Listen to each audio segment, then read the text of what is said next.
Chapter 251 Step by Step 2 The houses in this world were simpler and unrefined. If there were people who are familiar with European history or tried other historical games, they would find that their houses were relatively simple and unrefined. Some of the wood used to build these houses did not even have their barks cut clean. It was not as refined as the Central Plains at the same time, but it was also good. That way, building a house would be faster. Craftsmen could build houses quickly as long as they had enough hands. In the future, Saran would make red bricks, and these temporary wooden houses would be retired. Although cement might have seemed important, it wasn't. As early as thousands of years ago on Earth, there was a construction method of digging and filling a trench, then burning the earth and supporting the mud walls with wooden bones. Even if there was no cement, clay, gypsum, limestone, etc. could be used as a mixing agent. However, those houses that were finally done would not be as solid as the reinforced concrete, nor as high. Most of the houses in the world were only single-floor bungalows. If you planned to build a second story with attics, you could mix wood with bricks. Saran's plan had taken into account many different things. A day passed quickly. Saran sent half of his men out, mainly to continue transporting resources. Although 6 ships of resources were enough for their food and clothing for more than 3 months, they were not enough to build a town. Before the infrastructure here could be self-sufficient, all the things required would have to rely on the Port Tylan as a transit station. Most of the other pirates thought that Saran was going to build a base in the overseas islands, and they would never have thought that he planned to go even bigger than what everyone had thought. Pirate kings all had overseas lairs, such as the Devil Island for the Swamp King, such as the Rothscale Island for Ashford. Most people thought that Saran was going to build his lair in the overseas islands, and have a large number of pirates to take control of the sea route, then rely on the route to make money. The second day morning, after Saran finished segregating the simple encampment, he joined the labor process as well. Although he knew there was still a lot to explore here, he was patient and focused on the construction of the camp. As long as the camp was completed, this area would be his territory. Even if there was an attack, he could still defend it. He could slowly explore the surrounding areas in the future.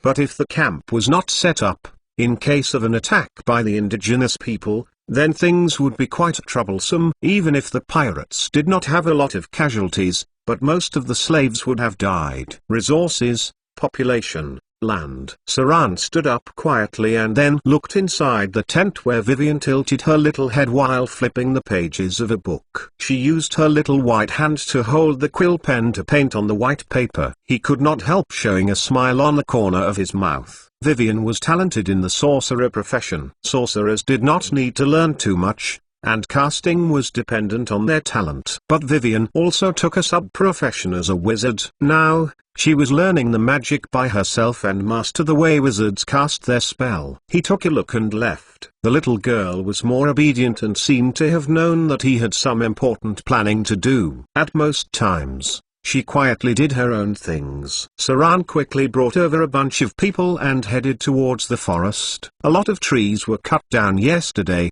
but they were only used to build tents in a simple arrangement. Today, more wood was needed. It was better to finish up a part of the fence outside. Because of this, Saran had to do it personally. Bull's strength. Saran looked at the forest in front of him. He first added a strength spell to himself, and then went to a trunk that was as thick as a thigh. He took a deep breath. With the sound of clang, the legendary curved sword appeared a cold light. Then he chopped the big tree in front of him. With the sound of creaking, a big tree fell. Saran did not even look at it again. The subordinates at the back went forward with swords and axes. In a flash, they had cut off all the branches on it. Very quickly, a simple log appeared in place. Behind came 2 big pirates, one on each side, carrying it away. At this time, Saran had already cut down 3 big trees in front of him. 20 or 30 pirates were scattered noisily. They took their swords and axes and chopped them at random. They piled the cut branches on the other side to make a fire. Then they sent the 3 logs back. Houses were being built in the camp and fences were being built outside. This amount of wood was not enough. Saran was chopping them down fast. He was cutting down the trees at a rate of 3 trees in a minute. He took a rest of 10 seconds after chopping down one tree with a sword, and then he cut down another tree. Now there were at least 60 or 70 people behind. Even though there were so many people behind to deal with the felled trees, there were still more than 20 to deal with. The pirates outside were responsible for carrying the wood back. They all looked sweaty and tired. Saran's breathing was still very stable. Extraordinary constitution was undoubtedly evident in this case. He cut down 50 trees in a row, then stopped. He took a little breath to relax his arm and moved it around, which was numb due to continuous exertion. All the pirate subordinates behind were busy. They hurriedly tried to get the other felled wood ready, and send it back to the camp to build a fence. Saran stopped not because his body could not bear it, but because the duration of Bull's strength was up. This kind of work needed strength enhancements. Without magic, the efficiency of chopping would be greatly reduced. But Saran memorized a lot of spells in advance. He had not only memorized Bull's strength for all the level 2 spell slots but also memorized the Empower Spells version of Bull's strength for the level 3 spell slots. A normal version of Bull's strength was just used. If it was the empowered spell version of level 3 Bull's strength, after casting, the effect and duration on Saran could be increased by about 50%. This was the value of empowered spells. The efficiency when Saran personally took action was amazing. In just an hour or two, he had already cut down hundreds of trees, and then a large group of pirate subordinates were busy processing and transporting the wood back. Now, part of the whole camp's fence has already been completed. The slaves were driving logs into the ground under the command of the pirate leaders. It was estimated that a solid wooden fence could be completed in a day or two. This was just the beginning. What Saran wanted to set up here was not simply just a fence. Chapter 252 Chapter 65 Turn mud into stone. The busy construction continued. The number of pirate subordinates at the back that were in charge of carrying and processing logs had increased to more than 100. Logs were continuously being sent back to the camp, and then the wood was divided by the craftsmen or those skilled individuals. Part of it went directly into the ground to build a fence which was about 5 meters high with a simple watchtower. Pirates often set up camps on overseas islands, so many pirate subordinates could at least do this kind of work. Saran was busy chopping wood and practicing his sword skills at the same time. Vivian was bored, and after reading the book for a while, she took out a scroll and looked at it. Then she directly went out of the tent. Many pirates still knew how to respect this lovely little girl. First of all, people who did not respect her were thrown into the sea by Saran to feed the fishes. Secondly, this lovely little girl who looked harmless to people and animals was a terrifying wizard.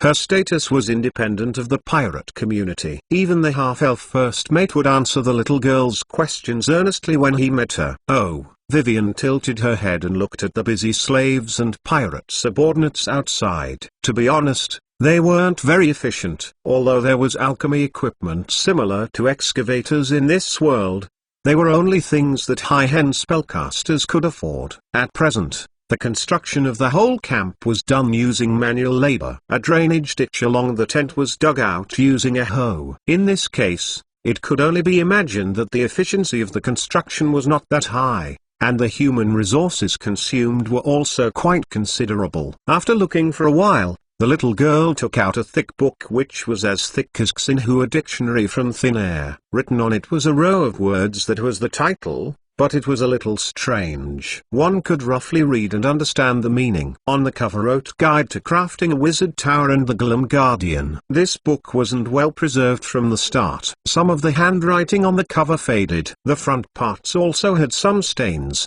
and it seemed like a book that has been kept for a long time. A wizard's knowledge was very valuable, especially the books required by wizards. Generally, these books were not printed, but written by hand, word by word. It was their whole life's worth of accumulated wealth. Saran respected knowledgeable people very much. That was why, even though the little girl did not like reading very much, she still cherished the books very much. She was a good child that listened to her older brother. Vivian sat down at a random place.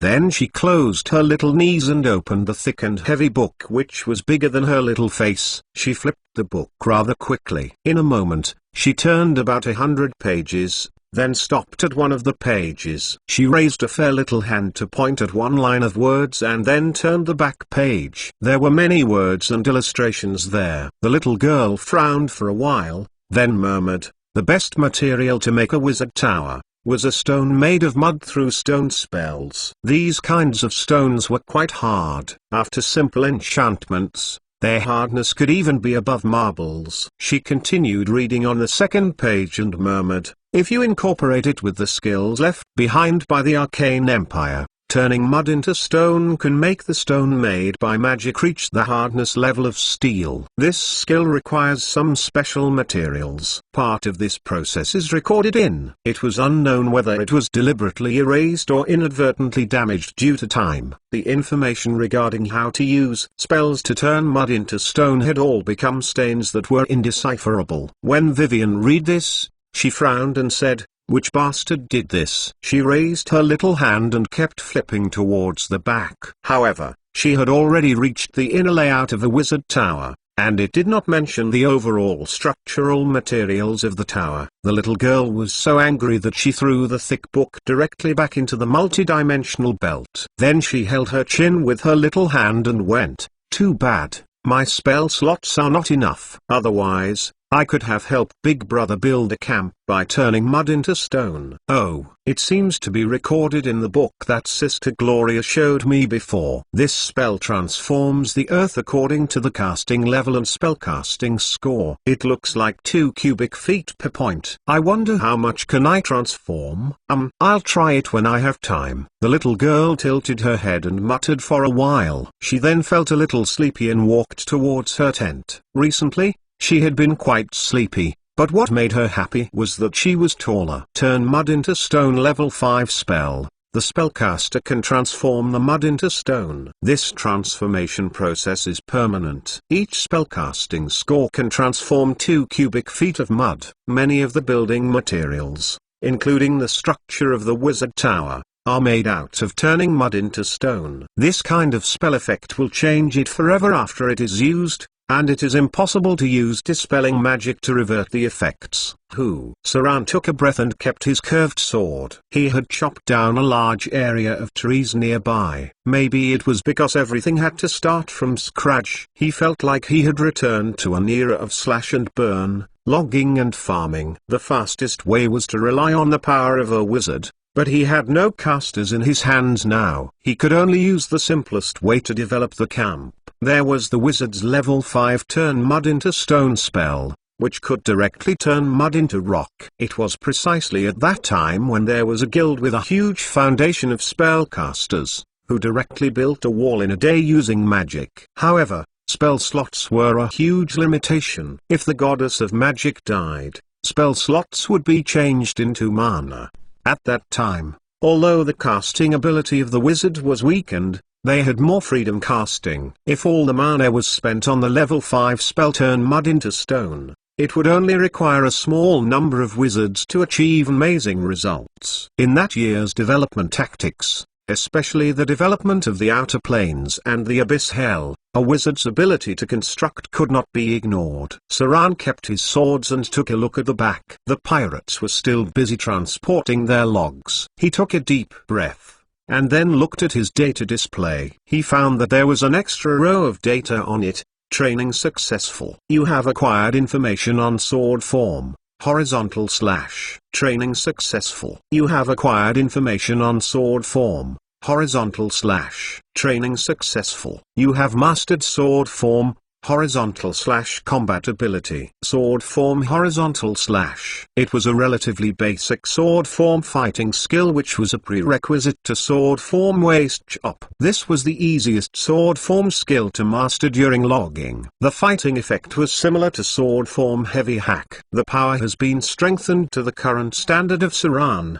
especially after his attributes have been improved. These basic sword form abilities were integrated into his ordinary attacks because this type of skill would not cause too much of a burden on him, and he had enough attributes as the foundation. He could skip the previous requirements of charging and incorporate it into ordinary attacks, as long as it was not used continuously. There were many types of sword forms. It is usable by most weapons to attack. If a melee profession did not train for combat abilities, they had to train and master enough combat skills. There are more than 100 sword forms. A sword saint's legendary advancement was to understand the essence of these basic sword forms. Saran had no mandatory requirements for sword forms, but mastering more of them would have been an addition to the combat power. In the future, many powerful combat skills needed to be matched with basic sword forms. For example, mastering sword form horizontal /.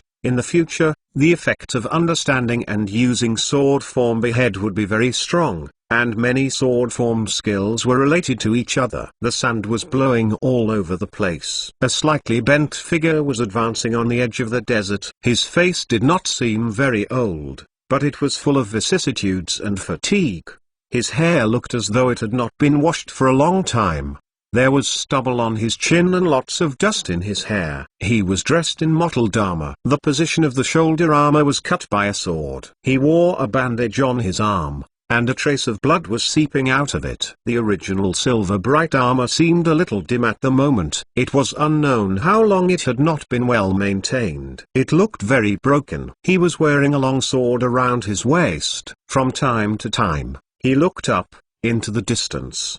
His palm seemed to position itself on the hilt all the time as if he was ready to fight using the sword at any time. This was a young paladin. In other words, he used to be a paladin, but now he was just a wandering fighter. He seemed to have been walking for very long. Even the sturdy boots on his feet were worn out, yet he did not stop. It was as if there was something very important waiting for him in front. The strong wind blew, and soon, his whole body was covered in sand. The young fighter shook his clothes to rid the dust onto the ground and went forward silently.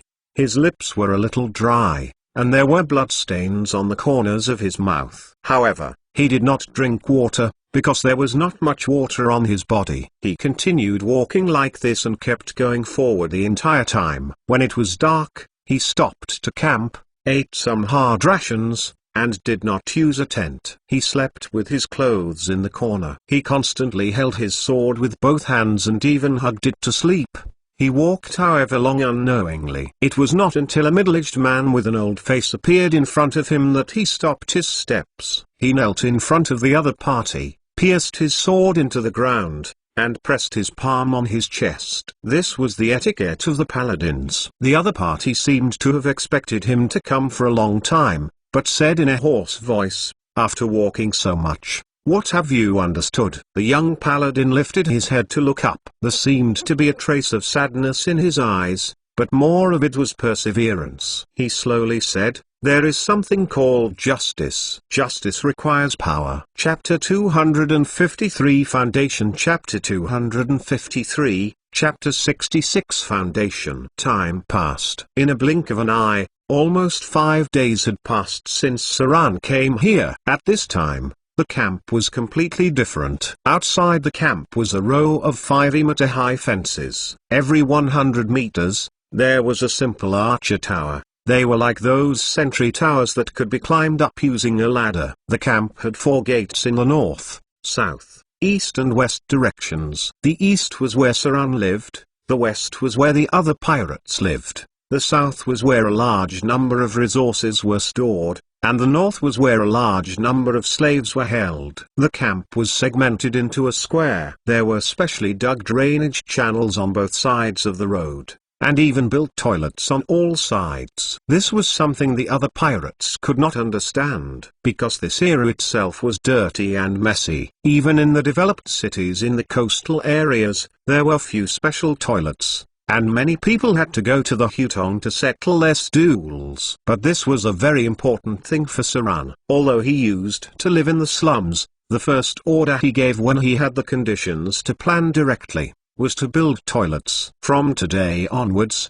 everyone was not allowed to settle themselves anywhere in the camp. If anyone wanted to settle it, they had to use a toilet. Whoever dared to randomly pee in the camp would be castrated. Environmental hygiene was the top priority, because the climate of the outer islands easily bred mosquitoes. If there was a disease and it spread, Saran would have a big problem in his hands. Besides, no one would like to accidentally step on other people's excrement and urine on their territory. Although Saran was not misophobic, this was still quite important. Looking down from the sky now, the camp was not a very regulated square. It was a bit like a Greek town village. In the center was a large plaza, convenient for gathering people. The four sides were separated by two crossing streets. The ground was flat. Although it was all dirt road, ditches have been dug around the road, and several wells have been drilled nearby to drain the sewage. Many houses were being built in the camp,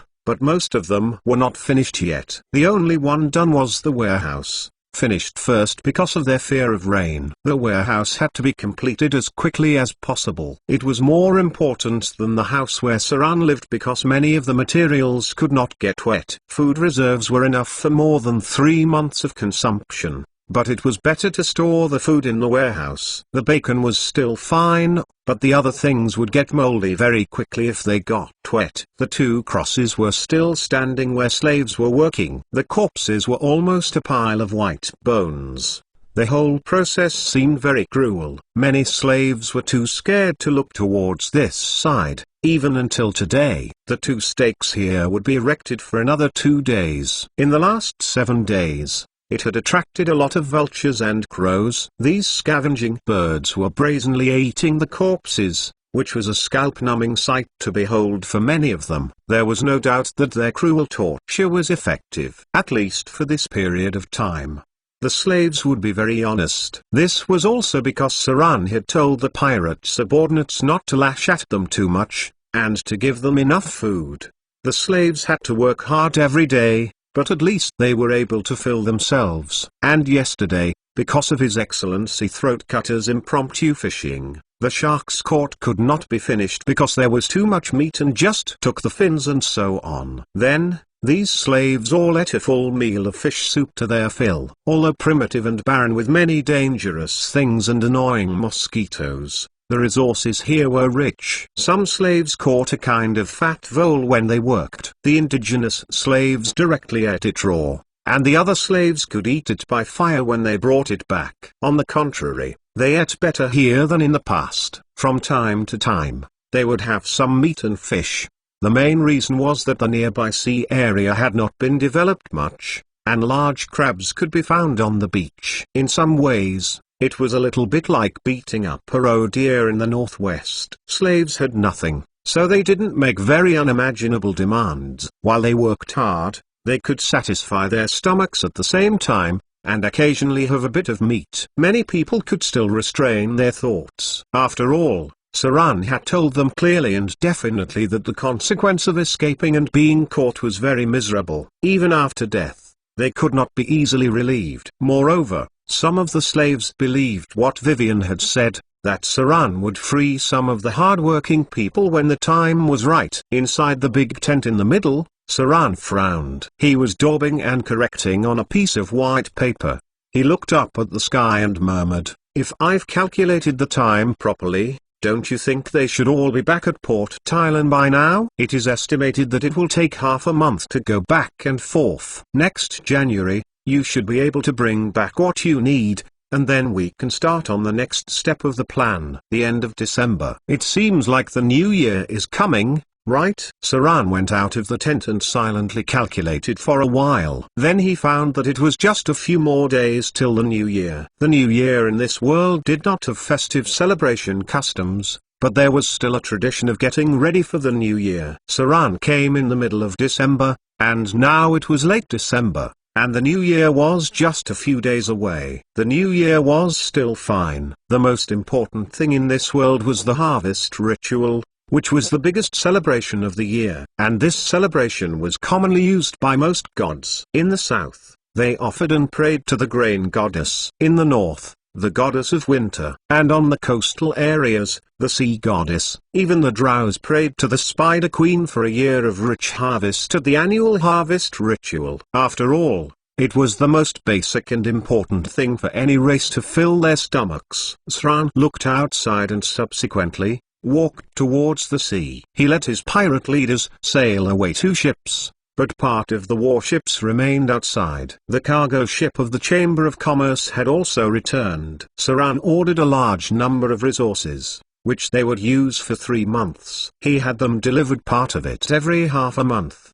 The most important resource was slaves. Saran could not develop without the labor force. He could only assign his pirates to do work for a short period of time. Any longer and they would most certainly protest. Currently, most of them knew that the base camp had just been established, and no one could avoid hard work. They had to wait until the camp had established. Then these pirates would not be so diligent. On the other side, Vivian's little figure squatted beside a mud pit. She played with the pile of mud on her white little hands, just like kneading clay figurines, and kneaded it into various shapes with her little hands. The little girl squatted beside the puddle and seemed to play for a long time. Even the Snow White princess's skirt was stained with a little mud. After about 10 minutes, she squeezed the mud into a square shape. Then she raised her little hand and began casting.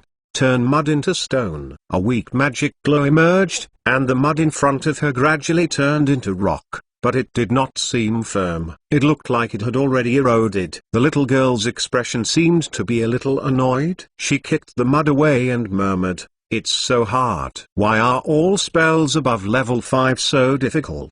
Level 4 spells were so easy. But how can the difficulty after entering level 5 be increased so much? Lillian, why do you think we can't master this spell for so long?" A brief silence. Then Lillian's voice sounded as if everything was expected to be that way. "The spells I use don't need to be learned so troublesomely. Those who need to learn spells are not real geniuses. That's it." Needless to say, Vivian also knew that she was asking for nothing. The little girl got up and snapped her fingers. Then there was a weak magic glow. Then she became clean. Vivian clapped her hands, raised her hand to tidy up her skirt, and then she planned to go back to sleep. But just then, she heard a sound coming from the bushes in the distance, and then a figure rushed out of it. It was an ugly man with a tattoo on his face, full piercings on his ears and a scar on his skull. He was a pirate. There were many strange people under Saran,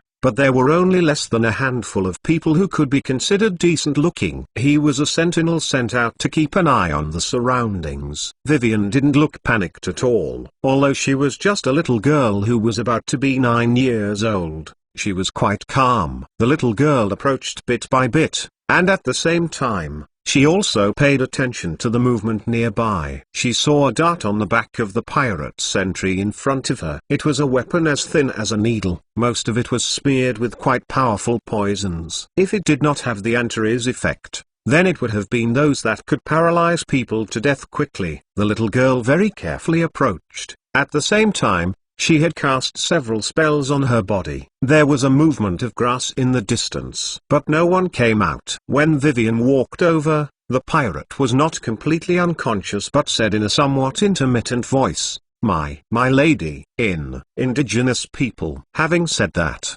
he passed out. It seemed that the drugs on the darts were nerve anesthetics and not the Antares poison. These things were very troublesome. It was a must to strongly resist against a compulsory test of physical immunity. Maybe Saran was more likely to pass, but the other pirates would find it hard to resist. Vivian stuck her finger out to probe his nose. After she was sure he was not dead, she ran towards the camp. The indigenous people had appeared. She had to tell her older brother quickly because the indigenous people were very exclusive, and were likely to launch an attack. Chapter 254 Source of the slaves inside the tent. Saran stood in the center with a serious expression. In front of him was a pirate who was an unexpectedly well-dressed man who looked a little refined. He even wore a pair of monocles. But one should not look down on this guy. If you looked at the calluses on his slender hands, you could see that he was good at using short weapons and had very good throwing skills.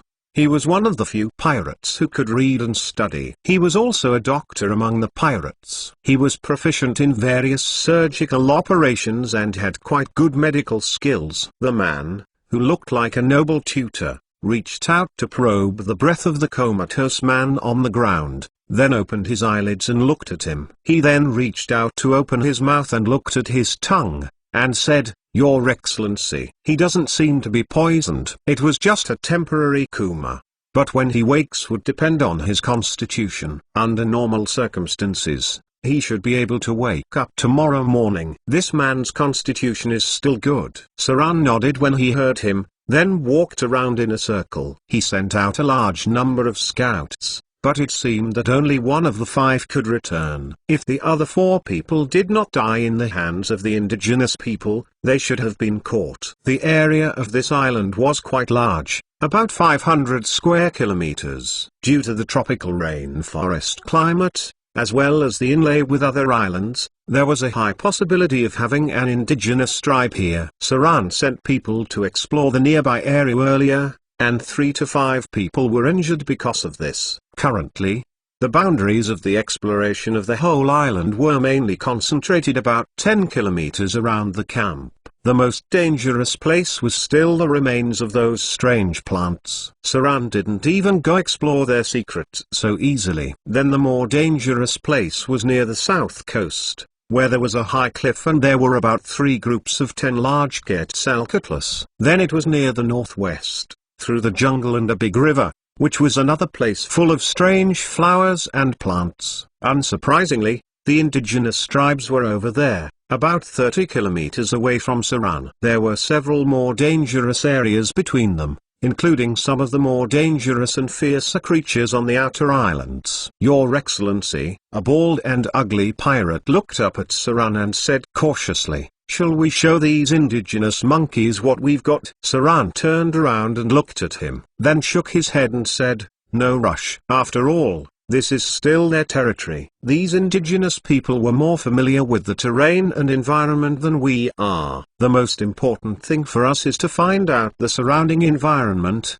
make sure there are no such creatures like army ants and flying insects nearby, and then we will have a good fight with them. If we want to turn this place into our territory, we must deal with these indigenous people. It is okay if we don't make a move, but if we do, we must come out strong. We can't act rashly. Saran was fully aware of how troublesome the indigenous people were because they were a decentralized tribal system. They were maintained by the same totem beliefs and marriage relations, and there were very troublesome connections between tribes everywhere.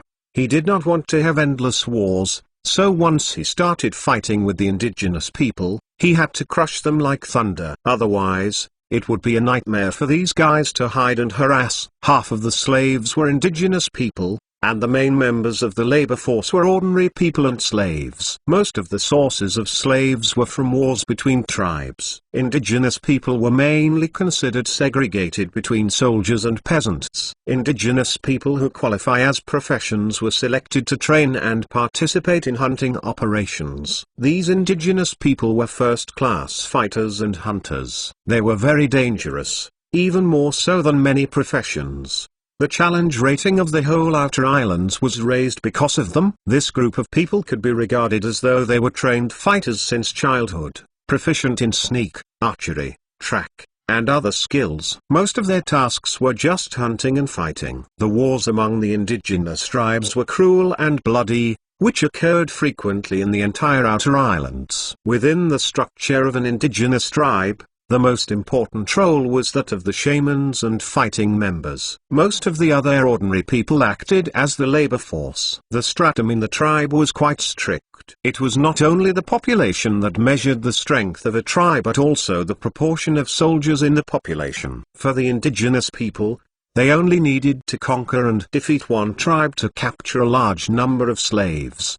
These people were wealth and commodities like gold. That was how the slave trade in the overseas islands began. Most of the indigenous slaves were not fighter grade. They lived a slave-like life when they were young, and were responsible for supporting the whole tribe. Saran took out a quill pen and drew several circles on the map, which was the area they had explored.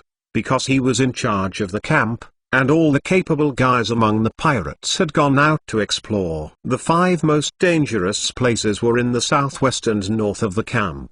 The first place was the place with strange plants. The second place was the nest of large Quetzalcoatlus. The third place was the swamp area occupied by crocodiles. And, the fourth place was the territory of a group of man-eating bugs. And the last place was the river separating the island in the center. The river would pass through the whole island and flows from the adjacent inlaid island over, and then flowed to the sea. Strictly speaking, this river was the most dangerous place, but it only counted when people fell into it. Because there were a large number of piranhas, they could eat any creature that fell into the water in groups. Even an elephant could be eaten clean in a short time, and even its bones would not be left. This kind of piranha was scattered around in many parts of the outer islands. Here was one of them. Their numbers were huge, amounting to millions, and were very sensitive to the smell of blood. A boat was necessary to cross the river. Even the indigenous people could not swim past, let alone there were still large electric eels in it. Electric eels were creatures that moved around the land, and could even electrocute an adult man to death. Much less here, it would be even harder to deal with them. The large electric eel was almost as fast as a spell attack, and the electric current generated was quite dangerous. Some special variation electric eel boss could directly electrocute a grade 3 profession to death. Your Excellency. The Cyclops pirate at the side looked at Saran and carefully said, "What should we do now? Are we just gonna leave them? I'm afraid that group of indigenous monkeys would think we are easy prey if we don't teach us a lesson." The indigenous people were asking for it. They were very exclusive. If you did not kill until they were scared, they would treat you like a kneaded soft persimmon. Even the pirates knew that. Saran raised his head to look at them and said, "Let's leave them alone for now. Have people prepare enough food and bring out drinks from the ship. New Year's coming. Let's finish the year with good wine and meat for the rest, and then we will deal with them. During this period, I will go and investigate their depth personally." Now everyone should not go too far from the camp, because Saran was non-alcoholic. The pirates were banned from alcohol during this period. The pirate subordinates below had been complaining for a long time, but no one dared to speak out openly for fear of Saran's authority. There were a lot of drunkards among the pirates. Many people drank secretly during this period, but there were few to no people who drank openly. There were so many drunkards in the pirates that Saran had to take care of them. Otherwise, some of them would have been drunk all day long. Saran was not against them drinking, but he would never allow anyone to drink and cause trouble when he was doing business. A group of pirates soon withdrew from the tent. Although it was not clear why Saran let them celebrate the new year, but the pirates below were exhausted recently. There have been many complaints. Now, letting loose of the wine and meat to celebrate a little just to appease them. After all, the pirates were not soldiers. Their discipline was very low. They obeyed orders were mainly because of respect. The prohibition was cancelled,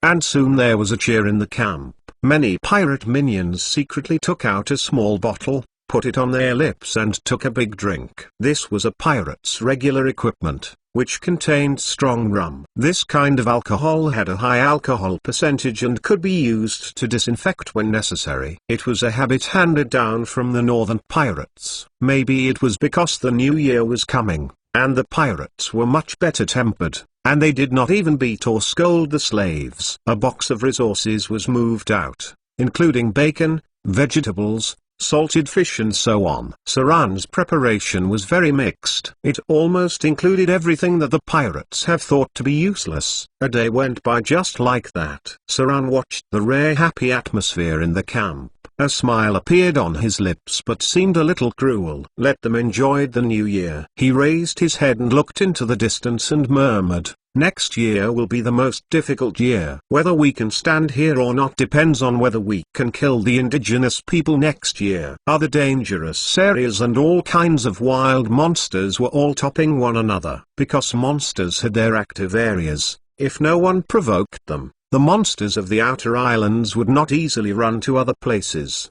including the most aggressive and predatory large Quetzalcoatlus, whose hunting range was mostly fixed. So the most troublesome thing was still the indigenous people. As long as they were defeated, they would have time to clean up the other troublesome things. Besides, for Saran, the indigenous people have a greater significance. The slave labor force he needed for development and expansion would eventually have to derive away from the indigenous people. If this was the case, then the matter must be carefully planned. Chapter 255 Limited Wish Spell. Chapter 255, Chapter 68 Limited Wish Spell. In the evening, Saran had changed into his tights. Then, he cut his hair, which was about to reach his shoulders, with his curved sword shorter.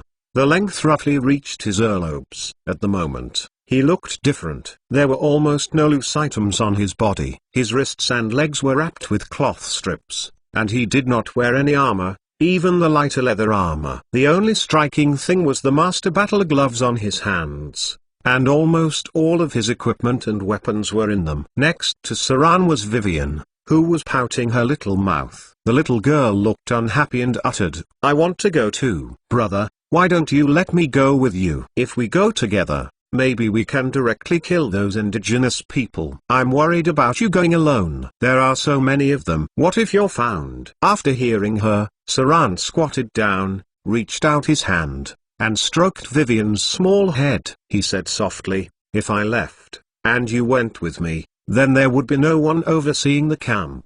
If anything happened, the pirates would have easily collapsed. I would be assured if I had you here. Besides, it wouldn't be dangerous if I went alone. There are only a few people in this place who can stop me from freely going wherever I want." Speaking of this, Saran's face revealed a confident smile. He had already gone through so many dangerous areas uncountable times, and there were many monsters in the abyss hell that could see through invisibility and lock down the planes. Even with that, he still managed to make a journey back and forth. Although he wasn't as strong as he used to be, there were no real gods in the outer islands. At most, there were only some spirits above legendary, reaching demigods. Looking back at the outer islands, for thousands of years, there had not been a single weak divine power god. Maybe it was because the Storm Lord was pressuring from them above. Perhaps if there were any developments, he would have already extinguished it. "All right." Vivian nodded gently, but the expression on her cute little face was still a little unhappy. She looked at Saran seriously, and sternly said, "Older brother can go alone, but you have to let me leave a magic mark on you so that if you are in danger, I can also try to teleport over to help you." "Magic mark?" Saran did not think much about it. He nodded and said, "Fine then." Vivian dusted her white little hands and stood up. Her swirling big eyes turned around. When Saran agreed, she immediately started to cast her spells quickly. Something was wrong. Once the little girl started casting, Saran already felt something was wrong. Magic Mark was a very simple low-grade arcane. With Vivian's legendary sorcerer's strength and such strong gifted abilities, it should not take such a long time to cast. Although Saran's skill level of spell recognition was insufficient, he could confirm that it was a very difficult spell and it should be a higher than a level 6 high-grade spell. He wanted to interrupt the little girl's casting, but he was afraid that it would hurt her. "Vivian, are you? Saran could only helplessly stare at her. He only understood what kind of spell she cast when she finished the last part of the incantation. A terrifying pressure enshrouded the area here. This kind of pressure was more powerful than that of an adult dragon, but it was not as domineering. With the emergence of a magic glow, a portal was opened in front of the bear. A creature full of formidable power and glorious divinity appeared from the portal. It first glanced at Saran with its eyes, and then his sights fell on the little Vivian. The creature, full of divine power and divinity, gazed at the little girl who seemed a little different in front of its eyes. It frowned slightly and said in a dull voice, "Spellcaster, was it you that was summoning me? No matter how I look at your body and soul, you seem to be just a little girl who has yet to grow up. Are you sure you want to make an exchange with me?" Ginny, after Saran saw the creature in front of him, he could immediately guess what spell Vivian had just cast. Limited wish spell. Level 7 spell. The Ginny in front of them looked a little like the genie in Aladdin's lamp. The Ginny's upper body maintained a human form. It had pale blue skin and eyes that occasionally had electrical light flashing by. That was a light filled with divinity. Any large spirits summoned by the wish spell were all at the god's level. One wouldn't be able to judge the current one's strength level, but it was a Ginny above the demigod level. The large spirits of the elemental plane had special rules. They followed the constraints of contracts and laws, and they would trade with the spellcasters when they needed to. This was a Ginny that was higher than demigod. The one that appeared now was its separate body, not the actual body of the genus. Only some very special transactions would warrant a Ginny's actual body to appear. It was even possible to summon the most ancient elemental god. Literacy war. The creatures on the elemental plane of wind had once hung and beaten an abyss demon, and these Jinnis were the first ones. Vivian looked up at Saran and then looked at the Ginny in front of her. With a serious face, she quickly went, at hash. Hash at hash at hash percent at hash percent dot hash percent at hash at percent at hash percent at hash percent hash. Once the little girl opened her mouth to speak, Saran froze. She was speaking the demonic language. He had never before felt that it was so important to learn a foreign language well, until now, especially in many other planes. They were all proficient in the demonic language. The Ginny was a neutral creature. The 4 elemental planes were not involved in the fight between the upper planes and the lower planes, unless there was someone with brain damage and had prepared to unify the universe and transform the whole multi-elemental planes into a single form, or else, the 4 elemental planes would not step forward to do anything. Therefore, the Ginny could also trade with demons. As long as spellcaster cast the wish spell, it could trade with them. So the Ginny also used the demonic language which Saran could not understand at all and said, at hash percent dot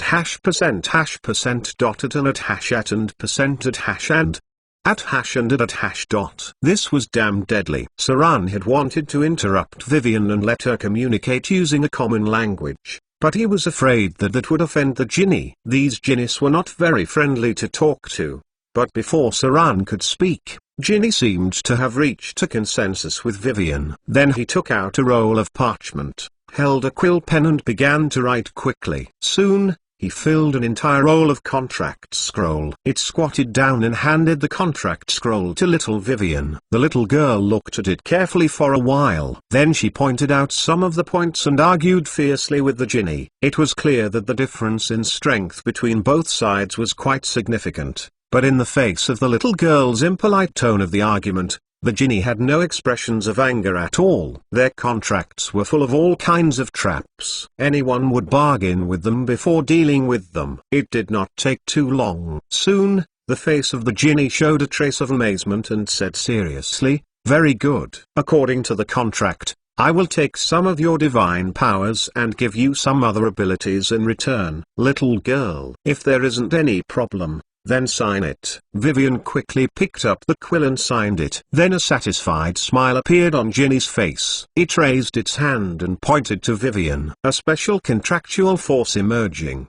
taking away some of the divine power of the little girl. Then it stretched out its finger and pointed at Vivian and Saran, and some light of divinity appeared in front of their eyes. In an instant, it was like an electric shock. Saran trembled helplessly. Then he felt Vivian around him. Not with his eyes, but with his heart. It was a wonderful feeling. He could determine Vivian's position, how far away she was from him, and as long as he concentrated, he could lock on to the little girl's general direction. It seemed to be very strong telepathy. Chapter 256 Killing Scouts. Chapter 256 Chapter 69 Killing Scouts. In the dim night, Saran's figure flew out, traversing in the dense tropical jungle, and advancing towards a distant place at a high speed. He was used to this terrain. When he came to the outer islands to complete a legendary level mission, Saran also fought with the top tracker of the indigenous people here. This group of guys had a very strong tracking ability. They could track their targets through footprints, smells, environment, etc. Furthermore, with Saran exchanging with them, they had improved many of their tracking skills. Saran stepped gently on a big tree with his toes, and then slowly landed on the ground. There were a lot of messy footprints in front of him. Although many footprints were covered with weeds, the traces left after high-speed moving and changing positions were still very obvious. Saran used his hands to remove the grass and searched around. He saw traces of something dragging away, which was like traces that were left behind by someone's heel. He found a little dark red blood stain, but not too much, and it seemed that the battle would soon be over. Saran's mind could already imagine the situation at that time. The pirate scouts he sent were suddenly attacked, and most of them were killed before they could even react. Then one of them managed to successfully escape, and the other scouts were dragged away. Seems like they were all masters. A cold light appeared in Saran's eyes, and a cruel expression appeared on his face. He slowly said, "Kill these scouts first. It seems like all of them are elites within the indigenous tribe." Fighting in a jungle was not the same as fighting on flat ground.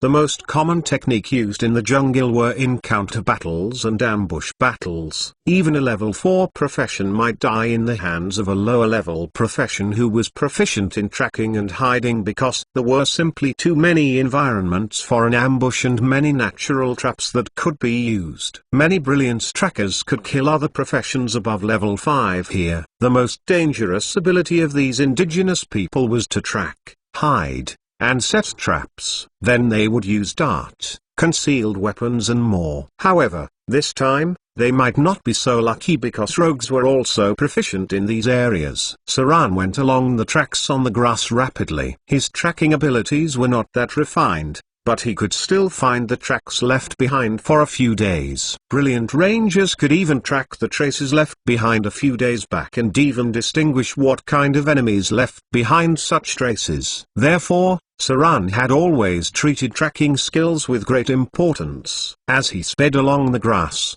he could be sure that none of the elite indigenous people had returned to the tribe, because they would not know the number of Saran's men without getting closer to the camp.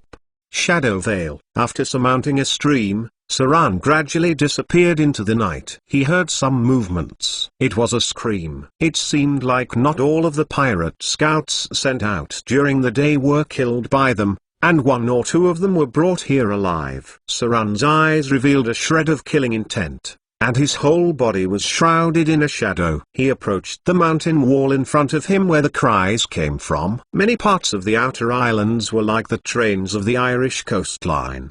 The landform structure here was different from that of the southern mainland. Saran saw a natural cave in front of him. It seemed that the enemy was quite familiar with the nearby terrain. It should have been a long time since anyone came to this cave. It was quite dark inside, and the cave was not very deep. Saran heard a slight scream again and saw a faint flame in the cave. It seemed like there was a corner in the cave. He did not brazenly sneak inside. Saran used his hand to touch the ground and looked around carefully. The dark vision allowed him to see as clearly at night as during the day. Soon, he found a rather clever alarm trap. The indigenous people were very cunning. Their living environments were also very crude. For someone like this kind of guy who could easily kill the pirate scouts sent by Saran, it was impossible not to have any defense at night. Saran's trap skills were not enough. At a glance, he felt that he might not be able to remove the trap successfully without making any noise. And even if he was lucky enough to tear it down, it would take too long. Having seen Saran reaching for the edge of the cave, he then climbed on the edge bit by bit to enter the cave while dangling in the air. Just nice, a centimeter or two away from the alarm trap. If he touched the trap, the people inside would be alarmed immediately. The screams continued. There were broken stones within the cave. Saran had to move carefully. He heard the common language and the indigenous language, but he was unable to hear what they were saying because the screams in the cave were interrupting. The other party seemed to be torturing them. Saran couldn't afford to be careless. His figure came closer and closer in the dark. As he turned a corner, the situation in front appeared in his eyes. He saw 5 indigenous people smeared with oil paint. The skin of these indigenous people was darker, but they were not like black people, but more like a mixture of black people and Native Americans. The bone structure of these people was relatively thick, obviously larger than the skeletal frames of the mainland people. They were interrogating a pirate scout. The tortured pirate was a little bloody and even mutilated. His appearance was completely indistinguishable. His breath was very weak, and he seemed to not be able to last for long. There was a different indigenous person beside him. It was obvious because there was no oil paint on him. A cold light appeared in Saran's eyes. He recognized that this indigenous person was one of the slaves that had escaped from him. Because he knew the common language, he was helping to translate the words that were gotten out from the interrogation and told them the information in the indigenous language. 1, 2, 3, 4, 5. Saran's eyes were filled with killing intent. He quietly crept over and approached the enemy who had been asking questions. He seemed like the indigenous head of his enemies.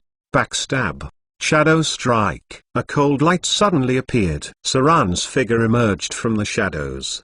The legendary curved sword, Icing Death, slashed with a cold light and penetrated the heart of the indigenous leader. The tip of the sword pierced through from his back to the front of his chest. The other party was shocked, but his expression had yet to change, and just like that, he died under Saran's hands with a slash. A row of data quickly emerged. Shadow Veil success. Shadow Strike launched. Backstab launched. Backstab was successful. You've dealt 116 plus 10 pierce damage. You've pierced the target's heart. You've triggered the test of death. Target's test of death failed. Target eliminated. Extracting soul energy from the target. Received 3250 Slaughter EXP. As the data on the Slaughter EXP emerged, Saran's brain immediately gauged the overall strength of the other party. His enemy should be roughly a profession level of 15 or above, a leading figure within the indigenous tribe.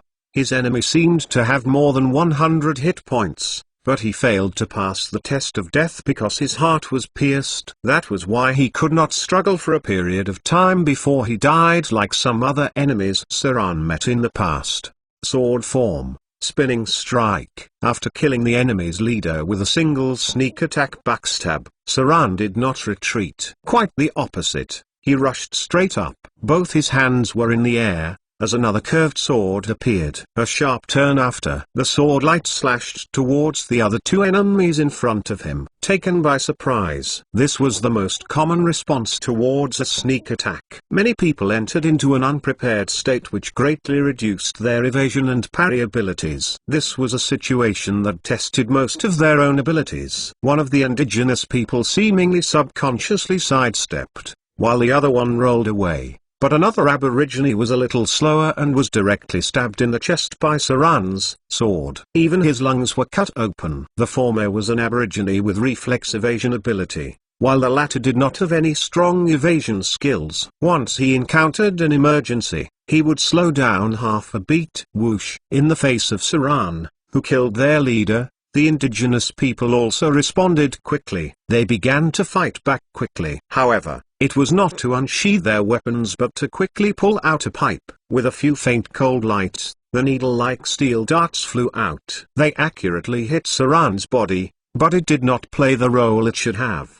Stone skin. Those darts could not break the stone skin protecting Saran's body. These strong anesthetic darts could not work at all. Dang dang dang. The darts fell onto the ground. Saran leapt into the air and fiercely chopped towards the gravely wounded enemy. A row of data quickly emerged. Shadow Strike launched. You've dealt 56 plus 10 slash damage to the target. You've dealt 26 slash damage to the target. Target eliminated. Extracting soul energy from the target. Receive 2150 slaughter EXP. Sran's blade was too fast. Almost at the same time, when the icing teeth in his right hand cleaved onto the enemy, the curved sword in the left hand slashed the abdomen of the other party immediately. Sran, who had mastered the greater dual wielding, could almost achieve the effect of ambidexterity, and the curved sword controlled by both hands could fight independently. When he killed the aborigine in front of him,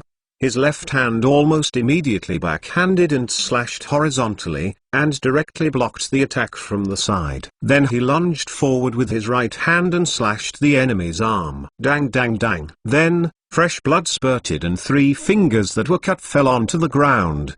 Pudong. Both of Saran's swords turned into a cold flash and turned to cut off half of his palms. At the same time, a twisted shadow emerged around him. And then he saw 2 heads landing in succession. Shadow Strike. Conjure shadows. Sword form. Behead. Saran's glare was cold without any signs of hesitation. When the shadow conjured in front of him caught the enemy, he fiercely slashed the enemy's head with his sword. Pudong. A headless corpse fell to the ground. Saran's body was full of blood. There was only one enemy left in front of him. Chapter 257 darts plus 3. Chapter 257, Chapter 70 darts plus 3. He was facing the last enemy. Saran still did not hesitate at all. His 2 swords turned into a cold light, every slash seemingly unable to leave the enemy's fatal points. He did not need any alive for interrogation. Since Saran had already planned to find out the information on the enemy himself, there was no need to torture them for intelligence from the captives, and more importantly, the 2 sides were not able to communicate with each other at all. Pudong. Fresh blood spurt from the body. Saran stabbed the skinny aborigine in the abdomen, then fiercely pulled out his sword, opening the guts. Finally, he cut off a head with a slash using his right hand. Since mastering the sword form Behead, Saran had become more and more fond of the behead attack. As long as his enemy's head was cut off, they would have died. However, if he slashed the other places, they could still hold on for a while. Of course, it might have also been related to the underlying violence in his heart. As a rogue, he actually had the blood of a berserker in his heart. A row of data emerged. Saran took a look and realized that his enemies gave him quite a bit of slaughter EXP. The lower grades of the indigenous people were similar to that of ordinary people, but the fighter grades of the indigenous people were very strong. Their task was to hunt and fight, basically. The way to gain experience and train their strength. The ordinary work was done by all those on the lower classes of the indigenous people. All of the 5 enemies were level 3 or above professions. Since there was no spellcaster among them, the slaughter EXP given by them was similar to that given by wild monsters of the same level. In total, they gave Saran 21,500 slaughter EXP. It looked like they were elites. If he killed more than 20 of these enemies, Saran could easily raise a profession level. As expected, sneak attack is more suitable for me. The key to Saran's easy victory was 2 points. One was that the backstab sneak attack caught the opponent by surprise. These circumstances could easily better the outcome in an instant. The other was having the support of stone skin so that he would not be afraid of the opponent's darts. Because even if Saran had an extraordinary constitution of more than 20 points, he did not have a high degree of assurance to be able to resist the toxin on the darts. It must be admitted that these aborigines have good skills in,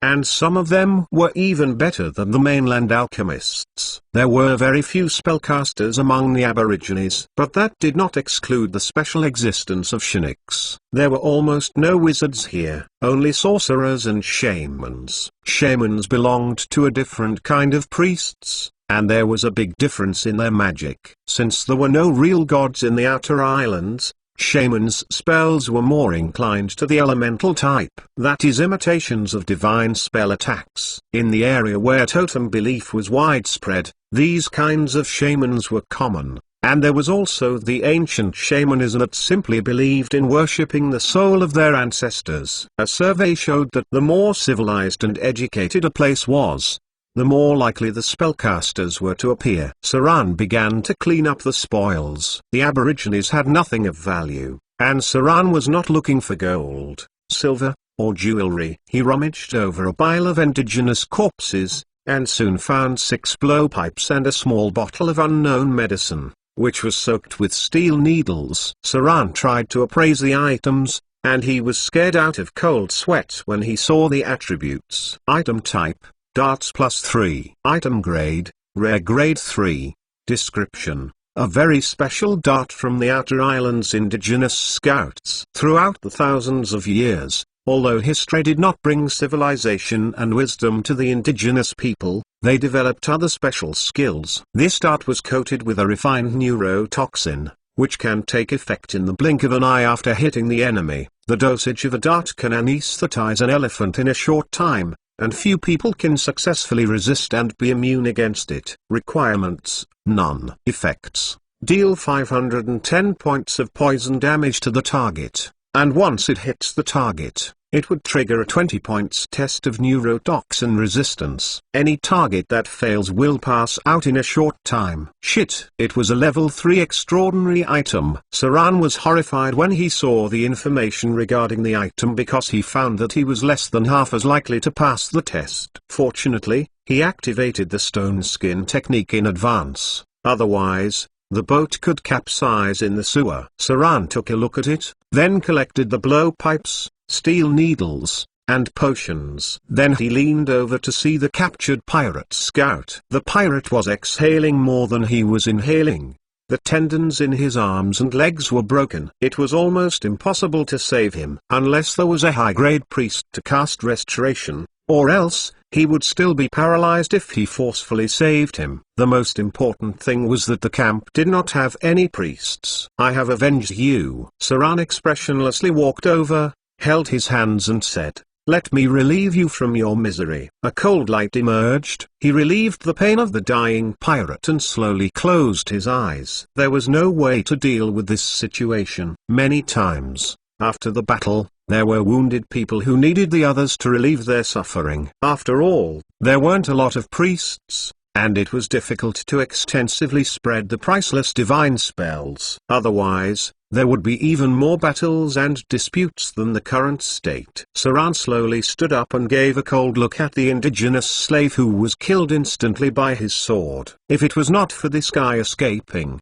the indigenous people would not have found them so soon. Bang! Saran crushed the head of the indigenous slave with his foot and then walked out of the cave. Killing these scouts was only the first step. Since Saran had plans to fight the indigenous people, he had no sympathy in his heart. In the night, Saran's figure was advancing at high speed within the jungle. The night was his best camouflage. At the same time, Saran, who had the support of dark vision, was even more drow than a drow. Some nocturnal predatory beasts began to appear, and Saran carefully avoided them. There were some plants with strange fluorescence on all sides. If there were flying insects close to them, they would be swallowed immediately. There were many kinds of carnivorous plants in the Outer Islands. Even animals could not easily get close to some of these places. The sound of a river came from the front. Saran's speed accelerated, and the island was not very large, about 50 kilometers.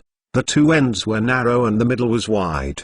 The inner part was a large area of primitive jungle, and then there was a river flowing from the other islands. The width of the river was about 50 meters. There was nothing seemingly strange on the surface, but it would not be the same when people go down. Saran was not in the mood to care about these piranhas, even if they could provide 2 slaughtery XP each. Signs of human activity were beginning to become more apparent ahead. Saran even saw the discarded broken fishing nets by the river. The Aborigines did not get all their food from hunting. They also knew how to cultivate lands, but there was not much land to cultivate here. Saran's figure gradually emerged from the darkness. He walked along a muddy road, and soon saw the reclaimed land. Now there were no crops on the land, but there were other crops like corn and wheat stacked at the side of the field. In the distance, The light of the torches and faint voices of people could be heard. Saran first made sure that there were no hidden sentries nearby, and then gradually approached closer. He was not sure whether the indigenous people had any special means. That was why he did not get too close. There was a simple village in front. Looking at the number of houses, the population should be roughly about 1,500. The population of indigenous people was relatively dense because a small number and individuals could not survive in the outer islands. On the outskirts were the lower-class indigenous people, all living in low sheds, and their surroundings were very messy. In the center was a tall building, and in the distance torches and guards could be seen. The indigenous people belonged to the tribal system, which was similar to those in Africa that could marry more than 100 wives to work. There was also a huge gap between strict internal stratum. Saran roughly took a look, and then he slipped inside. Chapter 259 Drow Warrior, Port Tylan. In a pub near the harbor, the half-elf first mate was sitting in front of the bar, waiting. Next to him was a prostitute who was coquettishly stroking her hair. But he had no interest to even take a look at her. There was a sign hanging outside the pub. The sign had a great white shark and many people were waiting outside. Many of them looked so fierce that ordinary people passing did not dare come near. About 10 minutes later, a skinny-looking man came in. He took a look around, then turned to enter the pub. "How was it?" The half-elf first mate looked at the skinny man coming in and said in a deep voice, "Have you found the people I need?" The skinny man quickly lowered his head and replied, "Because it's near the end of the year, and many people have left. Dwarfs are rarer in this period of time. Maybe it's because of the incident in the City of Wealth. Now the entire coastal area is a bit depressed." The half-elf first mate frowned at his words and said in a stern voice, "I don't give a damn for your reasons. You have to find the people I need, or else, I will throw you into the sea to feed the fishes." After hearing those words, the skinny man had cold sweat trickling down his forehead and quickly replied, "I will have it done as soon as possible." Done as soon as possible. But, if it's making bricks, many people can do it, but it's hard to find a master. I heard that some slaves had recently arrived from the east, including craftsmen who knew how to make porcelain. It seems that these slaves were sent over because of something. Regardless, many people have already received the news recently. Some of them will be sent to the City of Wealth for auction, and the others will be sent to the Principality of Rossard. Hearing this, the half-elf first mate was a little interested and slowly said, "Oriental slave, porcelain?" "Yes." The skinny man nodded quickly. "Within this bunch of slaves sent from the east, there are many craftsmen who know how to make porcelain. It seems that something major happened there. Many Oriental people have been reduced to slaves. Since these people even know how to make such exquisite porcelain, there is no doubt that they would be able to make simple bricks and tiles that could meet His Excellency's requirements." "Porcelain, slaves?" The half-elf first mate raised his hand and brushed his chin as if he was thinking about something, and slowly said, "Seems like they would be of some use. Where are they located?" "You still have to find me dwarves who can build the furnace. You know His Excellency Throatcutter's temper. If he's unhappy because things are going too slow, I'm afraid Port Tylan would lose some heads again." The skinny man nodded quickly, then said a few more words and left. When he left, the half-elf first raised his hand and beckoned the scarred man next to him. Then he said, "Go to Snake Island and gather the people to prepare a batch of clippers. Those craftsmen would useful for His Excellency. Let's go and grab them." They were pirates. Pirates would spend money to buy things because of their moral integrity. But it was their profession's virtue to rob. Scarface nodded and left quickly. The half-elf first mate nodded with satisfaction and then began to think about how to take down that batch of slaves with the fastest speed and the least amount of casualties. His Excellency, Throatcutter needed a lot of manpower recently. These batch of Oriental slaves also seemed valuable enough for them to rob. On the other side, after leaving the pub, the skinny man quickly slipped into the alley. He went in through the back door of some place, and then came to a room. Outside the room stood a powerful Amazonian female fighter guard. Inside was a woman with a scar on her face holding a dagger. She looked at the skinny man coming in and asked, How was it? Seems like they have taken the bait. The skinny man quickly replied with his head lowered. The Amazonian woman with a scar on the side of her face revealed a smile on her face, playfully went, "Very good. These goods are secretly controlled by Ashad. As long as the subordinates of Throat Cutter snatched the goods, their conflicts would soon get fiercer and worsen. Ashad has long felt threatened and was dissatisfied with the rise of the Throat Cutter. Now there would be some action, wouldn't it?" The skinny man nodded quickly, then hesitated for a moment and said, "But that batch of cargo shouldn't be only transporting slaves, right? Some of the things are quite valuable. I'm afraid they would profit in the end. And since we have divulged their information, I'm afraid Ashford would be able to guess what happened." The Amazonian woman took a contemptuous look at him and slowly said, "It's just 50 to 60,000 gold dirals worth of goods. If that was enough to make two pirate kings fight each other, it's worth paying that price." The man thought that with the support of the Naga Siren royal family behind him, he could run rampant on the sea. He did things without telling the Sea Temple, and that wasn't only once or twice. Now we just need to sit back and wait to reap the benefits. The skinny man stopped talking, but his expression was inexplicably worried. Instigating a conflict between the two pirate kings on the south coast would bear some risks. As long as either side knew, his outcome would be very miserable. Now he just hoped that when they fought, no one would be in the mood to pay any attention to him. Outer Islands. Saran returned to the camp in the early hours of the day. Vivian did not seem to have slept all night. Only after she felt him coming back, had she drowsily closed her eyes. The little girl was worried that he was met with danger, because of casting the limited wish spell.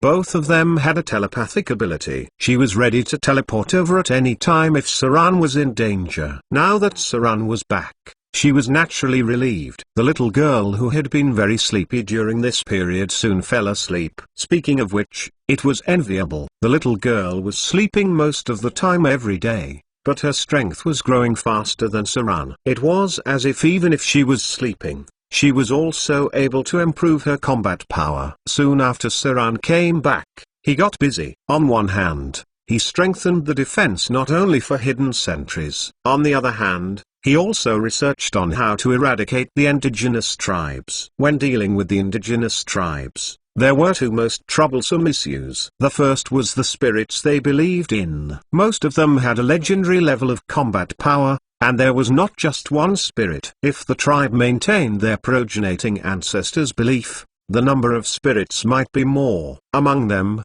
the most powerful one would be higher than legendary. Other spirits were souls of the high-ranking fighters in the tribe who were directly converted into spirits after their deaths. These sorts of existences were similar to war spirit. It was common in totemism areas, especially in the extreme north region and icy land regions. Spirits and ascendeds were similar.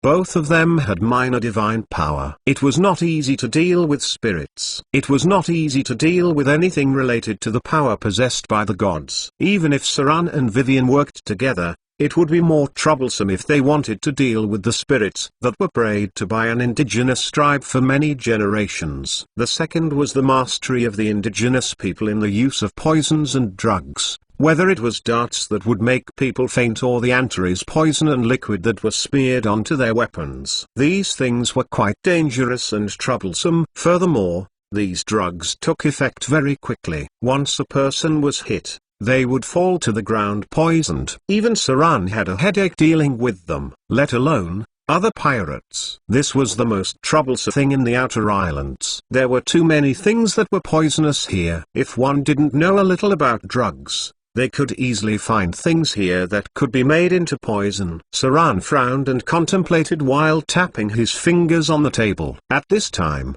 the dark sky had already started to brighten. Since Saran ordered the ban on alcohol to be lifted to let the pirates celebrate the new year, the whole encampment was full of jubilation. No matter how fierce the pirates were, they were all human beings. Humans would have some other emotions. It was not necessary to decorate for the new year, but the bonfire must be set up. It was also necessary to have big bowls of wine and large pieces of meat. Pirates that knew how to hunt went hunting for some meat today, and some of them were going to get some seafood. Many of the pirates were born as fishermen and sailors. Recently, the following pirate subordinates had found out Saran's eating habits. They knew that His Excellency Throatcutter liked seafood more. Things like sea cucumbers, shark's fin, and lobsters. Even the king crabs, which few people usually eat, His Excellency liked it. Many types of seafood had a strong fishy smell. Spices were very expensive seasonings in this era. Many people directly boiled their fished seafood and ate without any seasonings. A group of pirates was going to go to the sea. They were going to catch some rare seafood to pay homage to Saran. But at this time, a ship suddenly appeared in the distance. It did not look like a warship, and there was no flag on it. The leader under Saran's command still understood its importance. When he saw the ship coming closer in the distance, he immediately sent his minions back to report. Then they sent out a clipper, rowing towards the ship in the distance, ready to inquire the other party's identity. But it seemed like they did not have to ask. As soon as the pirate leader approached, he recognized who that person was. He had features that were too obvious, such as black skin, long silver hair, and scarlet pupils. Drow. Strictly speaking, it should have been a mixed blood, half Drow. On the bow stood the Drow warrior who had been released by Saran. Behind him was a whole group of Drow warriors. Although their equipment looked a little poor and many of them were still damaged, their aura was much stronger than that of the pirates. The pirate leader in front was stunned, but he did not stop them to investigate. Just like that, the Drows landed on the shores. This day, after waiting for nearly more than a month, Saran finally got a response from the Drows. However, the time had been much later than he had estimated. Chapter 260 Saran's Flag. Chapter 260, Chapter 73 Saran's Flag. The City of Wealth. The looming aftermath of the chaos and massacres happening during this period had yet to disperse. The entire city was still a little deserted. There were not many pedestrians on the streets, and now, a lot of the trade had turned to the shipwreck bay. Even the lives of the lower class people in the City of Wealth grew harder. In the past, there were endless jobs on the wharf, but now, the work on the wharf had to be picky. Many families who lived by selling workers for a living were now living in a tight spot, especially because of the arrival of the new year, as well as the chaos spreading within the mainland. The gradually increasing food prices made their lives harder. Many people have already regretted it. Many people lost their relatives and friends that night, but they didn't realize they lost more than that until after the night was over. The paladins left. They had successfully changed this place. They reduced the amount of evil but had not let the poor live the life they wanted, because they were weak, and the weak were so vulnerable after the chaos. The power of the gangs in the City of Wealth decreased. Many gangs were destroyed that night, but there were many gaps left behind by the destroyed gangs. To fight for these interests, there had been too much bloodshed. From that day until now, the curfew on the City of Wealth had not been lifted. There were still many guards on patrols every day. The temple had also seemed a little silent. Towards the City of Wealth, which was gradually losing its former prosperity, they did not seem to be doing anything. Maybe they had already done something or had even decided on something else. No one knew what the temple was going to do. Maybe they did not care about the temporary recession, but for the poor at the bottom, they only knew that the days were getting worse. Food prices were still rising, and there were fewer and fewer opportunities to work. The businessmen who came here no longer provide economic consumption, and the businesses with prostitutes and hookahs were starting to get worse too. In the past, 2 silver D-rolls was enough for one good time with a pretty hookah. But now, they could play twice with 1 silver D-roll. They even let them have a little blow job for a while. At a corner of the street, 2 shopkeepers sat miserably together. One of them, a fat shopkeeper,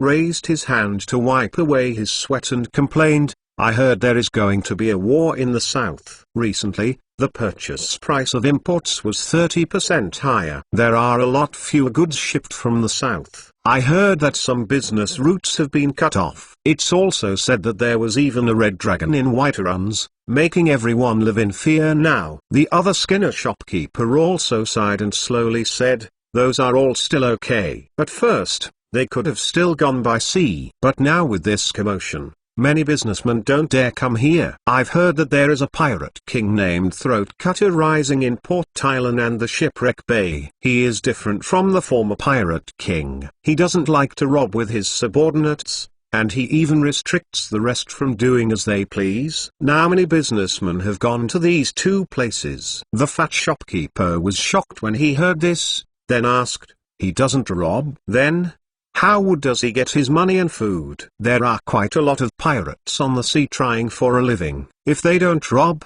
wouldn't they be eating air? The skinny shopkeeper took a look outside and replied, I'm not too sure either. But what is for sure is that he must have other ways to get money, right? It's said that some pirate leaders have changed their paths. They have seemingly set up caravans. If we added the bribes on the seas, it would be enough to support their group of subordinates. Besides, most of the trade on the south coast is supported by the outer islands. That must turn a lot. TSK. One bet on us lasting 2 to 3 years. Right. I have heard during this period that the Throat Cutter did not completely stop robbing merchants. Recently, I heard that there are people selling flags in Port Tylan and Shipwreck Bay. It's a big black flag. It's said that pirates hanging these flags on the sea won't attack merchant ships. As for those who don't hang these flags, it's more ambiguous. Anyway, I'm not too sure. The world is changing too fast recently, with something happening every few days. I've been very worried lately. I wonder if I should sell my shop and then make some preparations to go back to my villa in my hometown. Two people kept chatting, much of it was on the latest issues. Suddenly, they seemed to have heard a scream. They were all quick-witted. There has been a lot of chaos going on during this period. The night before yesterday, some people were chopped to death just outside their shop's doorstep. When both of them heard the voice, they did not dare to go over. Instead, they hurriedly called for the patrolling guards. When the guards reached, it had already been more than 10 minutes later. There were no movements in the lane where the voice was heard. But it was better like that. Only people who did not see, hear, or know anything were able to live longer. Once in the alley, even the patrolling guards unwillingly gasped. There were a lot of corpses there. One of the guard captains with a beard and full body armor looked at the corpses, and the expression on his face suddenly became serious. He looked at the unpleasant faces on his left and right and said, he's quite a master. All these corpses were all killed with a single blow. And quickly too. By estimation, such a powerful expert has already crossed the threshold. This isn't something we can manage. We'd better report it to the higher-ups for them to handle. 12 corpses were on the ground. All of them were killed by a single blow, and their deaths were no more than 1 minute apart. The last scream seemed to have been because of something else. Otherwise, there was no movement at all. This was already a legendary level of combat power. Not to mention that the guard captain just took a look and found that there were adventurers who were almost as skilled as him among the bodies. 3 of them were all grade 3 professions by conservative estimates. Things were soon reported upwards, but it was hard to say if anyone was going to be in charge next. The other side. On a hidden beam, a young man in a cloak sat at the corner of the room, playing with a shiny gold coin in his hand. His expression seemed to be a little excited. The gold coin in his hand was quite special. It was not in the style of a D-roll, and there was no picture of the Riches Lady on it, but the shape of another goddess was engraved. There were strange patterns on the obverse and reverse sides of the gold coin, many of which could not be understood at all. But that did not affect the people who saw it at first sight to realize its uniqueness. The young man stood up, picked up the gold coin and faced the sea, and smilingly said, "My luck's not bad. This time, I not only received a large order but also happened to meet someone who found the legendary Lucky Gold coin from the underground ruins. It looks like Lady Lucky's looking after me this time. Throat Cutter, eh? If I kill you, I will be having a big harvest." Chapter 261 New Fighters. Chapter 261, Chapter 74 New Fighters. From the desolate desert towards the east, across the boundless Gobi into the fortress surrounded by mountains, a young man in shabby armor walked alone. He had just finished a battle and dealt with an ogre wandering nearby. At the moment, he was wiping the blood on his sword. Then, he sheathed his sword into his scabbard and walked towards the fortress surrounded by mountains in front of him. The fortress was built on the hillside, which was very time-consuming and energy-consuming at that height and environment. There seemed to be a very long history here. One could feel the vicissitudes of the fortress at a glance. There were still some black marks on the wall. Some of it was fresh blood that seeped into the rock, and had finally become etched into the stone. The young man took a deep breath and then slowly stepped into the fortress. No one else seemed to be surprised by his arrival, and no one stopped him from entering. He walked to the center of the fortress hall. There were 6 marble pillars in the hall with almost no other decorations. There were some paintings on the walls, which looked quite empty. On the long table in front of him sat a rather sturdy man with a standard square face, vigorous, clean short hair, thick eyebrows, and sharp eyes. The man was wearing heavy armor and a double-handed sword leaned on his knee. When he heard the footsteps of the others entering, he raised his head slightly and put down his quill pen. There were piles of scrolls, nearly a meter thick, in front of him, many of which had been read and turned then put aside. It seemed that he has been sitting here for a long time, with the food he ate at noon on the side, just plain bread and thick soup.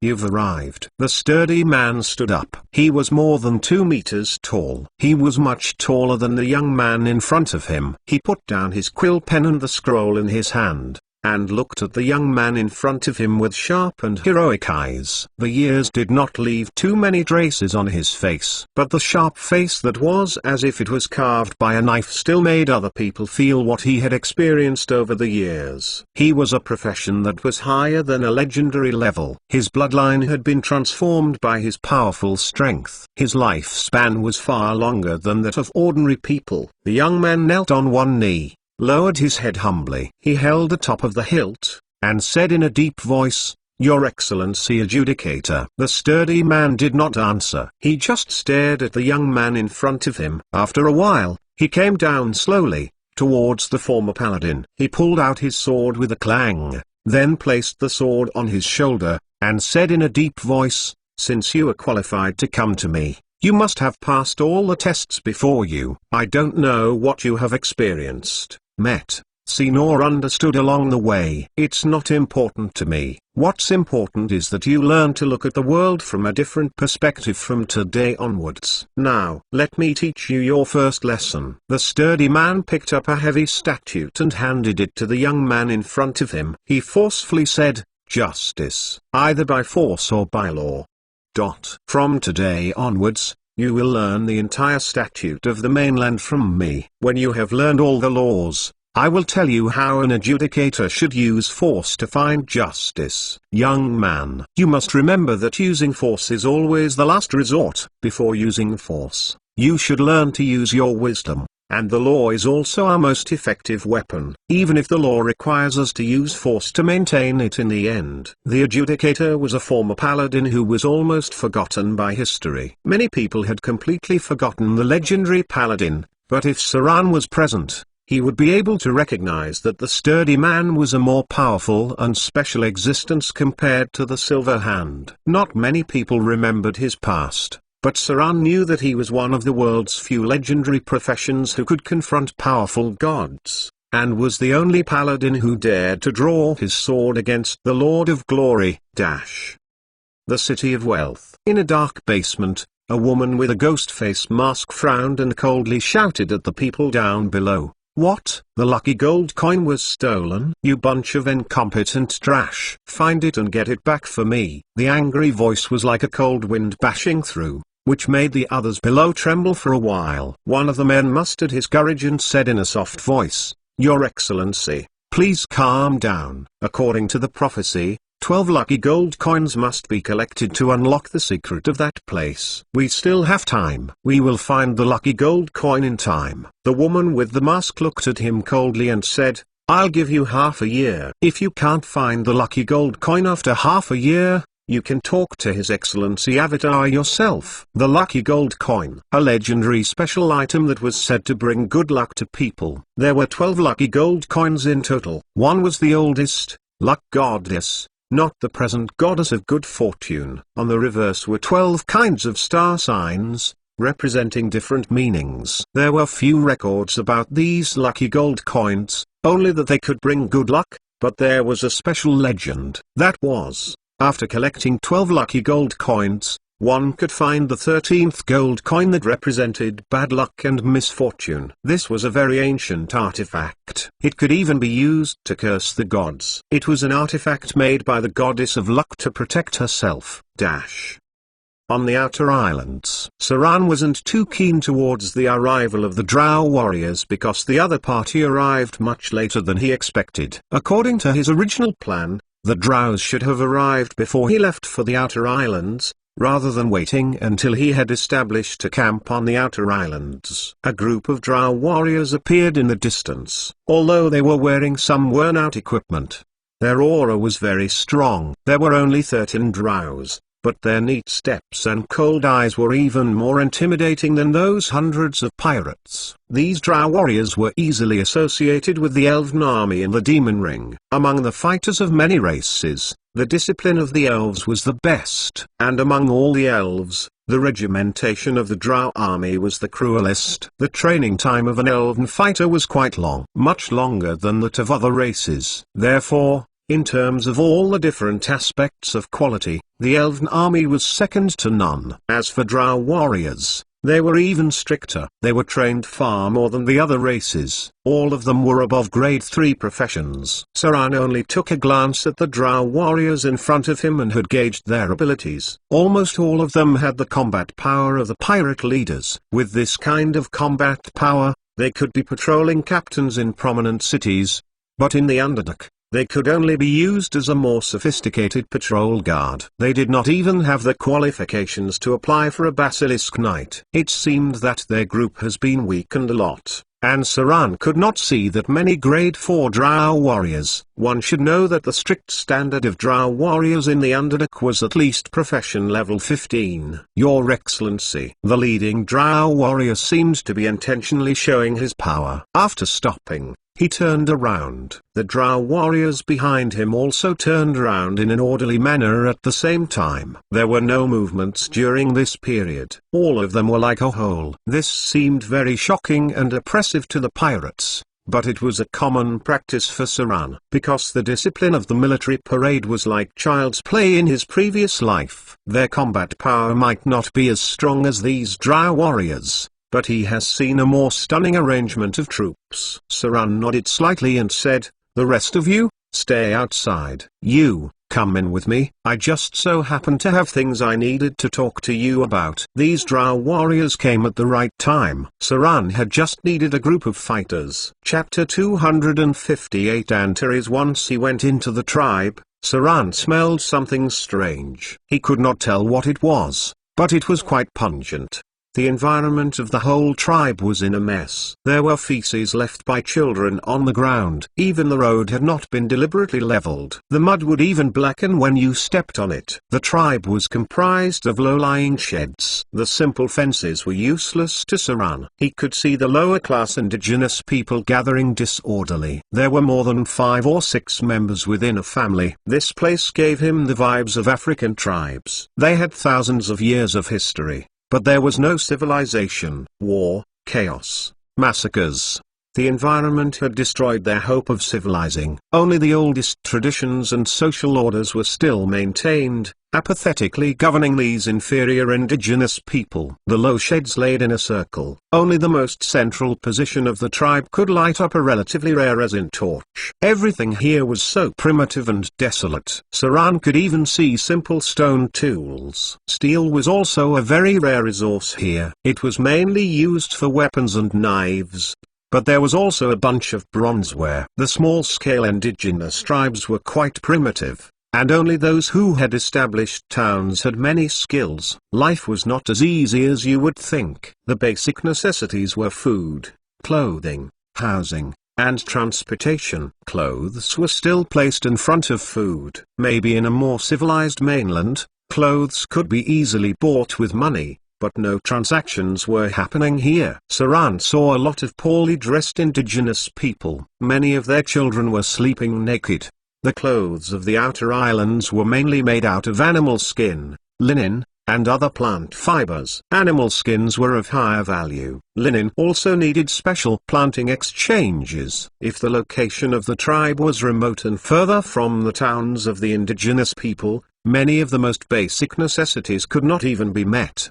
The finished fabrics here was something that could be used as money for transactions and consumption. Note, this system, similar to ancient China's, cloth was used as a substitute currency. Saran soon saw their food. He was not surprised at all. It was a kind of gruel mixed with different vegetables, leaves, and other sundries. There was an ugly black bread at the side, which was something very similar to a hardwood stick. He could see that their food was sufficient, but there was no oil nor water. They ate in a mess. Saran saw a spider that was as big as a hand. Almost all of the houses were like this. The inferior indigenous people lived in groups. Even if they had mating activities going on, they did not avoid their children. When the children here were about 13 years old, they would be considered adults. Saran did not stay on the outskirts for too long. He followed a muddy road and was close to the center of the tribe. To be honest, Saran could not understand the thought process of the indigenous people. They had so much manpower. Why not simply improve the condition of the road? It might have been because they were too used to this, living in this environment. There were patrolling guards ahead. The ground near the center was paved with broken stones. As soon as Saran had sneaked into the vicinity, he heard a series of rapid gasps, bumps, and groans, which were not just from one place. Perhaps because of the living habits of working at sunrise and resting at sunset, indigenous people had no other entertainment activities at night, so their only fun at night was mating. As higher-ranking fighters in the tribe,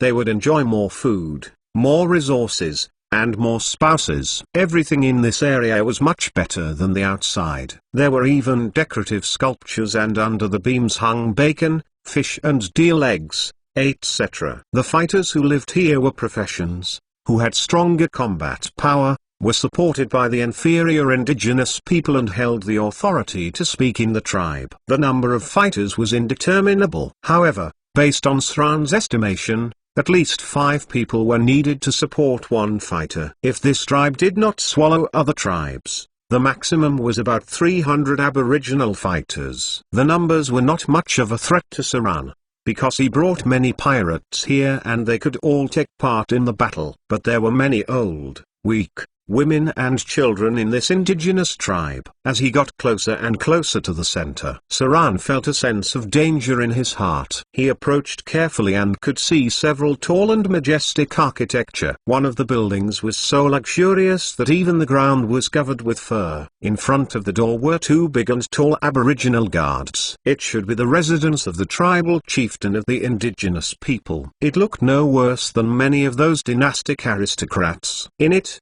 maids walking could also be heard. Saran could hear the random noises of the people and their footsteps, but was unsure of what was going on inside. Apart from this luxurious residence, there was only a large courtyard nearby. The source of Saran's unease was the courtyard. Judging from the strange statues in front of the door and all sorts of mysterious patterns, it would not be surprising if that place was where the shaman lived. Saran felt a slight pulse of magic, but he did not dare to approach it carelessly because a spellcaster could set a warning trap. It was a trap that was very difficult to remove. It was possible that as soon as he got a little closer, the other party would have found him with a spell trap. There was a strong medicinal smell near the shaman's courtyard. Very strong medicinal smell indeed. This medicinal smell was a little pungent, which would make people feel a little uncomfortable. It seemed as if one stayed for too long, they would be poisoned. The houses nearby were all further away from here. It seemed that the others in the indigenous tribe fear the shaman more than they respected them. Around the yard, there were many strange plants, roots and body parts sun-drying, most of which even Saran could not recognize. But this did not deter him from confirming that the shaman in the yard was a medical master. At least in the medicinal branch of, he was a first-class master. The indigenous people were good at using poisons. This knowledge was mainly in the hands of the shaman, who would teach some of it, but the core parts were verbally handed down to other shamans. As a result of long-term exposure to the potions, many of these shamans had poison resistance, some even directly had constitutions that were immune to poisons, and they also had some spell abilities similar to black magic, including some weird curse spells. There was a row of trees near the yard. They were a type of tree that looked a little unusual. They were about 25 meters high and had leaves that were not very wide. They looked like a type of tree that was easily recognizable with whitish-gray barks. Saran took a look, and his expression gradually became serious. He quietly approached. Then, his palm suddenly had an extra throwing knife. "This is?" Saran carefully cut out a small hole in the trunk, and watched carefully, only to see a stream of milky white liquid flowing out, and a faint smell permeated the air. His expression was serious as he murmured, "Antares, poison arrow tree?" Antares, a type of naturally highly poisonous tree, was called poison arrow tree. It was common in the tropical rainforest area. If the milky white poison touched a wound, it could quickly paralyze the heart of the poisoned individual, seal the blood vessels, coagulate the blood, and finally they would suffocate and die. The poison was extremely dangerous. If the dosage of poison was relatively high, even an individual with an extraordinary constitution might not be able to bear it. As for the ordinary pirates under Saran, if they were ever poisoned, they must be treated with antidotes. If not, the chances of them surviving based on their abilities would be quite low. Seems like my decision was right. Saran's body could not help but perspire cold sweat. He was secretly glad that he had decided to come here in person today and did not brashly let his subordinates fight with the indigenous tribes. Otherwise, when it came down to the real operation, the casualties of his people would be very heavy. Let alone the other means of the indigenous people. Just this deadly toxin could make many people suffer. If done wrong, they might not even see them summon elemental spirits, and most of the pirates under Saran would have already died. It looks like I have to plan further. If we fight, we must completely catch them off guard. Saran's figure was lurking in the dark. He looked at the yard in front of him profoundly and turned to head towards the outside of the tribe. The shaman here was the most troublesome. If they wanted to deal with the indigenous tribes, they had to start assassinating Vivian, and he had to take the lead in killing the shaman first. Although it would be impossible to determine his profession level, it should not exceed grade 4. There were very few legendary shamans in the outer islands, and even if there were, they would have also been within large indigenous tribes with tens of thousands of people. This indigenous tribe seemed to have a lot of resources, whether it was population size or land, or other materials. Even those poison arrow trees would be of great use to Saran. Saran's trip this time had determined the threat of this indigenous tribe, and reaffirmed his determination to eradicate them. How could anyone tolerate someone else snoring beside their beds? These aborigines were so dangerous that Saran would never allow them to live on this island. Just like how the indigenous people would have similar attitudes towards these outsiders. It was only because they have yet to figure out Saran's background for the time being and did not rush to launch an attack. Both sides were doomed to only have one survivor. Chapter 262. Everyone having thoughts of their own. Chapter 262. Chapter 75. Everyone having thoughts of their own. The sky gradually got darker. Darkblade Andrai's face was not very pleasant when he came out of the hall. The drow warriors he had brought here had all been settled in another residence, and someone had been waiting for him when he got back. These drows did not seem to be completely at ease towards Saran. They were still armed after settling down and were just waiting quietly for their leader's return. Drows were intelligent creatures who held everything with suspicions. They could hardly trust other people within a short amount of time. How was it? A younger-looking drow warrior stood up and asked, Lord Darkblade. What did His Excellency say? Darkblade Andrai looked at the others and noticed that they also wanted to know what His Excellency had asked for. At last, he sighed helplessly. He hoped that we can serve him and fight for him. As long as we could do this, our clan could get a continuous flow of supplies. And he even promised to let us move over and live here. The remark had silenced many of them. At first glance, it was a very good condition.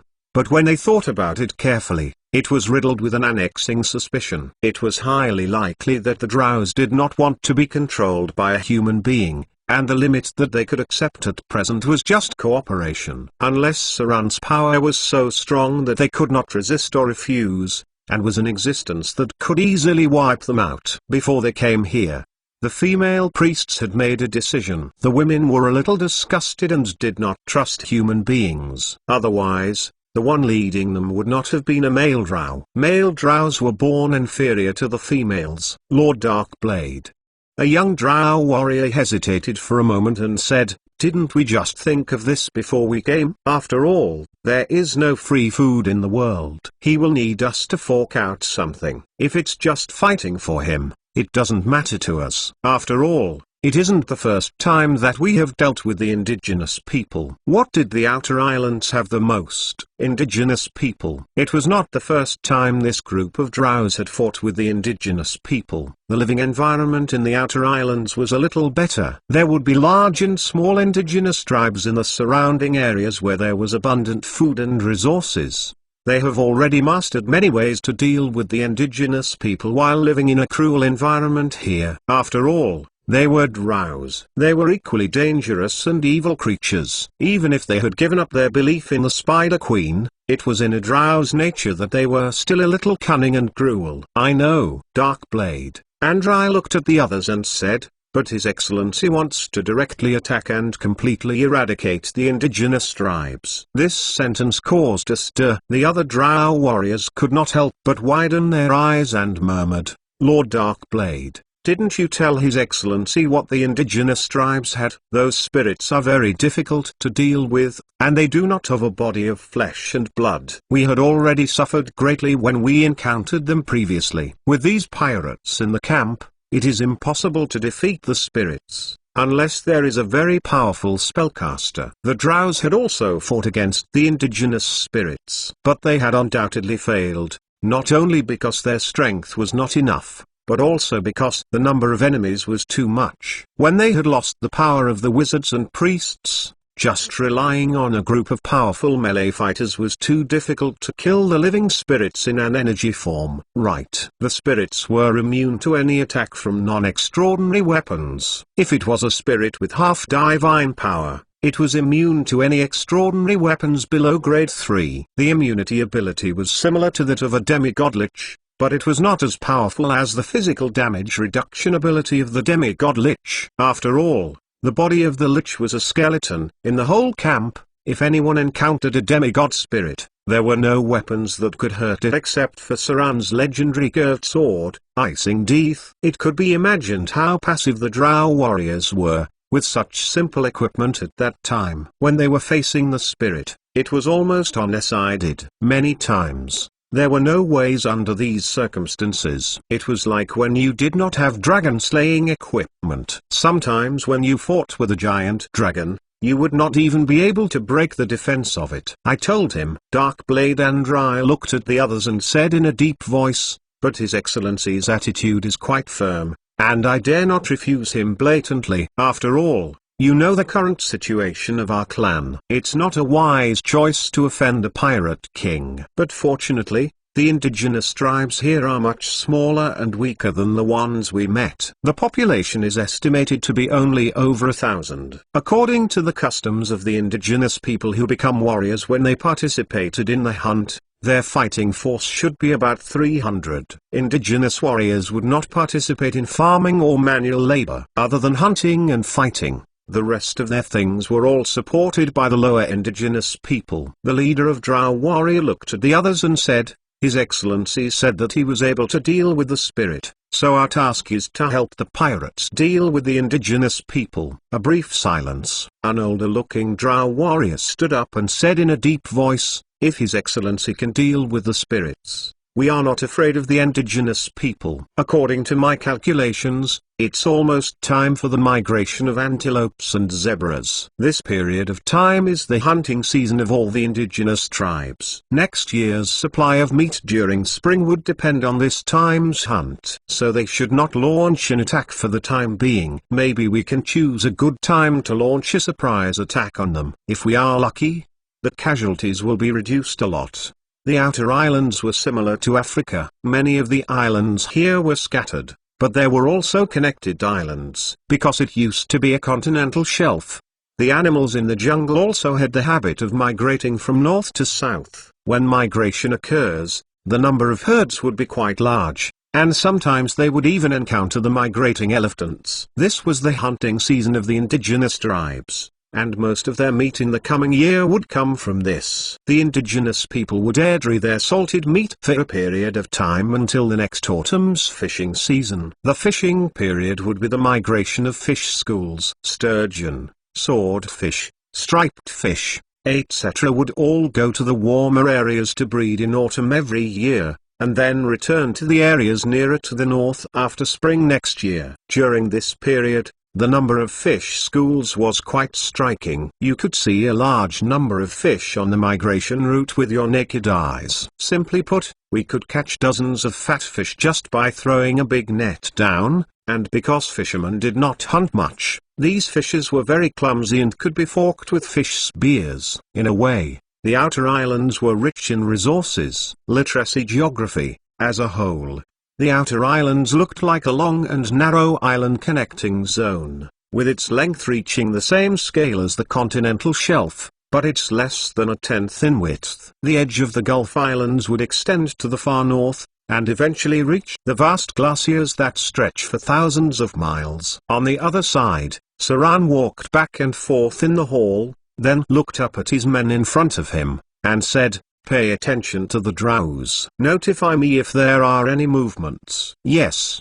A scarred-faced man immediately answered and left. Just like how the drows could not fully trust Saran, Saran did not fully trust them either, because it was not the first time he had dealt with the drows, and he knew a lot about the cunning nature of this kind of intelligent creatures. If you wanted to control the drows, you either use power or benefits, or else they would betray you easily. Saran closed his eyes and took a deep breath, then said, "Not a single female drow appeared, and no spellcasters were seen." Is it because the drow clan had already declined into this state, or were they still not determined to cooperate with me completely? If it is just involving them, they would not be worth much at all. A drow clan that has lost their spellcaster's inheritance has no future. If it is the latter, then they were still feeling disgusted with themselves. I'm afraid if they cooperate, it would only be because there is no other choice. We need to have great power just to tame them completely,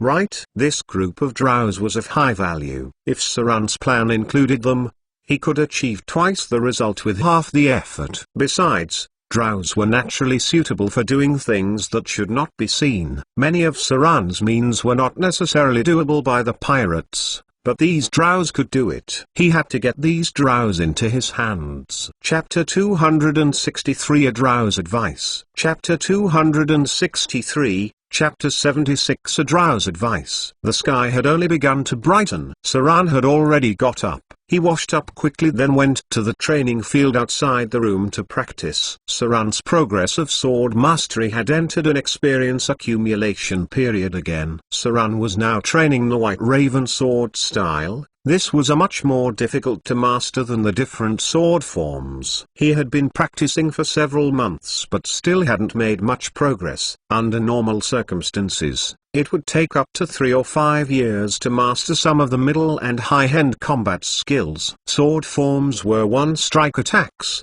while the White Raven sword style was a combination of attacks. It's like the difference between a powerful sword technique and a set of powerful sword techniques which include explosive techniques, techniques which accumulate strength, and the combination and continuity of moves. These things needed special training and their corresponding skills. Saran, for example, couldn't immediately use beheading right after he uses heavy hack. Only sword saints could use the sword naturally. After some training, the sky was already quite bright. He took out a powerful crossbow that could shoot out 3 successive rounds. He filled it with ammunition rapidly with both hands and then fired it at a target 100 meters away. Saran didn't need to aim. He raised his hand and shot at the target in front. With his current abilities and attributes, he could still hit the target without too much aiming, since attributes contributed to the different skills. They were also the hardest to level up. Swoosh, swoosh, swoosh. 3 arrow bolts hit the target. They all hit the red center. However, Saran was not at all proud, for it was only the simplest shooting technique that many people thought was easy. He calmly continued to load the crossbow, then ran from left to right, moving at an amazing speed, at the same time shooting at the target as he tumbled and dodged. Swoosh, swoosh, swoosh. 3 arrow bolts hit the target, but this time one of the bolts hit the red circle. Saran looked at the target in front of him and frowned slightly. He had not mastered any ability in long-range shooting. It was not easy to hit the target at high speed and long distance. It depended on his great attributes: balance, coordination, hit rate, etc. But this was nothing. A real expert could shoot at the heart of a moving target while moving at a high speed. That was a real marksman. If according to the standards of normal people, all elves that were proficient with the bow could be considered expert marksmen. Without modern equipment, high-speed shooting could only be mastered during battle. Saran played with the powerful crossbows in his hand, then filled them up and shot them out into the sky. A bird the size of his palm was shot down. Pa, pa, pa. There was a round of applause in the distance, and then saw the drow that Saran had let go. His name was Darkblade, Andrai. He was the fighting expert among the drows and the leader of the drow warriors. He looked at Saran and bowed slightly. Then he exclaimed, "Your skills are amazing. That's rather fake." Saran knew his shooting level, but his expression did not change. He just smiled and said, "It's just a little training." Drows are the real masters of shooting. Darkblade let out a slight smile and asked, "Does your excellency like using the crossbow?" "Yes," answered Saran with a frown. He didn't understand why he asked that. The drow looked at the target in the distance, and then slightly lowered his head and said, "In my opinion, with your abilities, you should not use this heavy and slow crossbow. Only people with insufficient talent use the crossbow. Its reload speed is slow, and its power is not greater than the bow. From my point of view, you are far superior to others in strength, agility and physical fitness. From the point of view of a shooter, your excellency would be a genius in using the bow." A genius. Saran couldn't help but think about what the drow had said. In terms of attributes, he had the attributes to use the bow. However, since he had used the crossbow for some time, and had formed a habit, he never considered switching to the bow and arrow. That was not until Darkblade put forward this opinion that Saran realized that the use of the bow might be more effective than the crossbow. "Man!" Darkblade turned and ordered, "Bring my elven battle bow here." A subordinate behind him quickly left. After a while, he took a dark gold elven battle bow. The curve was very smooth and there were exquisite carvings on it. There also seemed to be some paint on it which Saran was unsure of. All elven weapons were not ordinary.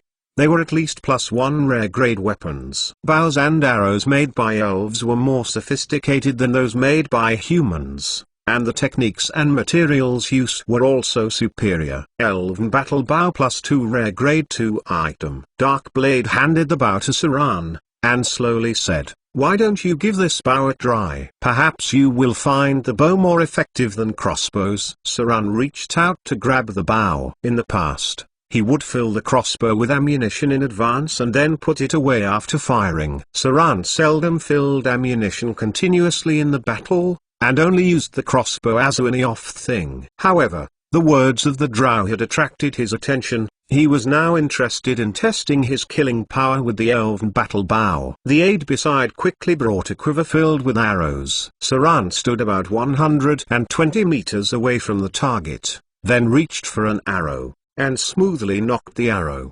He didn't use the bow much, but he was not completely unfamiliar with them. The bow and arrow were not as convenient to shoot as the crossbow. After all, a crossbow could be fired after loading it with ammunition. However, the continuity of the bow was undoubtedly much better than that of a crossbow. Swoosh! An arrow flew out and hit the red mark easily. Even though his strength was not high, he had 24 points of dexterity. That meant that Saran had great balance and coordination. Any skill related to dexterity would be easy for him. However, a shot didn't mean anything. Saran was only trying out his ability to use the bow. After getting the hang of it, he pulled more arrows and shot continuously. Swoosh, swoosh, swoosh. 5 consecutive arrows were fired. Saran fired rapidly. His endurance was quite good. It took him about 1 second from aiming to shooting. That was to say, he shot out 5 arrows continuously in 5 seconds. Almost at the next moment,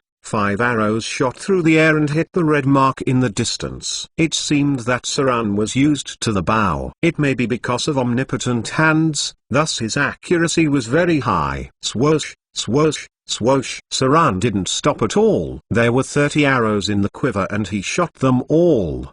He shot 10 arrows at each target, which took about 36 seconds. During this period, he did not need to rest, nor did he have any physical problems. Only until he shot all the arrows in the quiver, he felt that his arm was slightly numb. There was no doubt that the role of his extraordinary constitution was at play. The targets in the distance were full of arrows. Saran didn't miss the target, but only 27 arrows hit the red mark, 3 of which didn't hit the red mark. From an accuracy point of view, this was an amazing result. The drows were shocked. Saran, on the other hand, looked at the targets with arrows in the distance and was lost in thought. He seemed to have neglected something before. Maybe the crossbow was not a long-range weapon suitable for him. Chapter 264 Battle Bow plus 2 Chapter 264 Chapter 77 Battle Bow plus 2 Saran needed a range attack method. In the past,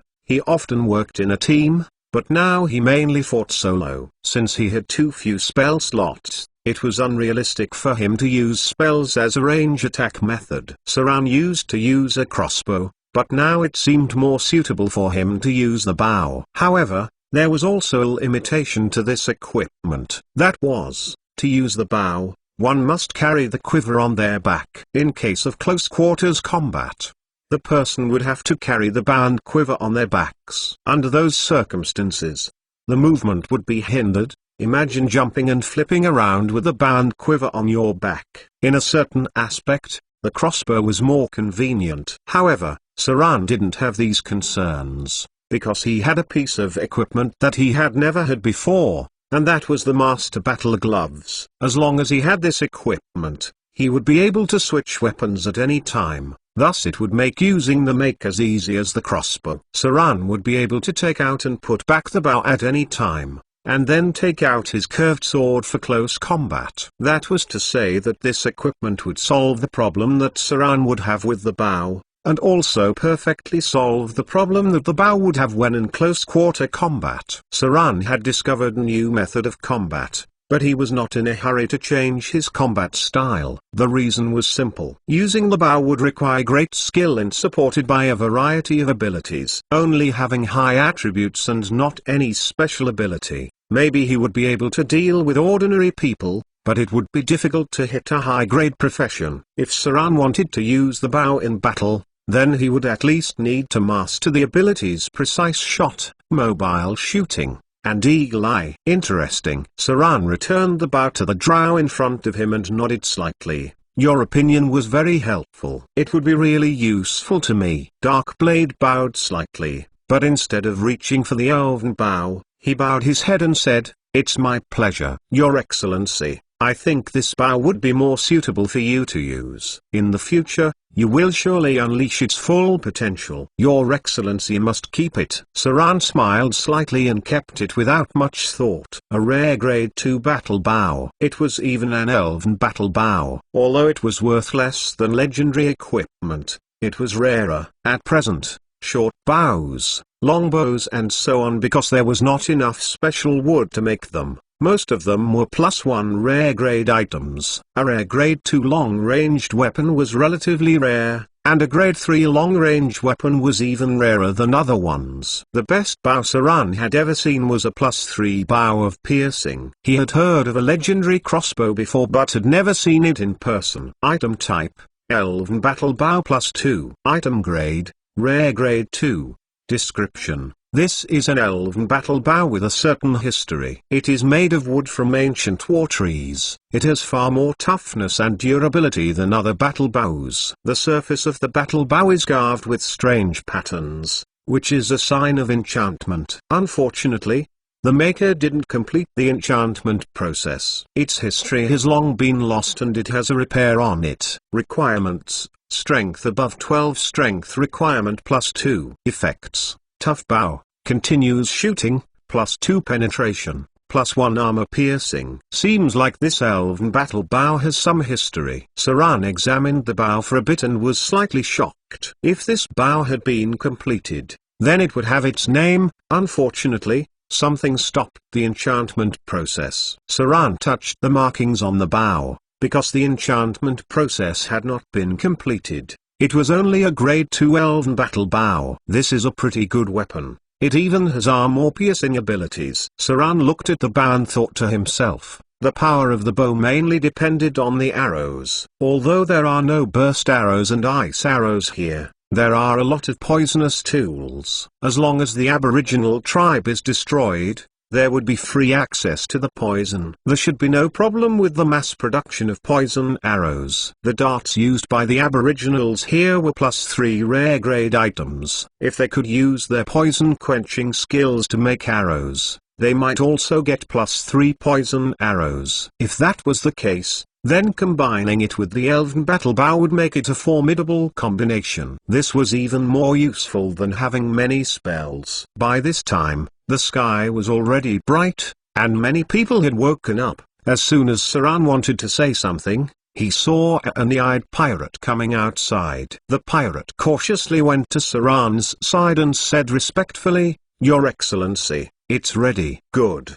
Saran nodded. He looked at the drow warrior leader and said, "We attack tonight, prepare your men." "So soon?" Darkblade's expression was somewhat hesitant but still nodded and said, "Yes, I'll make arrangements." Saran smiled contentedly, then waved his hand to one of his subordinates, gave orders, then said a few words to the eye-eyed pirate. Immediately the two men ran in different directions. Soon there was movement in the camp, and all the elite pirates under the pirate leaders gathered. They did not enter the jungle, but all went to the port and boarded the warships outside. This island had a river that led to the sea. This was a path to the tribes. Inside the room, when Saran came in, Vivian was already waiting for him. When she saw him come in, the little girl smiled sweetly. She said in a cute voice, "Brother, let's go. Get rid of all those natives." Vivian wore a black princess dress today. For some reason, the little girl only wore black and white princess dresses lately. Perhaps it was because he had gotten used to the girl's clothes. Saran did not feel strange. He nodded slightly and said,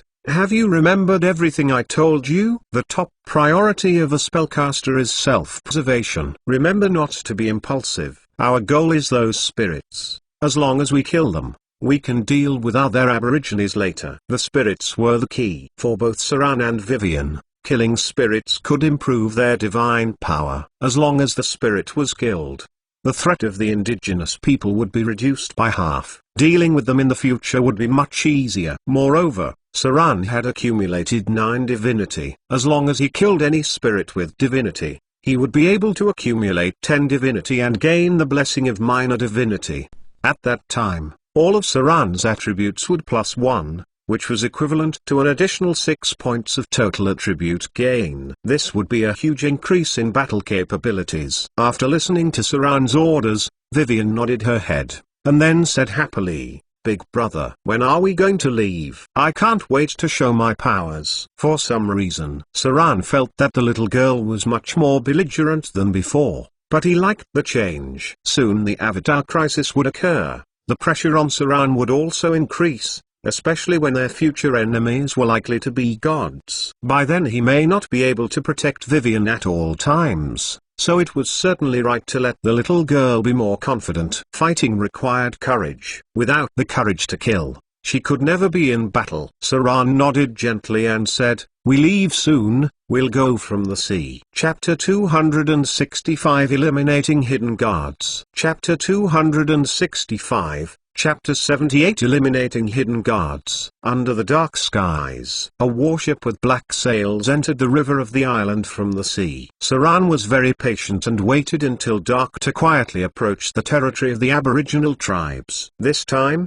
he didn't bring many men out. Even with the Drow warriors, there were only 121 men in total. Most of the pirate minions stayed in the camp. To achieve a surprise attack, there must be few people and a strong fighting force. Only elite troops could catch them by surprise. The night was deep. Saran and his men disembarked 10 kilometers away from the tribe. The distance was just right. It wasn't too close to alert the enemy, nor was it too far. This time, most of Saran's men were strange-looking. They were either scarred on the face, or piercings on their ears. Some of them were even covered with strange tattoos. More than 70% of the pirates were fierce-looking. There was no doubt that they were the elites who had survived the countless battles. Only the strong among the pirates would survive. After 3 battles, the pirates who had survived were not weak. Pirates could level up very quickly. After all, they were professionals. All the pirates brought out by Saran this time were grade 2 or above, among which there were some grade 3 small group leaders. These pirates were far superior to ordinary pirates in terms of their combat experience and equipment. All the pirates had their equipment. Thus Saran did not have to purchase equipment for them. The lowest tier equipment they had was at least standard military grade equipment. Some of them even had rare grade 1 equipment. The Drows then disembarked from the ship. They looked much better than previously because Saran had supplemented them with equipment. Before he came, he prepared a large number of standard military weapons, enough to arm nearly 300 men. It also included some leather armor and inlaid iron armor. Saran didn't get better full metal armor because the price of this armor would significantly become more expensive as its tier went up. The Drows were now equipped with new leather armor, and a third of their weapons had been replaced. Since Saran had taken one of their +2 elven battle bows, he had to return the favor. The overall fighting capability of the group this time was pretty strong. The Drows had very strong night vision ability, thus fighting in the night was easy for them. After all, the Underdark was also a place of darkness. Then there were the pirates who had no problem fighting in darkness. Halt! Saran looked at the others behind him, then gave Vivian a look, and said slowly, "We killed their scout last time. They may have buffed up their defenses. I'll go to see if there are any secret guards." After saying this, he nodded and disappeared into the darkness. Saran's figure was completely covered by the night. After entering sneak, he went close to the aboriginal tribe in front, while the men he brought remained nearly 3 kilometers away, taking out hidden guards. This was a usual job for arrogant Saran was very good at it. There was a glimmer of light ahead, and Saran approached carefully. Instead of entering the tribe, he circled it very carefully. Soon he noticed a slight movement coming from the grass in the southwest. It was a tiring job to be a night guard, thus staying still and not moving was impossible. Saran quietly went over, and then saw a small aborigine among the tall grass. The locals of the outer islands were short and were often called monkeys by the pirates. Saran moved close without any expression. At a distance of about 15 meters, he suddenly began to speed up, but there was no sound. A faint cold light appeared. Saran covered the guard's nose and mouth while at the same time stabbing the guard through the heart. A stream of blood rushed out, and the guard was killed. A row of Day 2 appeared. Battle ended. You've activated Backstab. Dealt 86 penetrative damage. You've hit the target's heart. Activating the test of death. Target failed the test. Target has been killed. You've gained 1750 slaughter EXP. Although Saran didn't scan the guard, according to the slaughter EXP obtained, he could roughly judge the level of the opponent. somewhere around grade 3. Due to the lack of knowledge of civilization and the lack of sorcerer lineage, there were few spellcasters among the indigenous people. Most of the spellcasting was concentrated on shaman priests. Some could master Shinix. However, they would usually not appear in such small tribes. They usually appeared in tribes that were way larger. The probability of a Shinix user being born was less than of a sorcerer. Dong. Saran let go of the corpse and it fell on the grassy ground. He went into a state of stealth again and moved along the tribe. Since a hidden guard had been found, there must be more than one nearby. Saran moved carefully. After going around without any discovery, he began to expand the scope and continue to search. If there were secret sentries that were not eliminated and discovered their advance, the effect of the night raid would be greatly reduced. They might even suffer severe losses if he didn't take out the guards. Saran had great patience. After 3 passes, Saran finally found the second hidden guard who was hiding on a big tree near the south. If it wasn't for his keen hearing, he wouldn't have found the guard. It took Saran nearly an hour to take out 3 hidden guards outside the tribe. When he was finally sure there were more hidden guards nearby, he went back to his men. It was almost 1 a.m. now. It was the perfect time to launch a surprise attack. Chapter 266 Surprise Attack. Chapter 266. Chapter 79 Surprise Attack. Soon, Saran returned to his men. At this time, there was a great difference between the drows and pirates. In terms of fighting capabilities, there wasn't a huge gap. However, after more than an hour's wait, the discipline they shown was different. The drows were still silent and without expression, but the pirates were already a little restless. If they hadn't feared Saran so much, they might have already attacked. The former reminded Saran of the underdog.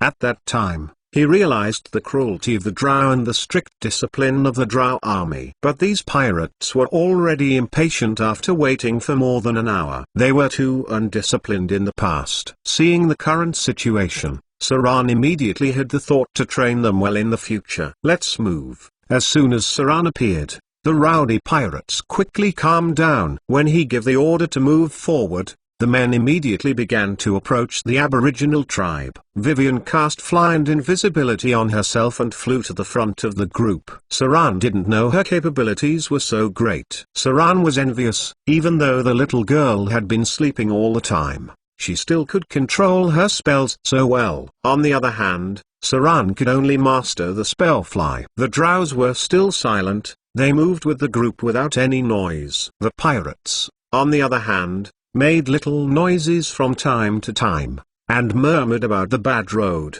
but they were immediately reprimanded by their leaders. Darkblade shook his head after seeing this. He didn't have high hopes for the upcoming battle. He had made plans to retreat if things don't turn out well. After all, there were not many warriors in the tribe. The elite and valuable drow warriors should not be used here. Right now he only hoped that the surprise attack would succeed and that the throat cutter would be able to kill some spirits. The group got closer and closer. With a glimmer of light in front of her, Vivian also gradually lowered her flight. The pirates were better, after all. They had seen the little girl fly. The drow warriors, however, were a little scared. The little girl, which seemed weak, had powers beyond their comprehension. Haste. The first spell she cast was Haste, a team buff spell. It could speed up the movement speed of the people inside the target area. Draconic Strength. She cast this spell on Saran, giving him tremendous fighting power. The little girl didn't spend too many spell slots on buffs. After finishing a few simple spells, she immediately began to prepare protective spells for herself, and then she nodded her little head towards Saran. Their priority was to kill the shaman priest. They could not give the spellcaster a chance, or they would suffer severe losses. Saran easily opened the wooden bars of the aboriginal tribe, and then a group of men quietly infiltrated the tribe. The watchman on the sentry tower had been killed by Vivian's disintegrate spell, and another one was hit by Saran's dire charm. Because of the spell Haste, the drow warriors were able to enter the tribe quickly. During this period, some of the low-grade aborigines were awakened, but their throats were cut before they had the chance to alert others. No pity, no mercy. In the blink of an eye, there were now more than 10 corpses, Don't bother with the rest." Saran looked around at his men and said in a deep voice, "Dark Blade, you and your men raid the chief in the middle of the tribe. I'll kill the shaman priest, and then I'll join you." Without knowing when the spirits would appear, Saran could only kill the shaman priest first. Saran's figure escaped directly into the shadow, and then moved toward the courtyard where they had previously confirmed. Vivian's figure was flying in midair, and she had cast on herself greater invisibility. The two quickly approached the position of shaman priest. On the other side, Dark Blade was rushing directly to the center of the tribe. As the drows moved, they alerted some of the aborigines. However, no matter men, women, old or young, as long as anyone stood in their path, the drows would kill them. The drows had no mercy for the aborigines, and neither did the pirates. Soon there were nearly 100 more corpses. The drows had come close to the center of the tribe, and the sounds they made had awakened some of the native warriors. But many of them were killed by drows before they could pick up their weapons. It was around 2 in the morning now. Under normal circumstances, most people would be sleeping well. Even when they heard some noise, most of them would not wake up. Kill. The call had awakened the whole village, but it was already too late. With the drow's ability to see at night, they had complete control of the battlefield. Although they were only 30 of them, the number of people they killed in the battle was twice that of the pirates. These were the creatures of the Underdark, not showing the slightest mercy when slaughtering. "Follow me." Dark Blade felt a chance to win and said in a deep voice, "Come with me, Rangers. Shoot the guards in front, kill the chieftain of the natives." The elite pirates had begun to fight with the gradually reacting enemies. The pirates would yell while they fight. Although their momentum was quite amazing, they had alerted more aborigines. Casualties began to appear on their own side. 7 or 8 pirates had died,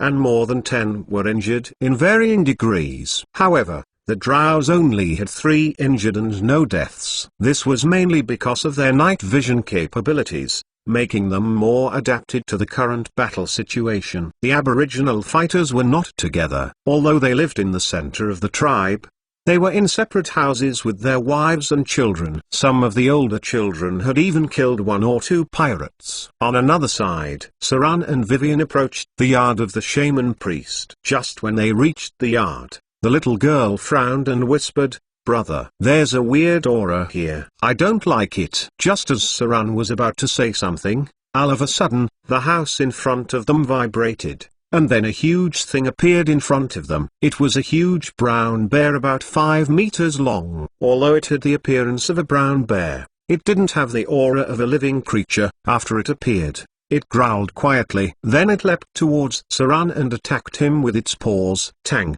tang, tang. Saran would not be hit so easily. He dodged the attack, and then he swung a pair of swords toward the huge brown bear in front of him. But what surprised him was that icing teeth in his right hand broke the defense of the bear, but the curved sword in his left hand seemed to have hit a tough energy field and almost no harm was done. Saran had a stern expression and thought, "A spirit bear." Chapter 267 All Attributes +1 Part 1 Chapter 267, Chapter 80 All Attributes +1 Part 1 Bear Spirit, a kind of spirit that was mainly created from totem worship. Although its external manifestation was a bear, in fact, most of the spirits were intelligent beasts. They were life forms made up of half energy, which was similar to saints. However, they were not as powerful as saints. The creature in front of Saran was a spirit bear. The aborigines liked to worship fierce beasts. Maybe it was because their ancestors had some interaction with some beasts. That is why they worshipped some beasts as totems. The most common totems were wolves,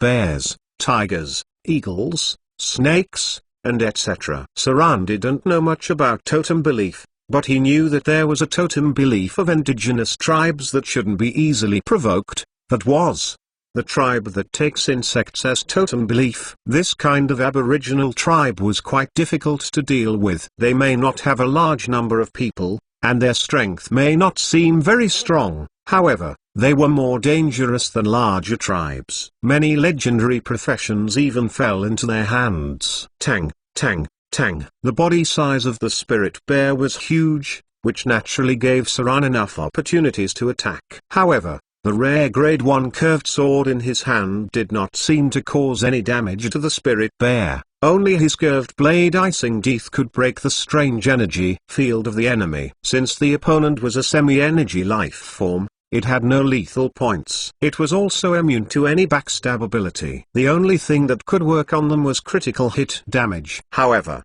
no critical hit could trigger a test of death. Vivian. Saran turned around to avoid the huge bear's paw, and said in a deep voice, "Go to deal with the shaman priest first. I will deal with the spirit bear." Saran didn't know how powerful the spirit bear was. The bear's paw created a gust of wind when the bear swung it. This made Saran thought about the legendary Eastern thousand-year black bear spirit. But even though the spirit bear seemed very difficult to deal with, Saran was most afraid of the shaman priest who hasn't appeared. His vast combat experience made him realize how much a spellcaster could change the tide of a battle. Thus his first thought was to let Vivian deal with the shaman priest. Even if the opponent may not yet reach a professional level of 15, the little girl didn't think too much. Raising her hand, she shot out a ball of fire which blew down the door of the house and destroyed half of the wall. Vivian continuously increased several magic defenses on herself, and then carefully flew in.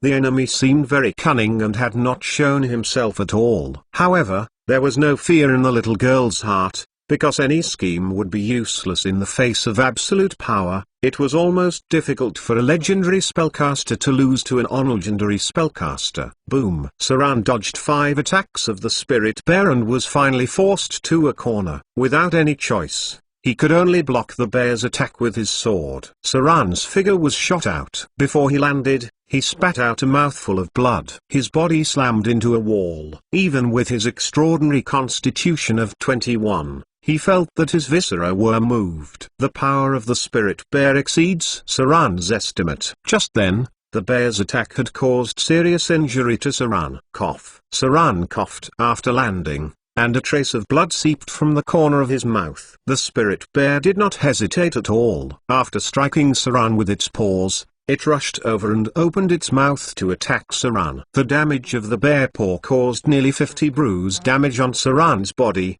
which was higher than a frontal slash. Saran estimated that the spirit bear's strength was about 27, maybe even close to 30. Evade sight, shadow jump, slaughter form. Saran's figure disappeared instantly. His whole body was hidden in the shadow. The bear's huge body rushed over. Because of the sudden disappearance of the target, it could not stop the momentum of the forward rush. It directly knocked down the house in front of it. At this time, Saran's figure also appeared as a distorted shadow. There was only one curved sword left in his hand. As the bear rushed forward with great momentum, Saran appeared behind and was going to stab it in its ass. Even if the attack wasn't fatal, it would still cause great damage. He stabbed the spirit bear. With the increased strength of the slaughter form and draconic strength, Saran was able to stab the whole sword in. However, he didn't feel like he had stabbed into the gut. Instead, he felt like he had stabbed into a tough muscle layer, which made Saran doubt that the spirit bear had internal organs. It seemed that the bear only had the body outline of a bear, but lacked internal organs. Raw. Although he failed to achieve the critical hit effect, Saran's attack inadvertently enraged the spirit bear and also caused a lot of damage to it. The weak spots of spirits were very special, requiring the ability to expose weakness to accurately find it. Though Saran couldn't get a critical hit, the damage dealt was greater than in other areas. Even in the slaughter form, Saran still dare not fight against the spirit bear head, because the power of animals was far greater than that of humans. An ordinary brown bear could kill an adult in an instant, while a large adult brown bear could break the back of a bison with its front paw. The power of the spirit bear was even more terrifying. There was only one gorilla nicknamed the Great King Kong in the whole Outer Islands that could compete with it in strength. Literacy biology. Silver-backed mutant King Kong. Saran pulled out the curved sword. There was no blood on Saran's sword. It seemed that the spirit bear had no blood. With a roar of anger, the bear's paw swept in. Saran dared not face it head-on but dodged it. At the same time, He stretched out his hand and slapped it on the back of the bear. Vampiric touch. Spells were still effective since the bear was not a deity. With the conversion of energy, a spirit creature could not only be immune to any non-rare grade weapon but also immune to many low-level spell attacks. This was due to the accumulation of spell resistance. If a legendary figure had high enough spell resistance, it could also offset many lower spell effects. The spell Vampiric Touch directly stole the target's life energy. The spirit bear suffered all the damage, while Saran regained some health. A pure form of life energy flowed into Saran's body, recovering his body greatly. Shadow Strike. Saran could only evade and strike. Fortunately, all creatures with too much power were clumsy and heavy when they moved. The strength of the spirit bear was higher than that of many giants, but its dexterity was the level of normal people. Saran could injure it little by little as long as he paid attention not to be blocked in a corner. The damage of the spirit bear could reach about 80, which was equivalent to Kai attack of a legendary sword saint. Saran could only take 3 attacks at most. Shadow Strike. There was an explosion in the house. Saran could not be distracted to observe the situation there. He could only take a look when he dodged. Vivian seemed to have met with a little trouble, but Saran felt that the little girl was not hurt. It's just that there were some annoying traps. He could feel a trace of anger in the little girl's heart. Saran was a level 10 rogue, which means that every time he used Shadow Strike it would leave 10 shadow corrosive damage to the bear. Boom. Another explosion. Saran could not recognize the spell level, but he could feel the elemental energy of the explosion. The explosion was tremendous. The whole roof was lifted, and rubble was all over the sky. There was also a nauseating smell that seemed to have affected Saran. Shadow Strike. Saran's sword once again slashed the back of the bear. When he was ready to pull away after successfully striking, the spirit bear suddenly roared. Battle roar of spirit bear legendary skill. All of a sudden, Saran was stunned by the roar. His vision was blurred, and his eardrum was bleeding. The roar formed a shockwave as it vibrated and spread like ripples. A sound attack. This was what Saran hated and feared the most. Chapter 268 Overall Attributes +1 to Chapter 268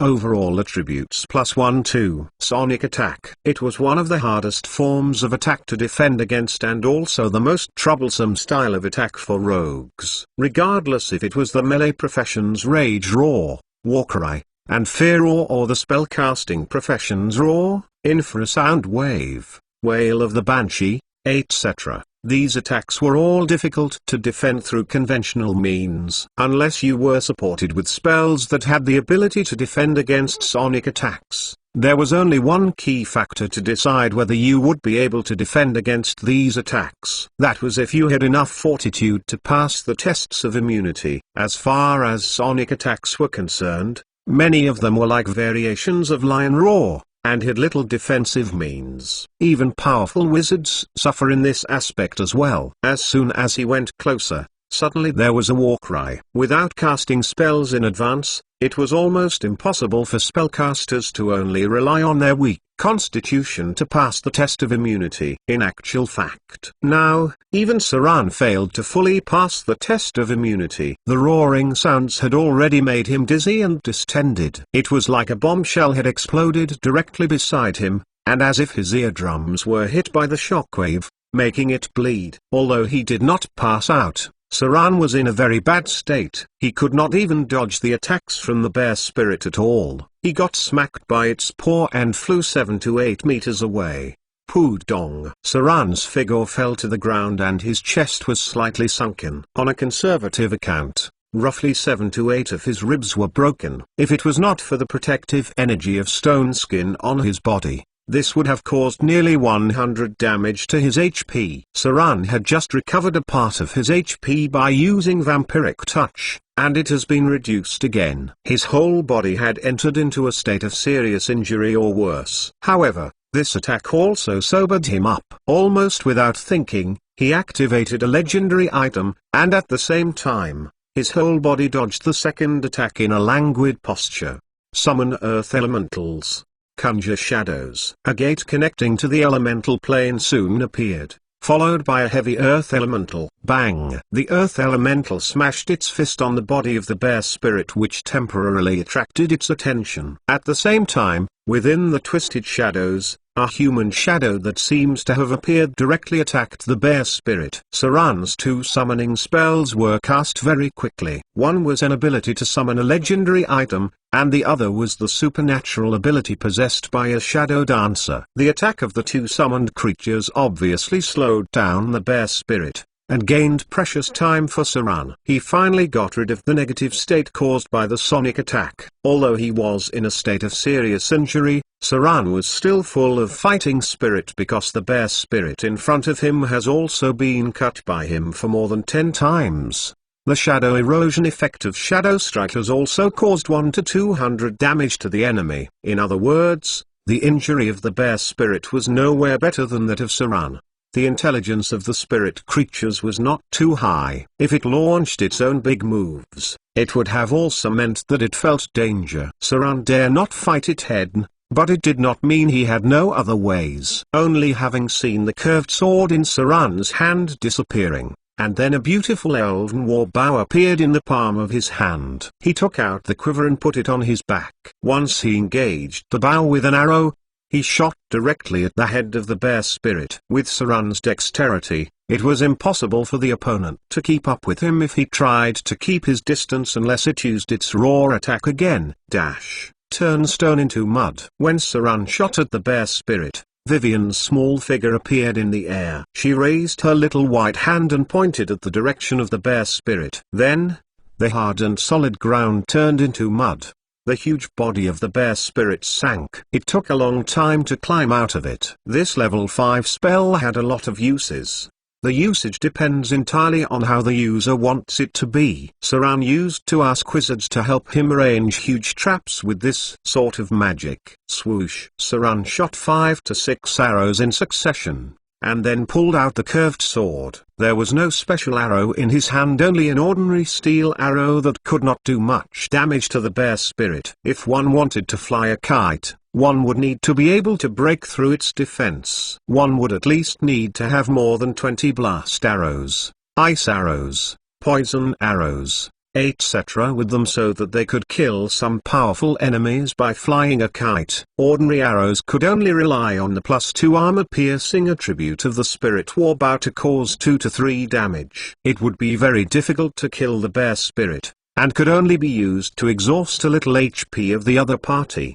Missile Storm, Acid Arrow 2, Firebolt 3. Vivian was using the turnstone into mud to trap the bear spirit and have started to cast it continuously. It seemed that the little girl had much more experience in fighting than before. She actually judged in advance that it was difficult to control the bear spirit in front of her using ordinary magic, as it was a divine creature. From its appearance, it could be deduced that it had quite a powerful immunity ability. That was why Vivian's chosen magic was control magic, that has a control effect. Turn stone into mud. Many of sorcerers' magic did not have to be control types to be able to limit their enemies' mobility. A deluge of spell attacks descended. Part of it was offset by the magic resistance of the bear spirit, but the other part still managed to seriously injure its body, especially the attack of Acid Arrow and Firebolt, which caused quite a shocking amount of damage to it. Saran's figure also rushed up at this time. The shadow was biting and attacking around the bear spirit. Since it was a shadow, its health held little weight. Although the earth elemental was nearly broken by a slap, it still had a third of its combat power. Saran, with his hands holding a knife, slashed towards the head of the bear spirit where it had already been in a near-death state after being bombarded with Vivian's spells. Finally, it ended after a round of attacks, and was directly chopped down by Saran's behead attack. A head of a bear landed, but there was no blood gushing out. The body of the bear spirit in front of Saran quickly dissipated, just like fireworks, disappearing into the light under the sky. That was the power of elementals. A fairly pure elemental energy, It had been made using this energy with its body in a semi-energetic form. The energy dissipated. Some of them have condensed and became a crystal-like substance. This was a crystal stone that was created after a highly condensed elemental energy, a rare item. In addition to legendary creatures that would stay, only the elemental plane could find part of it, which was an important material for many casters. A row of data emerged. You've used Behead. Behead successful. You've dealt 49 damage to the target. Target eliminated. You've received 7,500 slaughter experience points. Target was a divine creature, automatically extracting divine energy from the target. You've acquired 2 divine points. Energy full of divinity emerged and gradually integrated into Saran's body. He originally had 9 divinity points, and now he has accumulated 11 divinity points. It was not known if it was because the bear spirit did not have too much wisdom, because Saran did not feel a strong will within this divine energy. Instead, it was like a kind of confused and hazy pan-consciousness. It was as if, through the prayers of many people, finally formed a body with a simple consciousness. This consciousness was quite weak, because it did not have much concept of self.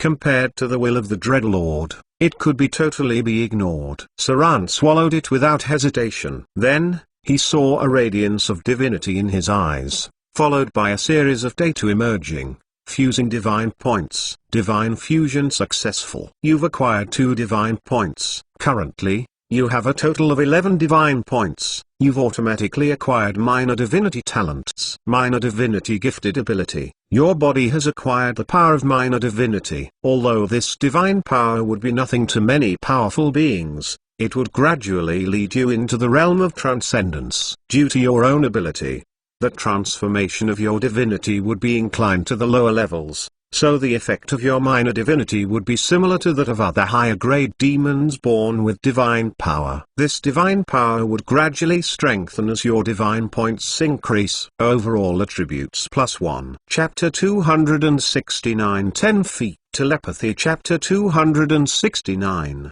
Chapter 82 10 feet telepathy. Overall attributes +1. After Saran acquired the minor divinity, he looked totally different. Although his appearance was still the same as the original one, the temperament of his entire person was somewhat deified. If we wanted to use the Eastern way to describe it, he exuded a breath of harmony between man and nature. But this breath was obviously the harmony between man and nature of the way of the devil. Saran originally had some delicate looks, but now his temperament seemed to have a trace of the demonic charm to it. This is hard to describe with words, but it was a real change. This change in breath would be easy to attract ordinary mortals. The strength of the abyss demons were largely due to the divine power they are born with. Basically, the high-grade demons in the abyss had a trace of divinity. The power of divinity could be gradually accumulated, so the struggle between high-grade demons was also very cruel, and even had many beings strengthening their power by plundering the divinity of others. It was almost an endless army of demons. It was inevitably the best targets to plunder divinity. Unfortunately,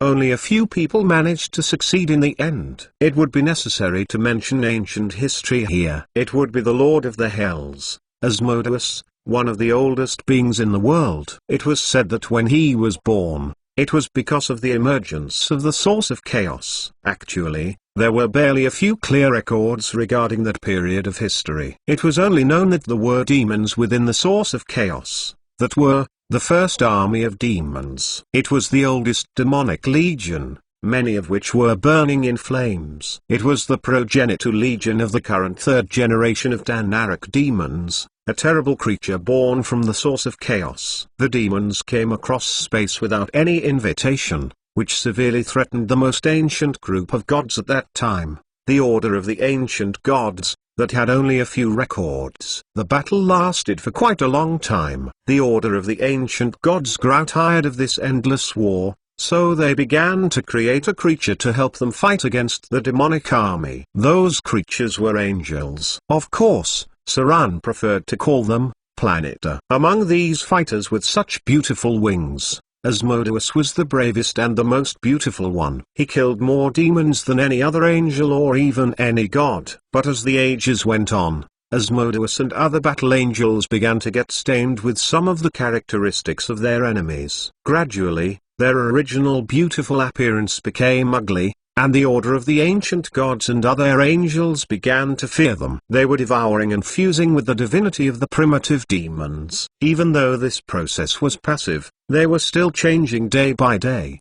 They were getting stronger and stronger day by day. Asmodeus' power was getting more and more astonishing. Although he was still the servant of the order of the ancient gods, he had begun to use the laws to seek power for himself. His special rights and rewards that he sought from the order of the ancient gods gradually overpowered many other gods. The demonic divinity was further eroding their bodies, and Asmodeus and the oldest group of divine servants under him were all changing. Finally, the devil was born. Asmodeus became the lord of the hells, the ruler of the devils, the only one who could resist the existence of powerful gods by relying solely on divine power and not on divine titles. It was also possible that he was a rare greater divinity existence. On a side note, devils inherited some of the divine abilities of primitive demons. So many of them were completely immune to fire damage, while many of the existing demons were not immune to fire damage. Regarding Asmodeus, there were many legends, but this was the one that Saran thought was the most likely to have happened. It was because there were some records in the ancient relics,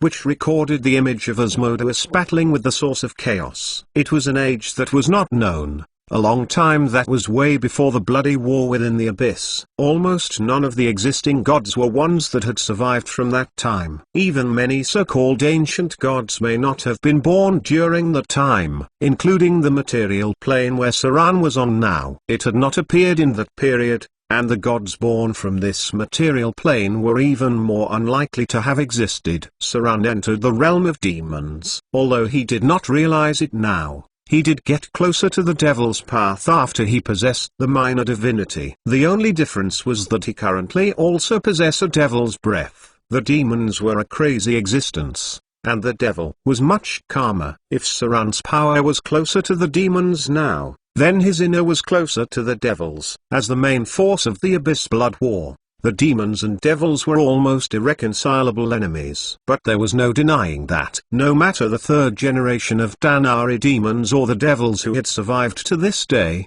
part of their power originated from the oldest primitive demons, the evil power born within the source of chaos. A demon was still a demon, and the devils only inherited the evil but still maintained the order. Literacy myth. The body of the bear spirit dissipated. There was a gem-like amber crystal on the ground, and a divine light appeared in Soren's eyes. A row of data emerged. You've acquired minor divinity. The son of slaughter lineage gained the blessing of divine power. You've awakened the potential demonic-like abilities. You've automatically attained minor fire resistance. You've automatically attained minor poison resistance. You've automatically acquired minor electric resistance. You've acquired supernatural ability 10 feet telepathy. Saran's eyes were full of data. It might have been because the divine power broke through the critical point, but his eyes began to appear dense numbers of zeros and ones, and then gradually recovered its peacefulness. Then, he had an additional 3 basic resistance abilities and supernatural ability. Minor fire resistance personal ability. Minor divinity gives you some resistance to fire damage. From now on, you are immune to any fire damage below 1 point. Any damage with a fire effect will be reduced by 1 point when attacked by spells or spell-like attacks. With the strengthening of divine power, you will gradually improve your resistance to fire, and may eventually be completely immune to fire damage. Prerequisite, minor divinity. The 3 minor resistance abilities were the same. Unlike Saran's previous cold resistance, this resistance was not a result of his own training, but a side result of minor divinity. It could only be strengthened by the improvement of divine power. Demons had naturally resistant skin. In the end, it would possible to be immune to any fire, poison or electric damage. However, most of the demons have lost their oldest lineage. Only those who were considered to be of the purest lineage, the Ballas, could be completely immune to fire, poison, and electric damage. At present, there was not much research. The only thing Saran knew was that almost all primitive demons were immune to fire damage. Balas were one of the more orthodox descendants of demons who had luckily survived. Lastly, a supernatural power added by divine power. 10 feet telepathy. Supernatural ability. Divine power gives you supernatural telepathy. The range of influence of this ability will gradually increase with divine power. Telepathy can be used in many situations. It can strengthen your ability in various aspects and can be combined with special perception abilities, such as sixth sense, danger sense, extreme sixth sense, etc. This ability will gradually increase with divinity level. This was a pretty decent supernatural ability. In some ways, it made up for Saran's lack of danger sense, but the scope of its influence was too small. According to Saran's memory, Balas were born with 100 feet telepathy. Speaking of which, he really could not understand how Queehatan killed the Bala with challenge rating of 20. With a single slash at that time. One must understand that he did not have a higher profession level than the Bala at that time. In a normal situation, even if it was standing still to let him chop as much as he wanted, it would also take half a day for him to chop it to death. One must see how long the Berserker Wizard, Gandalf, fought to kill the Bala. After finishing it off, he directly advanced to white-robed Berserker Wizard Gandalf. The power of divinity would fuse with the body. Saran's pupils glowed with blood. This was not the influence of divine power, but the bloodlust desire of the slaughter form. It was not enough to just kill the bear spirit to satisfy his bloodlust desire after becoming a slaughterer. Saran must kill more enemies to avoid entering the frenzied state of slaughter form. Vivian's petite figure landed on the ground. She seemed worried as she looked at Saran in front of her, who was filled with a murderous aura. At this moment, Saran saw the real face of the shaman priest. He was a very skinny natural gnome and was not young. No wonder he was so cunning and would not come out. But in the end, he died under Vivian's hands, because the strength gap between the two was too obvious. There were a few legendary professions within the indigenous tribe. Most of them were spirits that would only appear within the tribe's boundaries, like the earthbound spirits. Go. Saran took a look at the surroundings and said in a deep voice, "Let's head over and help them." Although the spirit and shaman priest was killed, the battle did not end. There were still many fighting forces within the indigenous tribe. Saran must suppress them as soon as possible, and have the natives surrender. Otherwise, when the battle was over, the pirates under him would probably have lost more than half. Just now, the proportion of the injured in his ranks had nearly reached 1/3. These fools, if you killed them vigorously, they would howl and charge forward. Even the inferior aborigines started to resist them, but they have yet to find out. Then, they would have been made into dumplings by the thousands of ordinary people. Discipline 3. Chapter 270 Captive Slaves. Chapter 270. Chapter 83 Captive Slaves. The sky started to get brighter. There was a lot of crying within the indigenous tribe. Many houses had been swept away. The ground was in a mess, and there were many bloodstains that were not dried and bodies around. The strong smell of blood attracted many dangerous beasts, but they were still smart not to approach after seeing the village in front of them. Heaps of hides, belongings, and swords were collected, all piled up in front of the chieftain's residence in the center. And there were a lot of gold and silver wares among them. Native people like to use gold and silver to show their status. At the empty space in the middle, there was a heap of black human heads. All the weapons were collected, and the captured natives were separated into women, children, and adult men. Then, their arms were tied together with ropes one by one. There were not many old people amongst the indigenous people, because their average life expectancy was less than 40 years old. Most of the indigenous people were adults, and the children who have passed the age of 14 here were also considered adults. Last night's battle did not make them forget. The blood on the ground filled the indigenous people with fear, especially their gazes at Saran, which seemed to be looking at a terrifying existence. After killing the spirit, the battle soon ended. There were basically no accidents. Ordinary indigenous fighters could not resist Saran's attack. Although he was just in the field of high-grade professions, He was not uncertain about the odds against legendary creatures. The number of captives had not yet been counted, but there should be around 800 to 900 at the beginning. After all, there were only a few people who escaped last night. Those drow warriors quickly controlled the situation. After all, drows were also a race that heavily depended on slaves. Sure enough, Saran looked at the busy man in front of him and said to himself, the capabilities of the drows are really better than the pirates. Whether it was discipline during battles or the process of capturing slaves, drow warriors were utterly superior to Saran's elite pirates. The drow's society was supported by slaves, so they were also adept at how to control slaves. But the best way to enslave other races in the world was the mind flayers. That kind of creature was born to control the other races. Drows were more proficient at dark arts,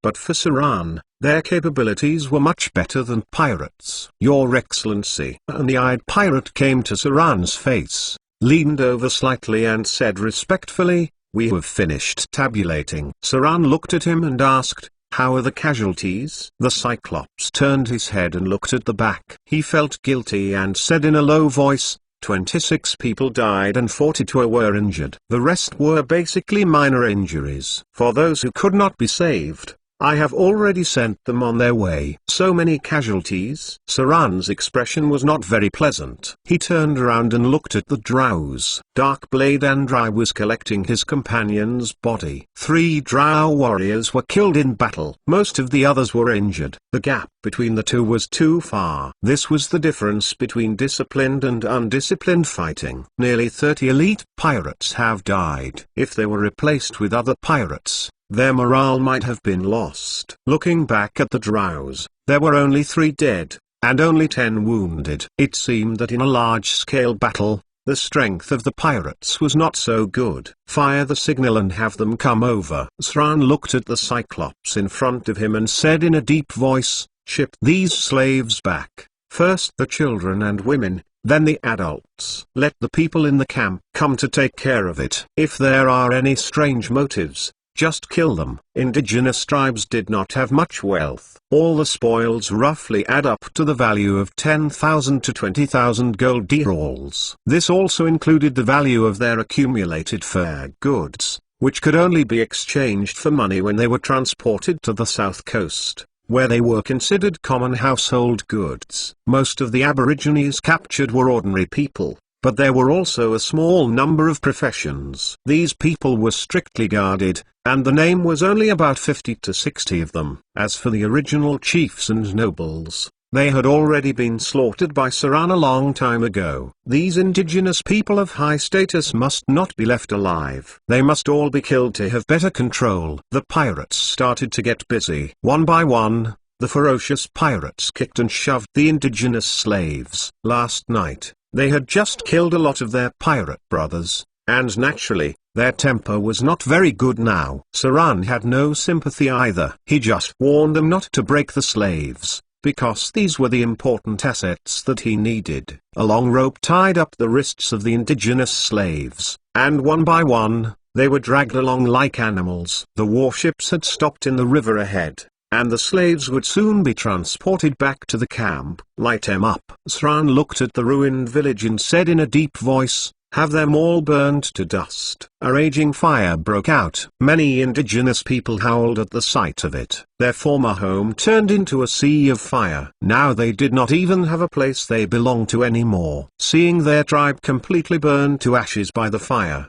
many indigenous people were angry. But even more of them turned numb as if they had lost help and have let the pirates take control of them as they boarded the ship. They were homeless. Their tribe had been destroyed, and they were now slaves and goods. They lost a place where they belonged. They have no hope, no more choices, and no courage to even resist. A thick plume of smoke rose. Saran looked at the burning village before him, then turned round to see a line of slaves tied up with ropes. A smile appeared on his face. He finally had a foothold on the outer islands. This island was his territory. Unless he actively challenged other aboriginal tribes, their chances of attacking Saran would be greatly reduced. At this time, he finally had the time to develop slowly, and the slaves of nearly 1,000 people would also provide him with a large amount of labor. The progress of the construction of the camp would be greatly accelerated. It's a pity. These arable lands, standing on a high slope, Saran looked at the cultivated land near the tribe. He could not help but go on. These arable lands are matured after years of cultivation, and there are specially dug ditches. Although the area is not very large, it is also valuable. It's a pity that the place where we developed is not here. The rivers here are not very convenient to connect to the sea though. We can only give up all these cultivated land. Arable land could be reclaimed. However, the location of the natural port was difficult to be changed by manpower. Saran could not change his plans for such little land. His powers could not be stretched, because the outer islands were still very dangerous. Chapter 271 Dark Arts. Chapter 271, Chapter 84 Dark Arts. It was about 10 o'clock in the morning. The first batch of indigenous slaves were transported back to the camp. All the other pirates who did not participate in the battle looked at them curiously and excitedly, watching the slaves being dragged out from the ship group by group. These indigenous slaves were all short, with black skin and rickets. It was unknown if they were born in this way or it was caused by their living habits. The pirates kicked and shoved the indigenous slaves down, and then all of them were locked within the camp's cages. These slaves could not start working immediately. Qualified slaves had to be professionally domesticated. The slaves who were originally transported by Saran were still busy with their work. After seeing the captured slaves, they could not help but show their curiosity and started gloating. But they did not harbor much pity nor had any sympathy because there were not that many people in the world who were full of compassion. Otherwise, paladins would have become a spiritual symbol. Strictly speaking, this was an era of moral corruption. No matter the aristocracy or the rich, their lives were more luxurious yet cruel. Even the poor in the lower class were not necessarily kind-hearted. Because of their hard lifestyle, many of them were gradually influenced, filled with resentment and extremity, but there was no opportunity for them to be evil. Otherwise, no one would have used paladins as their own weapon. These sorts of situations would always continue to recur. Every time traces of a devil appeared, their words of provocation would sow hatred in the hearts of these lower-class poor people, and would eventually turn into a widespread riot and rebellion. This was always the premonition of the beginning of the turbulent period. When the rebellion and riots happened, it would have been very close to the arrival of the Avatar crisis. Vivian's figure appeared on the deck, and the little girl seemed to be indifferent to everything in front of her. Although she was a very kind little girl that was compassionate to other people, as long as things involved Saran, her concept of virtue would be that older brother is always right. So she just looked at it calmly, and then she turned to enter her room. The other guy in her head was about to start threatening her soon, so much so that the little girl wanted to pull her out and give her a beating on her ass. Just like how if she occasionally made a mistake and Saran would give her a few spanks. Lillian, the little girl, frowned, raised her little white hand and knocked her own forehead. She said to herself, "What are you being so crazy about? Be quiet." She knocked her own forehead. At the moment, the little girl looked a little silly yet cute. Anyone that saw her would have laughed. "Have you felt it yet? How about now?" Lillian's voice seemed very excited, as if she had found some big secret. In Vivian's mind, she threateningly said, "Don't you feel it? You really didn't feel it? You are an idiot indeed." Ha ha ha. Sure enough, older brother and I are the closest. Is it only I can feel it? Vivian's lovely little face was a little angry, as if she was unhappy. She went, "Lillian, what are you so crazy about? If you have something to say, hurry up. If that's the case, I'll lock you up. You must know, I'm in control of my body now." Lillian was finally more well-behaved. There wasn't a choice. Although her strength was stronger between the two of them, Vivian was still the one in control after all. She was born with a stronger control of the body than her, especially after Vivian also began to master the divine power. Lillian seemed to be holding her breath, but she did not dare to openly contradict her, just like a bare child who was completely suppressed by her parents, holding her breath. An idiot indeed. You didn't even find out that older brother had already integrated the bear spirit's divinity. Older brother also seems to have become a child of God too. At last, she finally realized something. In the past, although Saran also killed the son of fear, he only absorbed the divinity, and the divine power was transferred to Vivian. Therefore, neither of the two girls realized the difference in Saran. They just thought that the divine power after killing the son of fear was transferred to themselves, but it was not complete. But, after what happened when dealing with the bear spirit made Lillian realized something. That there was no divine power transferred, and the divinity was directly integrated with Saran. Child of God. Vivian thought for a while, then frowned her eyebrows, and murmured, older brother is also a child of God. But why isn't he like us? Why does it seem like he had no divine power within him? The room went silent. Vivian and Lillian seemed to have thought of something else. Both of them were in the midst of thinking. Saran could absorb divinity, but was he considered a child of God? Even Lillian was not so sure about it. On the other side, the indigenous people's grounds had been burned to ashes, and Saran had some of his men watch over the indigenous captives,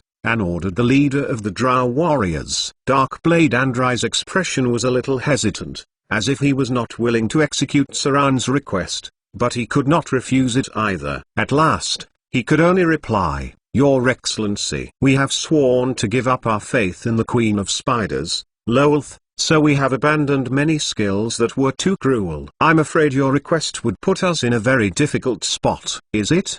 Saran's face revealed a little amusement. He slowly said, The Dark Maiden has already fallen for so long. Has your faith still remained intact? Without the magic spells given by the gods, your decline is almost inevitable. Are you still pedantic on the pursuit of your so-called good? Haven't you seen through the true nature of the world after wandering on the earth for so long? Being good needs to be supported with power. If there was no power, goodness would only become a gullible weakness. You people have already declined so much.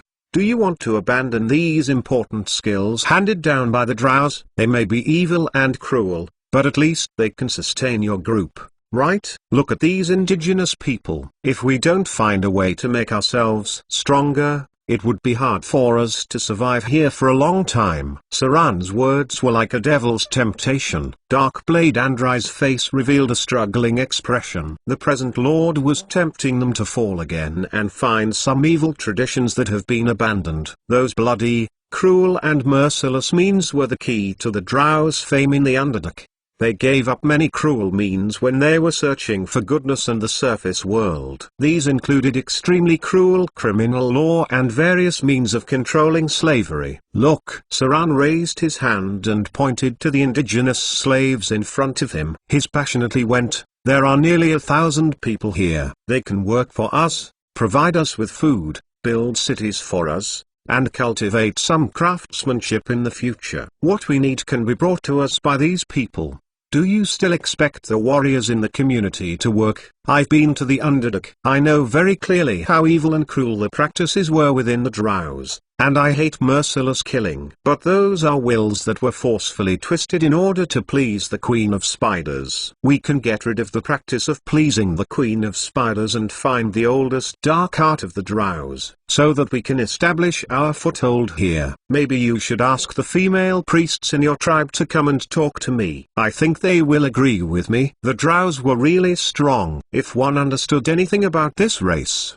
they would find that every family of the Drows were in a cruel internal struggle. Sometimes, even children and brothers killing each other. Then, when one opened their eyes to see again, they would find that every family of the Drows were fighting internally. Every family in every city was still fighting each other, and the city was still fighting against another city. With this ever-ongoing fighting, the Drows could still control the whole Underdark area and become the most powerful force. They could also send elite troops to attack and harass the surface elves from time to time. One could imagine how strong they were. Anyone who knew anything about the practices of the Drows could clearly feel that they were a species that spelt death. And the cruel rule under the Queen of Spiders was also quite deathly. But it was just like this that they were constantly deathly, no matter under the Queen of Spiders or Drows themselves.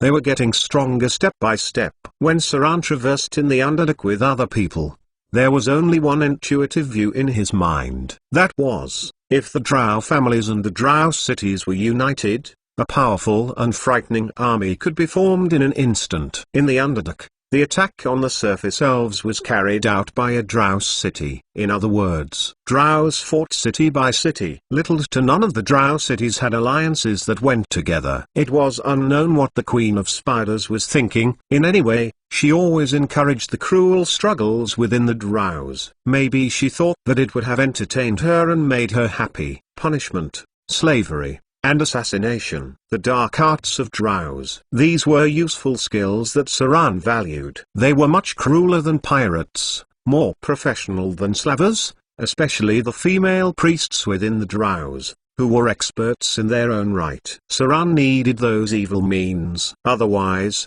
it would have taken a long time for him to control these indigenous slaves. Within the entire Underdark, the Drows controlled the slaves only by means of mind flayers, which was more skillful than the beholders whom controlled by magic. Every Drow city had a large number of slave groups whose dark arts were a culmination of a long time. Of course, their evil had also manifested in prostitution, chaos, depravity, taboos and so on. What Darkblade Andrai was worried about, was that once the door of evil was opened, his people would return to their original lives. Unless there was a strong external force to force them out of the abyss of total depravity. Otherwise, he was afraid that the practices of assassination amongst the Drows would gradually revive. It would be hard for people to change for the better. But, changing for the worse would just happen almost instantaneously. Chapter 272 Shadow Tower. Chapter 272, Chapter 85 Shadow Tower. A day's time passed quickly. In order to transport these indigenous slaves back, Saran mobilized 3 large ships. Fearing that the indigenous captives would resist, they could only transport about 100 people in batches. In this way, it basically went back and forth several times, and the total number of captives was 1,056. As long as they could be controlled, the progress of Saran's construction would be greatly accelerated, and the trouble of transporting slaves from the port island could be avoided. Batches of people were sent back. By the time Saran finished his work, it was already dark, and there was a sudden increase of more than 1,000 people in the camp.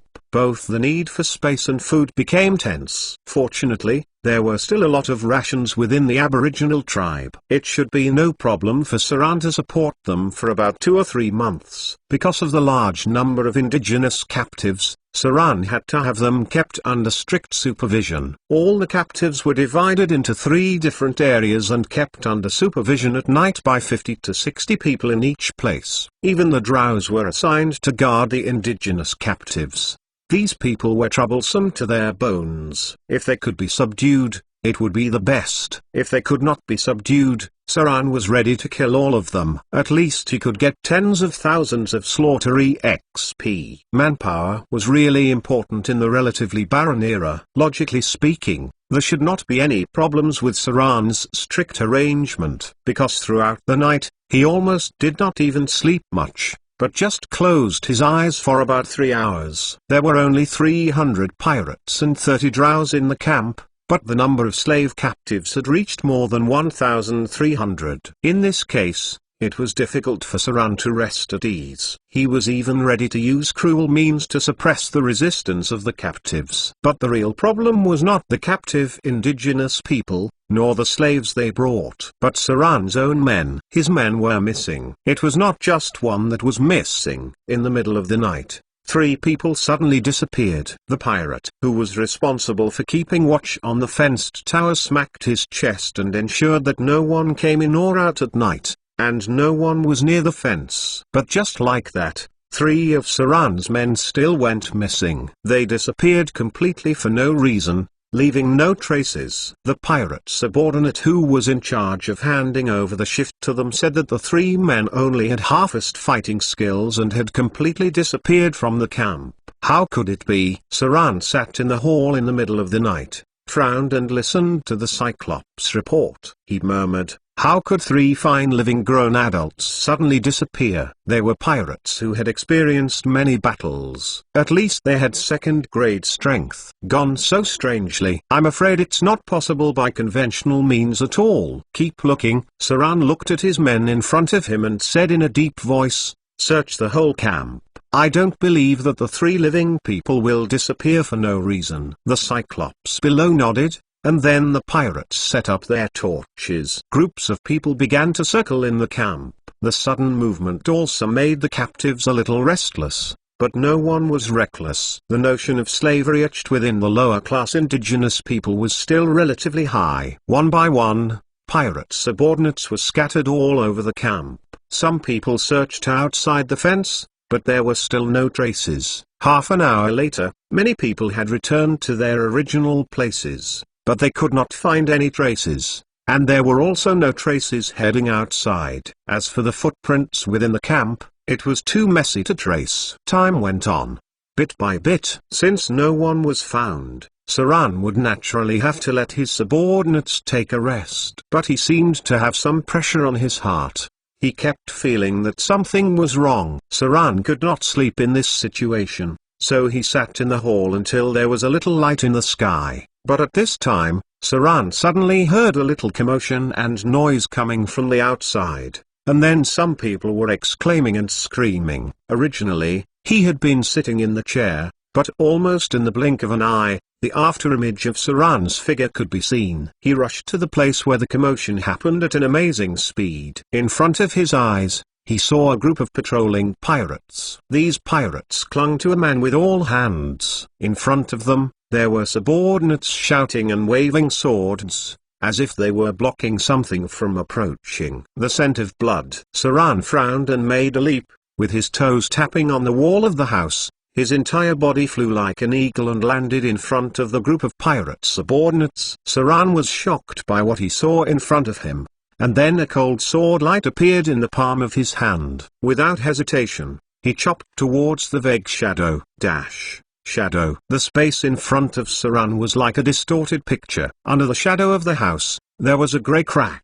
There were 3 to 5 distorted shadows and 2 disfigured corpses in it. From the features, scars, clothes and so on, these corpses were almost certainly the pirates under Saran. Shadow cracks. The spatial channel connecting the shadow plane had appeared for some reason. With the supernatural spatial ability, it might have directly sucked in people nearby into the shadow plane. Most of these shadow cracks would appear wherever there was a strong connection with the material plane, and there were supernatural forces to maintain the operation of these cracks. Most of the time, they would appear at a specific time, and then when an energy shift occurred, these shadow cracks would gradually disappear. Back off. Saran gave a stern warning to the men around him. Then he jumped up and went straight through the shadow cracks. Sword form. Spinning strike. The curved sword in his hand slashed through forming lines of cold light, avoiding the distorted shadow nearby. Then kicked the bodies of 2 pirates,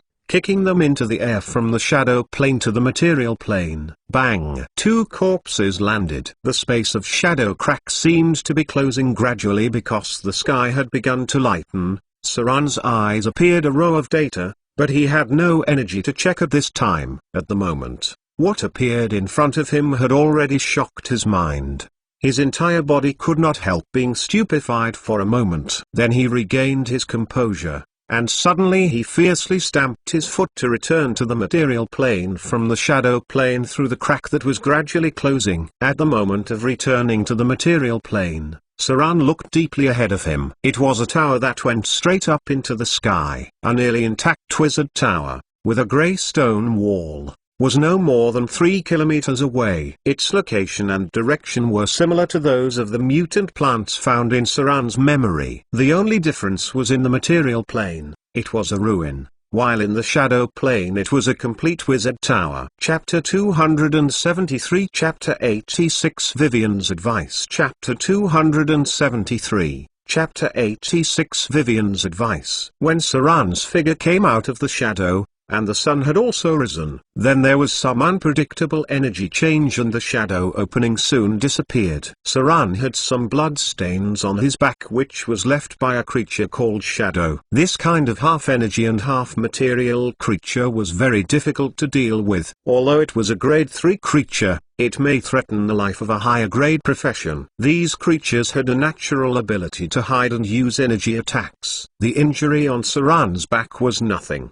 His powerful regenerative ability started to heal the injury. Saran calmly collected his curved sword, and then bent over to look at the two corpses on the ground. The corpses did not have too many injuries, which meant that they were not killed by the shadow, evil spirits, a curse, or something else. Saran's understanding of the shadow plane was second only to the creatures in the Underdark. Thus, after looking at the corpses, he knew that the pirates in front of him were not killed by the shadow. After entering the shadow plane, they explored it, and then found a way out. That was also when they encountered the shadow. Well, Saran looked at the others and asked, "Can we save the last one?" 3 pirates had disappeared. 2 of them died while the other one was covered in blood and unconscious. What happened to them was unknown. Just then, a pirate, who had some medical knowledge, appeared. He reached for the nose of the unconscious pirate, opened the eyes of the pirate and looked at other features. His face became stern and said, "Your Excellency, he seems to have been cursed. I'm not sure if he will survive." Some pirates knew about magic. Saran became worried after hearing his words. He turned to look at the others and said in a deep voice, "Seal this area off. No one else is allowed to approach this area." The shadow plane had somehow connected to his base camp. It seems that at this place, there was an incredible power in the shadow plane. This kind of secret was probably related to the ancient period of the Arcane Empire because the tower that Saran saw was higher than Gloria's Wizard Tower. The tower seemed to have risen to the sky. This kind of architectural technology was difficult, and it was in the style of the Arcane Empire. The legendary arcanists were quite arrogant. They had the idea of competing with the gods, thus building such high towers. The ancient wizard towers in the material plane had become ruins and relics. Saran didn't think that he could find a surviving wizard tower from the Arcane Empire in the shadow plane. This thing was very dangerous, because if it was controlled by people, it was a rather terrifying strategic weapon. Not far from the atomic bomb. If it wasn't controlled, it would be very dangerous. It had a very horrible defense program, thus no one could control it. Saran was not naive to think that this wizard tower had been sitting here waiting for his arrival. There were NPCs living in the shadow plane, and although many of them were not smart, it was very easy for them to have found this wizard tower. Someone must have discovered it years ago, but no one had entered it. In front of a gold building, Adele Isabella stood in front of the door with a box. In front of her was a heavy steel golem. This was the Alchemy Guild. The spellcasters were still as proud as ever, and it was very difficult to meet them. Even a grade 4 profession like her had to spend 3 days to meet the person Saran said. In the end, it turned out that the other party was too busy with experiments to waste any time to see an irrelevant woman. The wizards still had some glory. At this stage, the wizards all over the world were still very powerful. The influence of the Wizard Alliance covered the whole continent, and they maintained their contact with each other in a loose structure. Adele was not pleased, because who would want to wait for someone for 3 days and not see them? Her mood was not good. She looked at the steel golem in front of her and said, "Fine. If your Excellency Lucian is busy, please give this box to him for me. I'm sure he'll be interested in what's inside. Here's a letter from my master." The steel golem looked at her, nodded its head and took the box. These alchemy puppets were complex. The wizards had already extended the field of magic to the scope of the soul. All these alchemy life forms were creatures with souls. However, they were not complete souls, only soul fragments. They had some wisdom, although most of them couldn't think for themselves.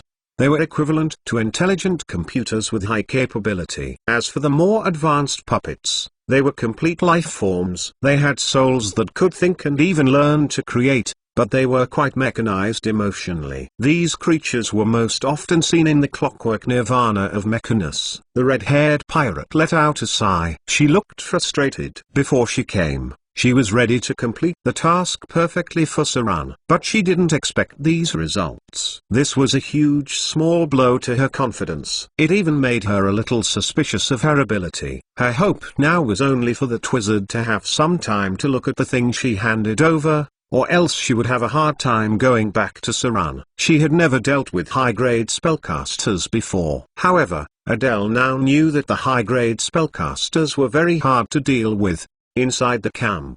Because of the disappearance of the 3 pirates at night, the pirates showed signs of fear. Even though Saran ordered the news to be blocked, the subordinates still knew it was something about the shadow plane. For ordinary people, supernatural things were very rare, and things across this material plane were more of legends. The shadow plane was quite strange to the pirates. Many of them didn't know what the shadow plane was at all, thus they were scared. The knowledge of the different planes was a very distant thing because, in addition to the wizards and other spellcasters, many people would have to wait until they were close to the realm of quasi-legends before they would come across the other planes. Saran's knowledge of the other planes was also very limited. He had not explored many of the other planes but was quite familiar with the shadow plane. This was the core plane that connects the material world. Like the spirit world, it overlapped the material plane. They were like 2 pieces of paper that were overlapped. They are about the same size, but one is on the top and the other is on the bottom. There is a slight difference between the two. The shadow plane belonged to the semi-material plane, which contained a lot of semi-energy life forms, thus it was more connected with the material plane. The spiritual realm would be an energy plane, in which there were few life forms of flesh and blood, many of which were spiritualized existence. That was, complete energy life forms. The spiritual realm was also connected much more with the realm of the dead. Many wizards had spells to allow souls to enter the spirit realm. Some may even directly change into a spirit form. All these spells were somewhat like astral projection. The material plane, semi-material plane, and soul energy plane were the 3 core layers of paper. Outside these 3 layers were the other planes of the multiverse, and all of them were wrapped in an endless ocean of stars. Saran knew very little about star travel, but he knew that if not legendary, it was suicidal to star travel. Most of the time, the astral projection would be used to travel into other stars, instead of traveling with their physical bodies. The different planes were very dangerous. Saran returned to the hall. The pirate heads were summoned by him, and then assigned tasks one by one. Saran's face did not change at all, as if what had happened last night was nothing at all. As the core of the camp, he must be as stable as Mount Tai all the time, so that the people below could do things at ease. Time passed quickly. The order in the camp seemed to have been restored, except that there was an area where no one was allowed to approach. Everything else was almost the same as in the past. Slaves were busy working while the pirates were speeding up construction. Some of the aboriginal captives captured yesterday had already begun to work, and there were more guards to guard them. Big Brother Vivian's petite figure appeared in the hall. She seemed to have just woken up. She raised her little white hand and rubbed the corner of her eyes, asking, "What happened? Why is that place sealed off?" Saran looked at the little girl who had just woken up. A rare smile appeared on his face, and he said simply, "That area is connected to the shadow plane. Last night, 3 men were missing and I found a shadow crack there early in the morning. Inside, I saw a complete wizard tower." "Vivian, do you think you could enter the wizard tower?" The little girl pondered Saran's words and looked serious. After thinking for a moment, she said seriously, "Big Brother, wizard towers are quite dangerous, especially a complete one. Even the 2 of us may not be able to crack its defense programs. If it's a complete wizard tower, I suggest you invite Sister Gloria. I'm afraid only she would be able to unlock the most important things inside." Chapter 274 The Twin Towers. Chapter 274 Chapter 87 The Twin Towers. The Eastern Sea Route. 3 ocean freighters appeared in front. Sailors on the deck could be seen vaguely, but because the distance was too far, they all looked like little black spots. The half-elf officer took down the delicate spyglass with a grim smile. then made a gesture towards the back. Immediately a fast ship was put down. Most pirate ships were about speed. Fast ships were narrow and couldn't hold things, but they were very useful for intercepting cargo ships. Get close to them. The half-elf officer's expression was a little excited. Gunner ready. Catch up.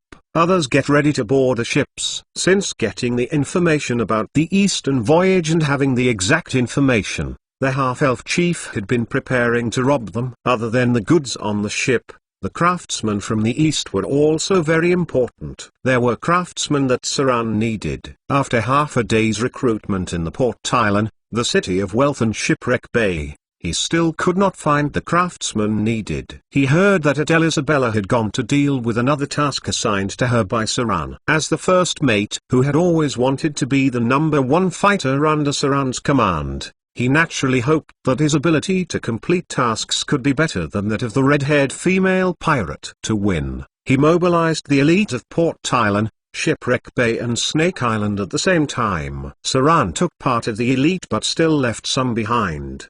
Trying to run, the freighters noticed something wrong. It seemed that they intend to run around and escape. The half-elf smiled a little bit and said in a deep voice, "Where can you go on this sea? This south coast is under the control of the throat cutter. It's no use even if you run. Men, raise the black flag. Prepare for battle." A black flag was hung up, and the pirates shouted excitedly. The cargo ship in the distance was a little flustered, but they began to prepare calmly, which surprised the half-elf. But it did not matter. Recently, Saran's men have grown greatly as more and more pirates want to join them. There were nearly 1,000 men at Shipwreck Bay. A small number of casualties, them, were acceptable. Gloria. Saran went into deep thought after hearing Vivian's suggestion. As a previous legendary rogue, he naturally knew how dangerous a wizard tower was, let alone the one left over from the period of the Arcane Empire.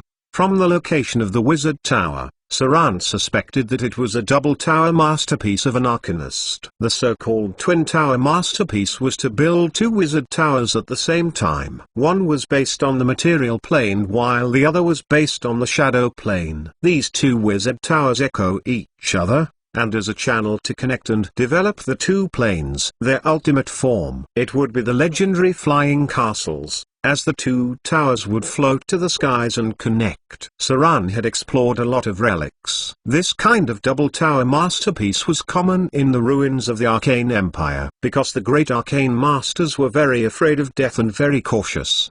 They were afraid that someone would use the shadow plane as a platform to find their weakness. That was why they built another wizard tower in the shadow plane. They were quite rich anyways. Saran's judgment was with proof. The location of the two sorcerer towers was similar, and there were strange energy fields in the area of the material plane. It seemed that after the collapse of the sorcerer tower on the material plane, there were still some relics under the ground. There were also symbols of preparing to make it float. Other than that, the wizard tower built in the current era would not have large areas of underground space. Only in the period of the Arcane Empire would they build large underground compartments. If it really was a wizard tower of the Arcane Empire, then Saran would have to be very careful for one reason. The wizard tower of the Arcane Empire did not have steel golems as their standard guards. Instead, they used the legendary arcane construct puppets. Saran liked to call them as arcane meshs. The technology of puppet and golems had been passed down from ancient times. This technology had its peak and downs. Its peak was in the Naze era,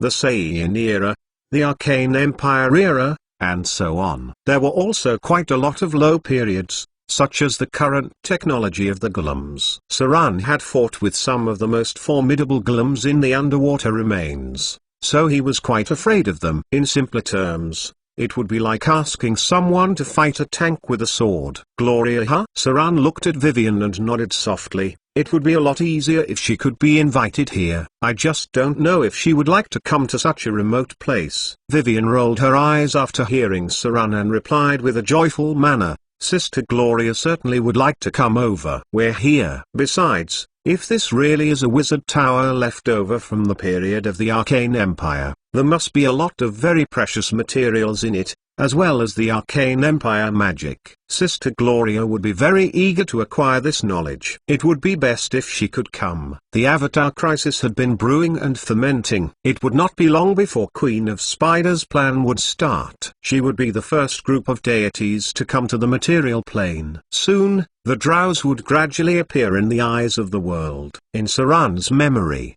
there would be no safe place on the mainland. The territory of the witch in the north would also be affected by chaos, and the abyss devils and demons from hell would take advantage of it. If Gloria stayed in the north, it may not be as safe as the outer islands. Saran was actually quite concerned about her. Maybe this would be a good opportunity to bring her over. After all, he couldn't directly say that the world was going to change, that the world was going to collapse, all the gods would fall down and fight.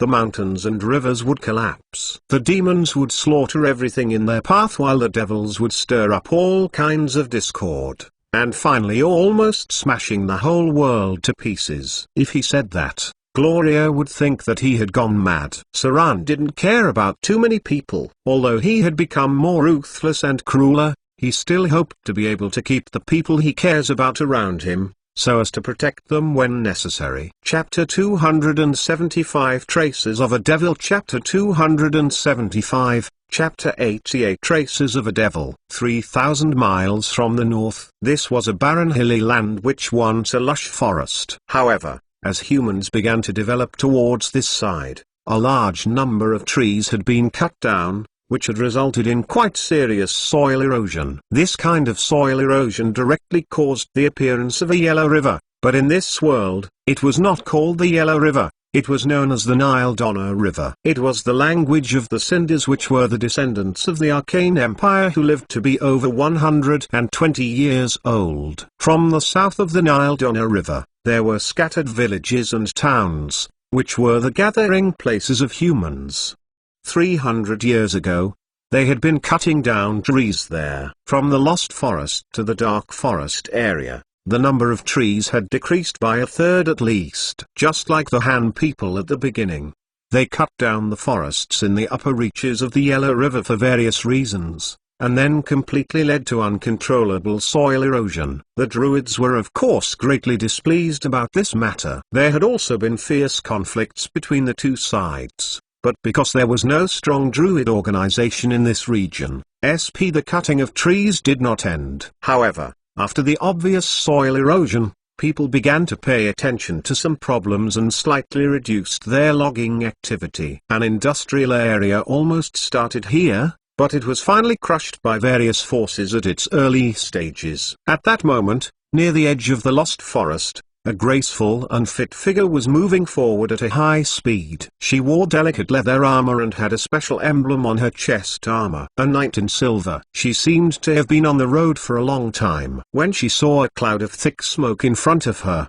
she couldn't help but speed up her steps and rush towards the place where the smoke was rising. There was a village in front of her, but it was oddly silent. There were no sounds of animals or human activity. A clear call from an eagle was heard. Then an eagle flew down from the sky, and in a moment turned into a middle-aged druid with thick hair. He looked at the knight in silver beside him and said in a deep voice, "There is no one here. I don't know why the Druid Council suddenly sent us here to investigate. Is there anything important here?" The knight in silver had a serious face. "Listen, there's nothing here at all. No living creature." The two walked toward the village. The village was almost destroyed. There were traces of fire everywhere and there were many bodies on the ground. The knight in silver bent over and looked at several corpses. Then she said with a worried expression, "It's not robbers. The valuables weren't taken. It seems that the cause of their death is a little strange. Over there." The middle-aged druid pointed at a direction after sensing something. The knight in silver soon followed,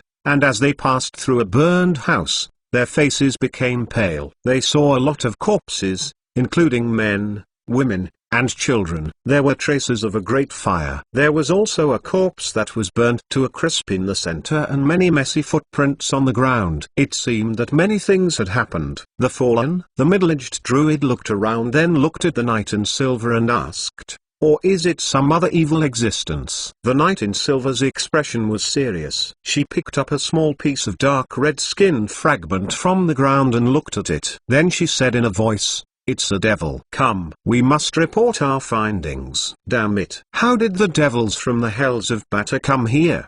On the eastern sea route. The half-elf put out his tongue and licked the blood on his arm. He had just been attacked and cut. However, the injury was not serious. As a pirate, he was used to it. Next to him were his men bandaging him, and some vicious pirates were kicking the surrendered prisoners, mainly crew members who had no combat capability. "How are the casualties?" The half-elf asked his men to finish bandaging him quickly, then swiftly stood up and asked, "How many dead? How many injured? Are all the enemies cleared up?" A very smart-looking pirate ran over, bowed down and said, "Sir, 32 died and about 50 or 60 men were injured. All the enemies who resisted were killed. There were people under the cabin who wanted to resist, but we also killed them. Everything is sealed under the cabin. We know the rules of His Excellency Throat Cutter. We guarantee that no one will go down there." "Good." The half-elf nodded and said happily, "Do not touch the things below. You'll get your fair share when we reach Port Tylan." The half-elf then walked toward the ship that carried slaves. The loot they found was not so important since there were other ways to get money. What concerned him most was the slave craftsmen who were escorted from the east. The task assigned by Saran was still the most important. The half-elf soon came to the bottom of the cabin with his men. Most of the slaves in the cabin were Oriental. They looked like people in the desert,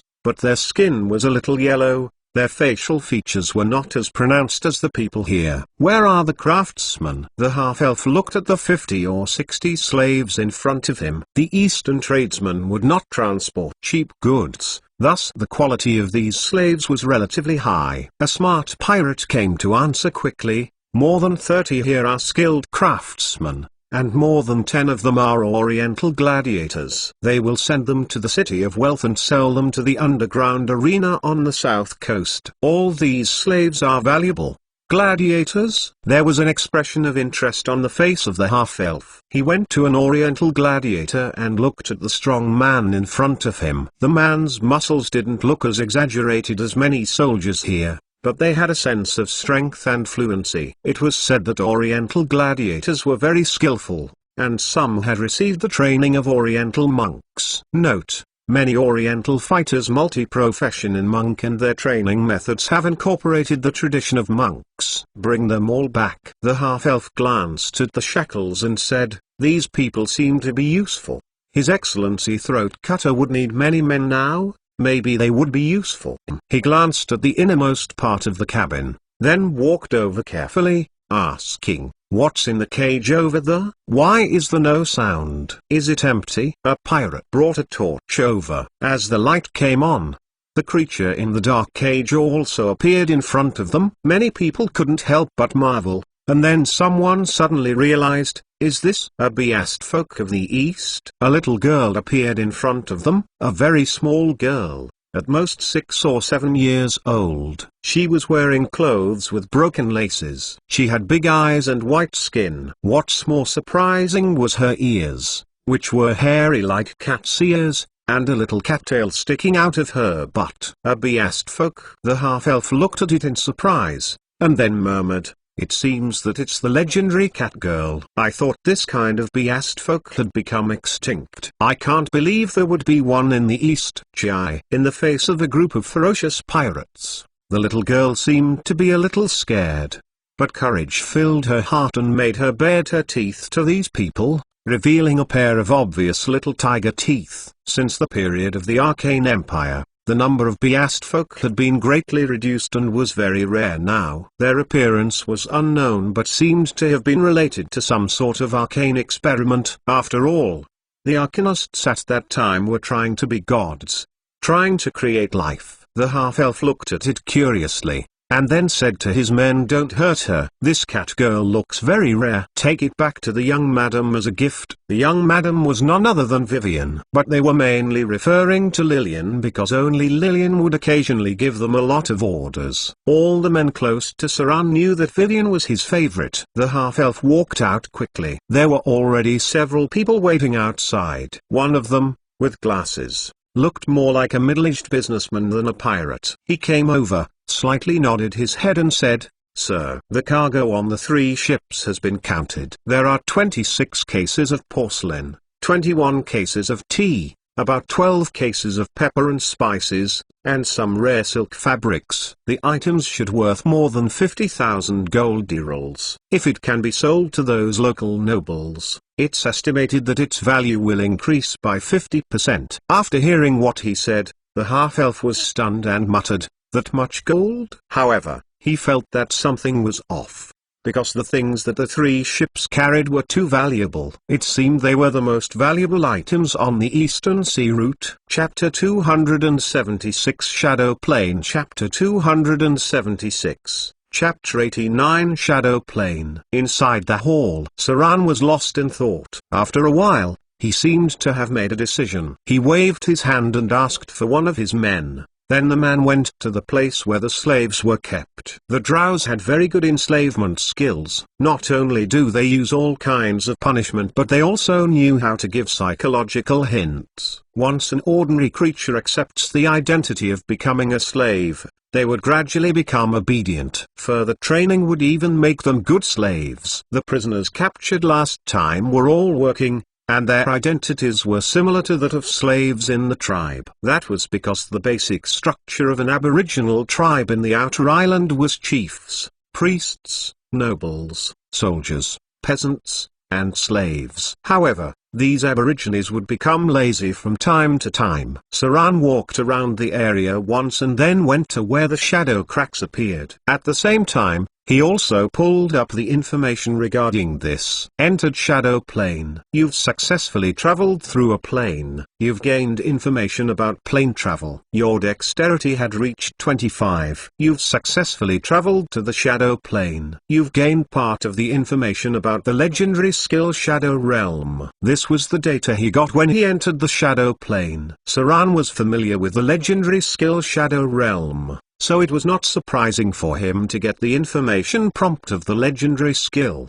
The legendary skill was composed of 3 parts. That is to say, this information prompt needed to appear 3 times in total and requiring certain conditions to be met. Once the conditions were met successfully, Saran would be able to master the legendary skill Shadow Realm. Previously, he got his first message at earlier stages because someone helped him to open a shadow portal. At his current state, it would take some time to get 3 information prompts. Saran had to level the total profession level of Rogue to above 15 to get the second information prompt of Shadow Realm. As for the requirement of the third information prompt, Saran would have to link his soul to the Shadow Realm somehow. Any ability related to any realm was difficult, so mastering them would also be very challenging. As for the other data prompt, that was an information prompt that had appeared earlier. Attribute was a very important foundation. Generally, anything above 20 would be considered extraordinary. Among all attributes, only Constitution was the easiest to get a breakthrough. At 20 points, a person would be able to master the first passive ability. Saran chose Rebirth. The other abilities, however, would require the person to have 25 points or more. Fortunately, after Saran got Minor Divinity, his dexterity was increased to 25. That was why he got a passive ability. Epic Dexterity gifted abilities. Your dexterity had gone beyond the scope of ordinary people. Whether it's a sense of balance or coordination ability, it's a realm that ordinary people can't achieve, no matter how hard they try.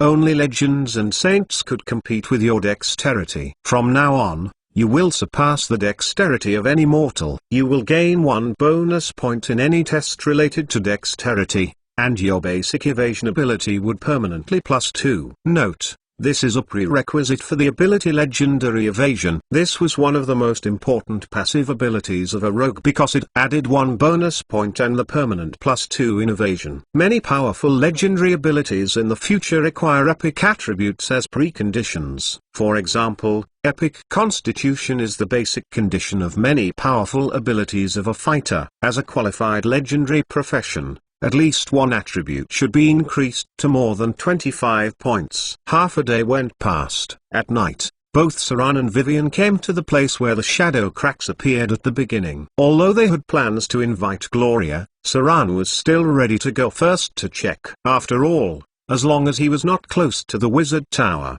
it was relatively simple to deal with the creatures in the shadow plane with his current capabilities. Although these creatures were very difficult to deal with, they give an additional 20% bonus in slaughter EXP. As far as cross-plane enemies were concerned, there would be a 10% to 20% slaughter EXP bonus compared with the same monster of the material plane. That was why plenty of people liked to train at the abyss. Time passed slowly. Saran waited until the early hours of the morning and still did not see the shadow crack reappear. At this time, Vivian, who was sitting next to him, looked sleepy, and her little head was resting on Saran's leg. Seems like it won't appear today. Saran touched the little girl's head and said, Vivian, why don't you go and rest? After it reappears, I'll call you. Shadow cracks did not appear at fixed times. Many factors affect its appearance, even its position may change. Thus when it did not appear, Saran knew that today may not be the time when it appears. It took a little patience to cross any plane. Previously, when he waited for the entrance of an underground relic to appear, it took a whole month in the desert before the passage of the ancient relic appeared. The reward at the end was, of course, very good. Vivian gently nodded, then down beside Saran and slept. Since she didn't want to go back to rest, Saran couldn't force her to go back either. He took the cloak off his back and put it on the little girl's body, then silently watched the shadow in front of him. One night went past. Saran waited until morning but the shadow crack still did not reappear. He didn't worry too much about it as he was still busy in the daytime, ordering his subordinates to supervise the slave work and build the whole camp little by little. Then when night came, he went to the spot where the shadow crack appeared and waited quietly for the night. 2 days went past. On the third night, while he was patiently waiting, he saw a gradually split in space, into which he could see a grayish world. Chapter 277 Chapter 90 Skeleton Undead Chapter 277, Chapter 90 Skeleton Undead. It appeared. Saran waited for 3 days, and it has appeared. He turned around and looked at Vivian behind him. Today, she wore a black princess dress and tied a beautiful bow on her head. After noticing Saran's look, the little girl smiled sweetly and said in a crisp voice, Big brother, don't worry. I've read a lot of information about the shadow plane, and there's nothing to be afraid of. Besides, Sister Gloria has told me a lot about planes and hay planes previously. She may even know more than you do. The shadow plane, a plane that Saran was most familiar with, maybe even more familiar with the material plane. It was a transition plane, connecting the material plane to other planes. Strictly speaking, it was a large semi-material plane, a space of matter and energy. From the shadow plane, a person could reach the vast majority of the other planes, so, there were many unpredictable dangers in this space. Especially around the edges and areas of overlap. A person may be directly sucked into the turbulence of space if not careful. That was why Saran was very attentive every time he entered the shadow plane. There were many dangerous areas and powerful creatures, and the most common were the shadow dragons. There weren't many types of dragon species in the shadow plane, but the shadow dragon was among the most common. Saran still remembers many shadow dragons' nests, but he wouldn't be able to beat them. Even with Vivian, it would be difficult, because he remembered all the adult shadow dragons. The surrounding was becoming grayish. As Saran's figure passed through the shadow crack, his whole body was stained with a gray color. The shadow plane does not exclude other colors, but any color here would produce a shadow like gray. This kind of change originated from the structure of the whole plane. Nothing natural could resist it unless magic was used to resist the change. For example, the sky and the sun on the shadow plane would always be gray. Even if the sun shines brightly, it would always be bright gray. That was why this place looks a lot like dusk, thus a favorite place for shadow creatures. Careful. Saran looked back at Vivian, who was looking around. The little girl seemed to be quite interested in the different aspects of this world. She reached out to pull up the weeds on the ground. The color of the grass and trees were grayish-green. It didn't feel very different from that of the material plane. There were many unknown secrets about the existence and characteristics of the shadow plane, some of which were even unknown to the gods. For example, the buildings here had similarities with the material plane. Some of these buildings may have been ancient buildings of the material plane. Astral projection, something that affects the material plane and makes a copy to the shadow plane. This was something not understood by common sense, nor could it project everything. So far, no one has been able to understand the secrets. It seemed that a lot of things that could be projected onto the shadow plane were random. However, there seems to be an energy limitation in this projection. For example, a castle hundreds of years ago in the material plane may be projected onto the shadow plane, but a wizard tower built in the material plane would be impossible to be projected onto the shadow plane. That was because a castle was just an average building, while a wizard tower contained a lot of energy. Saran had traveled so many times to the shadow plane. The only thing he knew was that most of the buildings projected to the shadow plane were things that have existed for a long time. If it was only a house built this year, it would be impossible to project to the shadow plane. However, if the house had existed for hundreds of years, it was likely to be projected to the shadow plane. Therefore, there were many old villages and towns in shadow planes, which have some shadow creatures. The projected buildings had not much difference from the buildings in the material plane. They would also age as time went on.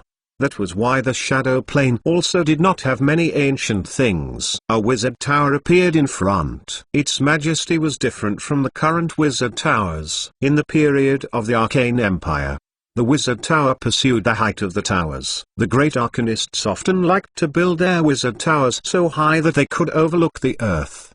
The overall structure of the wizard tower was a bit like a lightning rod. The new wizard towers were shorter. Rarely would they be more than 300 meters high, so it was easy to identify which period the wizard towers were from. Careful. Saran held back Vivian, who was curious about something, and said, "There's a shadow nearby." A shadow, a half-energy life form. They appeared for some reason and may have some intelligence, and were said to be transformed from lost souls. Shadow creature, herd creature, grade 3. Challenge rating, level 12, monster level 14, has spell-like abilities. Highest and lowest attributes, 20 and 10 total attribute points, 9095. Specialty, shadow characteristic, half energy. Form, create soul. Difficulty, B+. Saran was familiar with the shadows but still finds them hard to deal with because these creatures did not take too much physical damage. Shadow creatures were born with more than 20% concealment ability. If they were semi-energy life forms,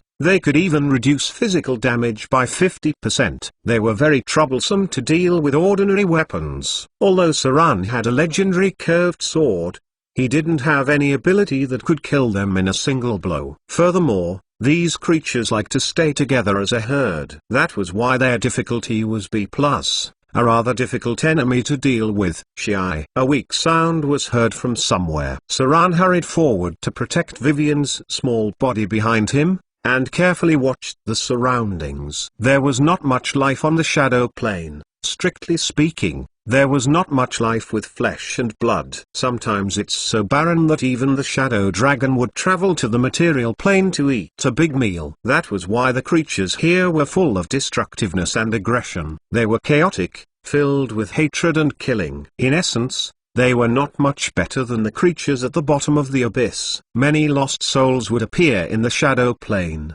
thus becoming a semi-energy form. Chiika. The sound got louder and Saran knew where it came from. It's from the ground. From the ground? Saran's past experience allowed him to prepare for battle in an instant. He then turned to Vivian and said, "Careful. There are undead ahead. They can smell our life force." Undead, a supernatural creature. There was only one kind of undead in the shadow plane, and they were not easy to deal with. Skeleton undead. When Saran saw the monster creeping out of a gravel-like mound in front of him, his face gradually became stern, because the skeleton in front of him was a little different. Its height was more than 2 meters. Although its bones had been twisted and changed into sharp bone blades, it was still a tall and dangerous creature. The higher level of this undead would be the skeleton demon, a challenge rating of 12. And a monster level of 20. Without a priest, they could not turn undead. Saran looked at Vivian. Then, she swiftly floated into the air. It seemed like Saran would need a priest companion in the future. After all, whether it was healing or dispelling the dead, the role of priests was very important, forming the co-members of the Iron Triangle. But the question was, where would he find a priest of grade 3 and above? The status of such a priest was quite high and difficult to find. The Naga Siren priest was around grade 3 and her social status was very high. Tang, tang, tang. Saran's curved swords made a metallic sound upon hitting the bones of the undead. When an undead reached this level, they were not simple skeletons, but a dangerous supernatural entity. Ghoul touch. Just as Saran attacked the skeleton several times, a stink suddenly appeared around him, and a faint dark red glow appeared in the eyes of the skeleton in front of him. This made Saran very alert and took a step back. Unfortunately, the opponent was still able to touch him. Spell-like attack. A gifted ability of high-grade undead. Saran almost couldn't react and a row of data appeared in front of him. You've been affected by the ability Ghoul Touch. Activated Test of Fortitude. Test of Fortitude passed. You're not affected by the additional effect of paralysis. Saran was shaken. He then reactively slashed at the enemy's leg bone. Fortunately, his constitution was high, thus his fortitude was high enough. That was why he was immune to the level 2 spell. Otherwise, he would have been paralyzed by it directly. If that had happened, then it would be very dangerous. Unlike fighters who have a high constitution, having an even higher level of fortitude, the rogue naturally had lower constitution, thus making them less likely to pass such tests. Careful. Vivian's reaction speed was also very fast. Just as Saran was touched by the skeleton, she began to cast spells quickly. However, the little girl's talents were even greater, as she could even pay attention to the surrounding environment while casting spells. When she saw shadows appearing around, she immediately shouted out, "Brother, be careful. There's a lot of shadows around you." Chapter 278 Shadows. Chapter 278 Chapter 91 Shadows. Shadows. These semi-energy life forms did not need to feed, nor did they have a fixed nest, or even leave traces of movement. That was why it was impossible to determine their location. Only when these monsters come out could a person notice where they were. Fortunately, these monsters had no intelligence. They acted on instinct and were full of destructive desire and aggression. Otherwise, they would be very difficult to deal with. A bunch of shadows appeared. One of the characteristics of these creatures was that in the grotesque distorted body, there would still be a vaguely humanoid figure. It was said that they were transformed from lost souls, many of whom were creatures that had died in the shadow plane. These kinds of creatures could be found all over the shadow plane, especially in the cities, where they were. Firebolt, Acid Arrow, Missile Storm. Because Saran was in range, Vivian didn't use those spells, killing the shadows one at a time. At the same time, she used Acid Arrow at the skeleton undead. The acid was very corrosive to the skeleton. Although Acid Arrow was only a spell below grade 3, it was very destructive to many creatures. Stone Skin. Haste. Saran was very careful about these kinds of situations. He quickly activated the elemental stone and activated a piece of equipment he got in the legendary naval battle. The item could temporarily activate haste,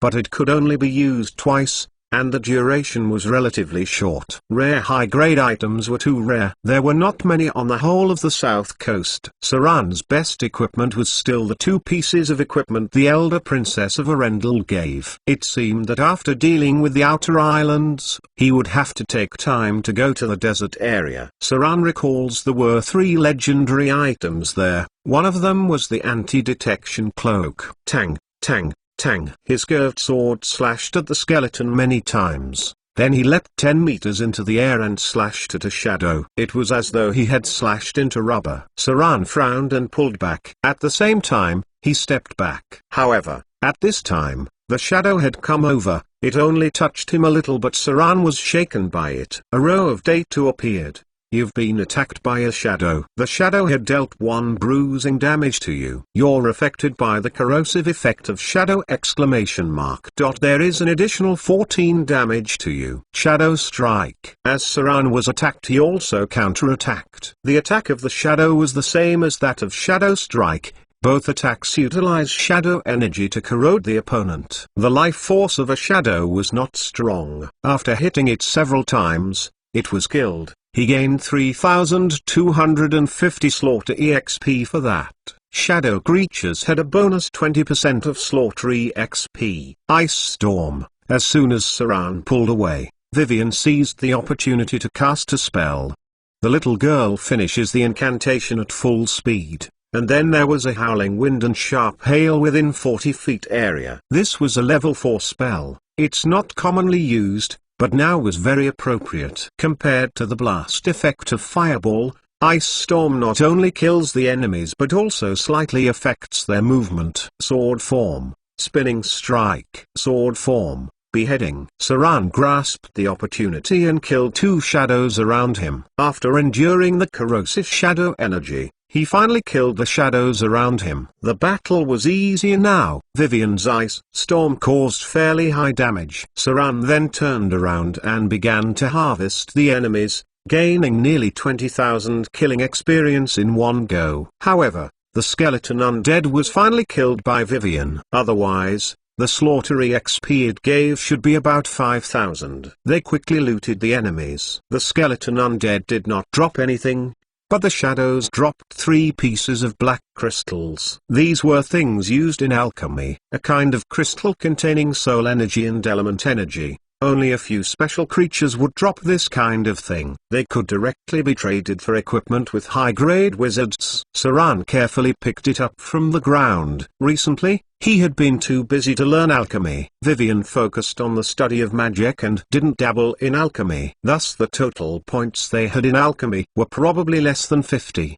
The 2 rested for a while then continued on. This time, however, they were very cautious. Vivian also didn't dare to run off as this place was more dangerous than the material plane. There were no monsters after their first encounter. Saran and Vivian walked about 300 meters, and a broken building appeared in front of them. It was near the periphery of the wizard tower. There were many old buildings nearby. It seemed that there was a group of people living around the wizard tower at the beginning. Be careful. Saran turned and looked at the little girl, then said, "Let's see what's here." It seems that no one has been here for a long time. Don't get close to the wizard tower so as not to touch its defense mechanism. Vivian nodded and with a serious face, she replied, "Big brother, there seems to be a legendary maze ahead." This wizard tower probably belonged to some arcanist. The area in front was foggy. The space under the wizard tower seemed to be a little twisted, which seemed fake.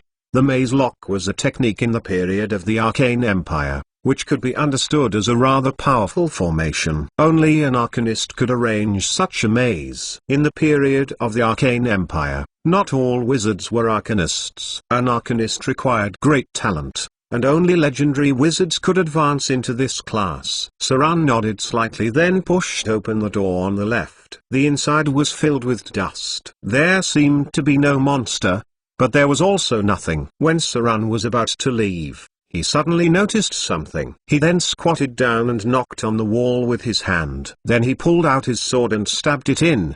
digging a hole in the wall. There was a very delicate box in the hole of about 30 centimeters. Good thing my search ability is pretty good. Saran knocked on the box, then asked Vivian to step back. He was prepared to bring out a tool to open the box. Chapter 279, a low-grade god-slaughtering spell. Chapter 279. Chapter 92, a low-grade god-slaughtering spell. There would be many dark cells in the ruins. The people in this world also had this habit. Whether noble or wizard, many liked to build secret compartments to keep stuff. Some of them even built compartments in places that others couldn't imagine. Therefore, when adventuring in underground relics, it was necessary to have a teammate who possessed excellent search skills and an intuitive sense of the location of treasures. Such a role would usually be filled by the rogue.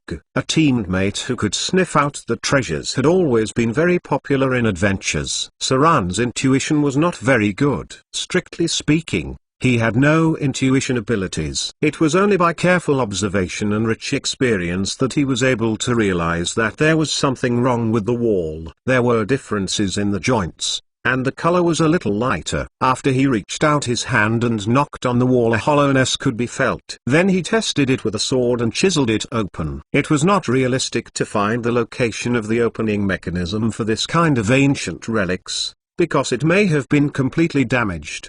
Previously, when Saran was still inexperienced, he got stuck behind a statue and was unable to find the opening mechanism. Finally, it was the barbarian in their team who figured it out using an axe, and they found that the hidden mechanism had been damaged. If they did not use violence to open it, they would have never found the mechanism outside. That was when Saran began to study the art of destruction and violent demolition techniques in the exploration of underground relics. The key to this demolition technique was to destroy the important structures without damaging the things inside. It was also a very useful craft, which was very useful in many underground relics. Tang, tang, tang. Saran touched the box and knocked it a little. After he was sure it wasn't a trap-like device, he began to prepare to pry the lock. However, after just poking the tool into the keyhole twice, he then pulled it out.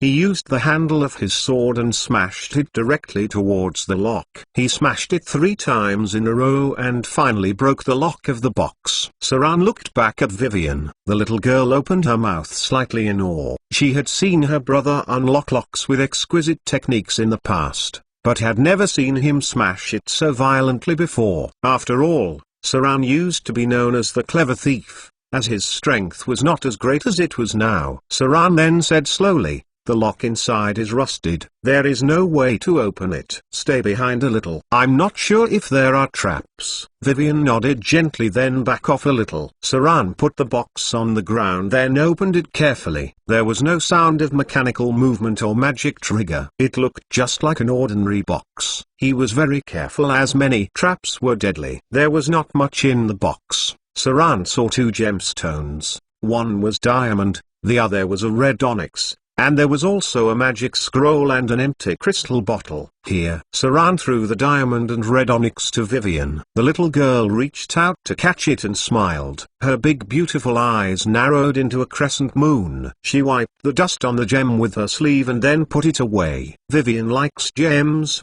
She liked both diamonds and jadites. Part of her gems were from Saran, while the others she robbed them from pirate heads below. However, it was mainly because of Lillian. To this, Lillian even disputed, "I'm the Witch of Terror. Wouldn't it be disgraceful if I didn't have a lot of gems? That's why what's yours is mine, and what's mine is still mine." Ha ha ha. The bottle was empty. It may have contained some potion in the past, but this kind of crystal bottle usually used oak stoppers, thus a lot of potions would have had already evaporated. Even if the potion was still Saran dare not taste the potion, which was at least 100 years ago. Some people had died doing this. They tried the potion, which was extremely old, then died instantly. One of the things that Saran absolutely would not do would be to consume any relic, including water. Saran was a little surprised that the scroll was completely preserved. The material of the scroll had to be very good to be preserved for such a long time. He opened the magic scroll carefully, fearing that it would get damaged due to too much strength. but it seemed that Saran was worried too much. The scroll was actually made from leather as it felt rough to the touch. This may be a high-grade magic scroll. Saran was rather happy when he thought about it, as many high-grade magic scrolls were very expensive. However, when Saran saw the mark on the scroll, his face showed a slight disappointment. There were markings on the scroll which indicated which level it was. It was a level 3 magic scroll because there were 3 marks on the corner of the scroll. This was the norm, thus this scroll was probably a level 3 scroll, a level 3 spell. It didn't seem to be of great value. Saran had bought a number of these scrolls from the City of Wealth. Maybe this scroll was similar to the ones he had bought. But when Saran looked at the scroll in front of him, he suddenly got a little confused because he couldn't understand the symbols on the top. It seemed that it was the scroll in the period of the Arcane Empire, and it used some kind of secret language that was difficult to understand. It seemed that this scroll had a protective mechanism that prevented people from copying. Maybe it's not as simple. This was the first idea in Saran's mind because it was unnecessary to use a secret language on a level 3 magic scroll unless it was a very special powerful spell or someone's unique spell. Magic was not all the same. There were innovations and changes a lot of times, but most of the common magic was the same. Unique magics were rarely spread, while some of them were even lost. For example, the spell Mordenkainen's sword, which was very commonly used by wizards, started as unique magic, and then gradually becoming more common. An unknown language? No problem. Saran could still study it slowly after taking it back. Besides, Vivian was beside him. If he couldn't understand it, maybe Vivian could. Saran carefully picked up the scroll and handed it to the girl beside him. He then asked, "Vivian, see if you can understand the symbols here. This seems to be a special scroll." The little girl frowned and looked at it. Then she whispered, "Big brother, it's all cryptic. I can't understand much of it, but I know the name of the spell. Melf's Minute Meteors. This seems like a level 3 spell. Why would it say meteor? Maybe it's powerful." Melf's Minute Meteors? When Saran heard this name, he became shocked. Immediately he became excited and said, "No wonder. It's this spell. No wonder it needs to be encrypted. A level 3 god-slaughtering spell.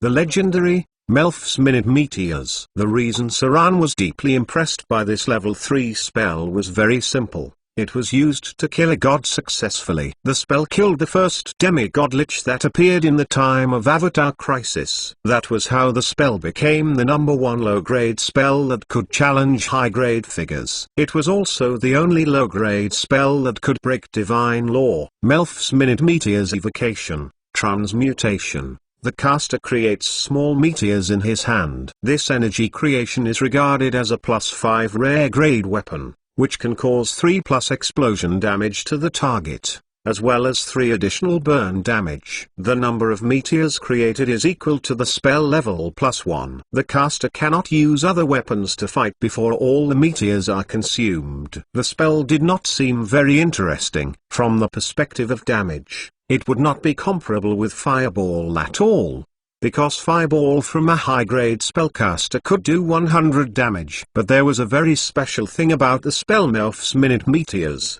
which was that it was a magical creation and was regarded as a +5 rare grade weapon. Thus even the demigod lich could not be immune to the explosion damage caused by it. From the perspective of penetrative effects, even Saran's Icing Teeth was no better than Melf's Minute Meteors. It was also very effective against dragons, as it could pierce its tough scales. The spell was like a hand grenade. Anywhere it lands, it would create a small hole. Lastly, it became popular because it looked cool when cast. The caster's hands would be wrapped by fire, and then 2 small fiery meteors would spin around the palm of the caster. When attacking, the caster would throw them out, creating a terrifying sound and explode violently after contacting the target. At the same time, the caster's hands will automatically generate new meteors until the number of meteors created by the spell reaches the limit. Imagine wizards throwing down a bunch of fiery meteors down. Unfortunately, this was not an easy spell to learn and remained one of the more rare spells. Chapter 280, A Demon's Skeleton. Chapter 280,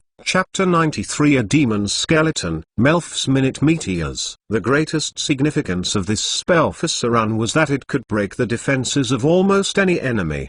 Whether it's a dragon, a devil, a demon, a demigod lich, or a saint. The Melf's Minute Meteors could break their protective shield and cause certain damage to these enemies. Maybe the damage would not be high, because these enemies have high damage reduction, some of which could even reach more than 90%. But as long as damage could be caused, it means that the enemy could be killed. Previously many guilds would band together and use this level 3 spell to kill gods. Pure-blooded dragons were immune to most physical attacks without armor-breaking attributes. High-level demons and devils were immune to common weapon attacks. In theory, the demigod lich could be immune to +3 rare-grade weapons. While the saints had divine law to help them, only +5 or higher rare-grade weapons could break their protective shield. Legendary items were rare. There were even fewer weapons that could reach the legendary level. Most of these weapons were well known and most of them were in the hands of powerful story-related NPCs. Therefore,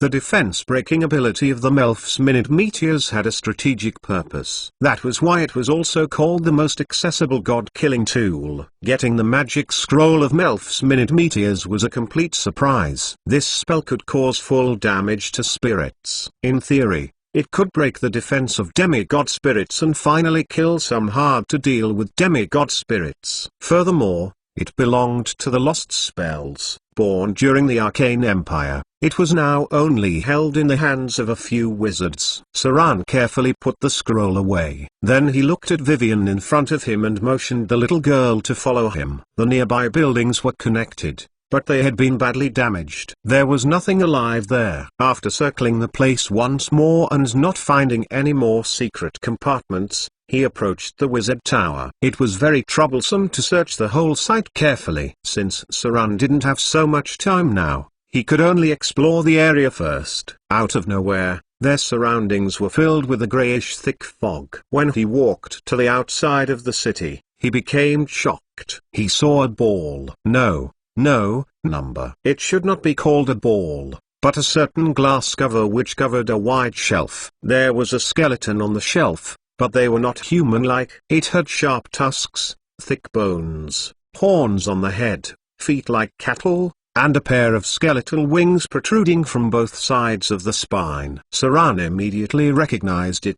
Because he had seen them before in the Abyss Hell. In front of him was the skeleton of a demon, and it was even very difficult to deal with a high-grade demon. If Saran remembered correctly, it should be one of the most difficult monsters to deal with. The Bala. Challenge rating 16, monster level 21 up. Huge creature of another world, chaotic, interplane, evil. It was a creature that was similar to the dragons. Who was the creator of this wizard tower? Saran could not help but stop, and at the same time, reached out to stop Vivian, who was full of curiosity. Saran then answered, "This is the skeleton of a Bala. It seems to have been dead for a long time. The master of this wizard tower should be a very powerful legendary arcanist. It is obvious that he captured or summoned this Bala and then imprisoned it here. Before they even got close to the wizard tower they had already encountered this." Saran started to ponder if this place was too much for him. Legendary wizards were a dangerous existence. Legendary arcanists were godlike. If someone told Saran that there was an army of golems in there, he would have believed it. That was because the famous battle of the legendary sword saint,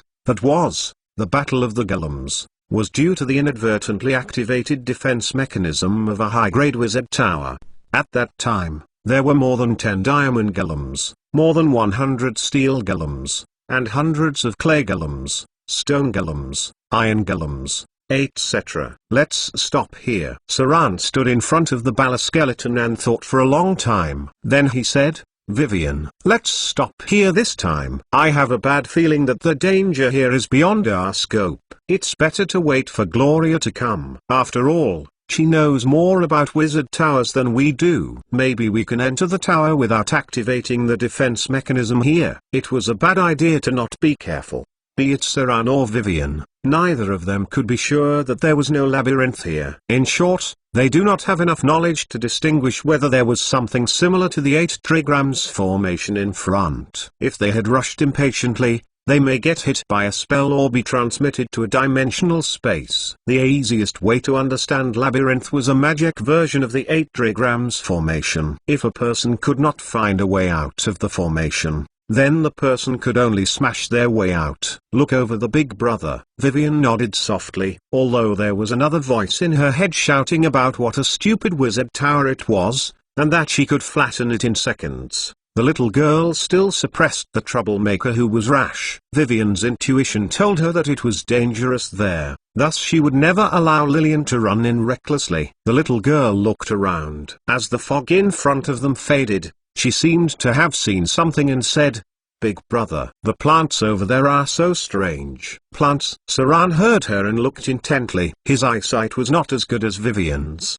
which was not the problem of vision, but the power gap between the two. Saran's eyes were still normal, but Vivian's eyes were close to that of a deity. Saran had minor divinity, thus he gradually saw through the fog in front of him, and saw some very strange plants. It was familiar. These plants were very similar to the mutant anthropophagus plants he saw in the material plane. The plants here did not grow randomly like its counterpart in the material plane, but they were more like garden plants, well trimmed and placed in specific spots. It seemed that this was the front yard of mansion. Chapter 281 Earthbound Spirit. Chapter 281, Chapter 94 Earthbound Spirit. Big brother? Vivian squinted her eyes and looked carefully at the front, then motioned for Saran to pick her up. In a crisp voice, she said, "Brother, pick me up. There seems to be a path over there. It's on the left side of the garden, near the pile of broken stones. It seems that there's a path there, but I don't know where it leads to." A path. Saran immediately picked up the girl beside him and put her on his shoulder. A pair of little feet stepped on Saran's left shoulder,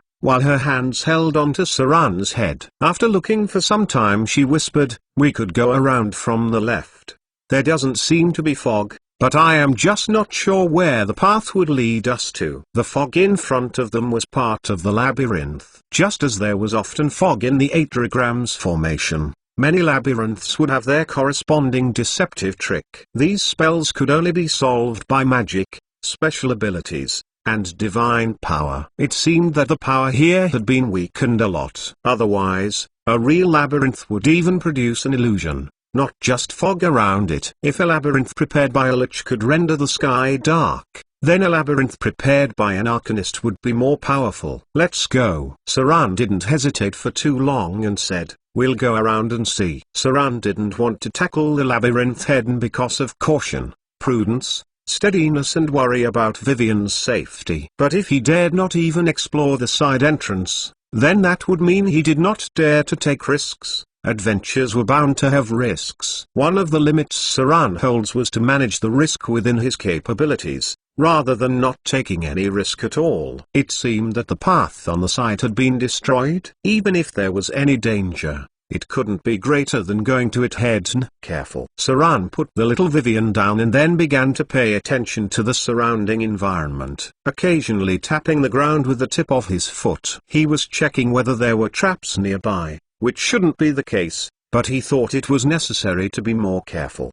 The path passes through the corner of the garden. There was a pile of rubble on the side but no strange plant. There were some small cracks on the ground. Saran looked around and said softly, "Vivian, look, don't you think this path would lead to the back of the mansion?" This was Saran's feeling. From the surrounding environment, it seemed that that was the front yard of the wizard tower. The path which goes around from the side looked like it was going to the backyard or the kitchen. The arcanists had a large number of servants. Unlike the wizards now, who only used Gelem servants. The witches in the Arcane Empire were the ruling class, thus they had a certain number of followers as well as a large number of servants. "Seems like it." Vivian nodded gently. There seemed to be two worlds in front. On the right there was fog and a strange garden. On the left was clear and barren land. Saran and Vivian walked carefully through the path. When they walked about 300 meters, a well-preserved house appeared in front of them. The house had a very obvious feature, it had a chimney on it. "Big brother." Vivian tucked on Saran's shirt and whispered, "It looks like a kitchen." Saran nodded gently and said, "Be careful." Let's check it out. Saran pulled out his curved sword. Then he pushed open the door of the house, which was not rotten, and there was a shower of dust. When Saran and the little girl came into the house, they immediately found that it was covered with dust nearly half a centimeter thick. Big brother, look. After scanning through the room, she pointed at a chair and said, "There seems to be something there." Something? Saran moved his steps with great vigilance, then picked up a stone and threw it at the position of the armchair. Deflecting it a little bit, they saw a set of a rather small skeleton on the armchair. The height of the skeleton was only about 1.25 meters, but the bones were thick relative to the height of the body, especially the legs and feet. It was a creature easily recognized. Saran looked at it and said, "It's the skeleton of a halfling, probably the cook." As soon as he said that, there was a sudden chill in the house which was enclosed. The cold wind made them shiver, and then there was a burst of strange and gloomy laughter. Undead, angered souls, earthbound spirit. Saran's thought about a few monsters, then he protected Vivian behind him and said in a deep voice, "It's a spirit-type enemy. It may be an earthbound spirit. Be careful. They may be watching us from the spirit realm. Let's wait for them to show themselves." An undead-type enemy. The common ones were the skeletal undead, which was easy to deal with. The other was the one in front of them, and they were created from ghosts and evil spirits. They belonged to monsters without form or were half-energy creatures. This kind of undead was more difficult to deal with, and ordinary physical attacks do not have much effect on them.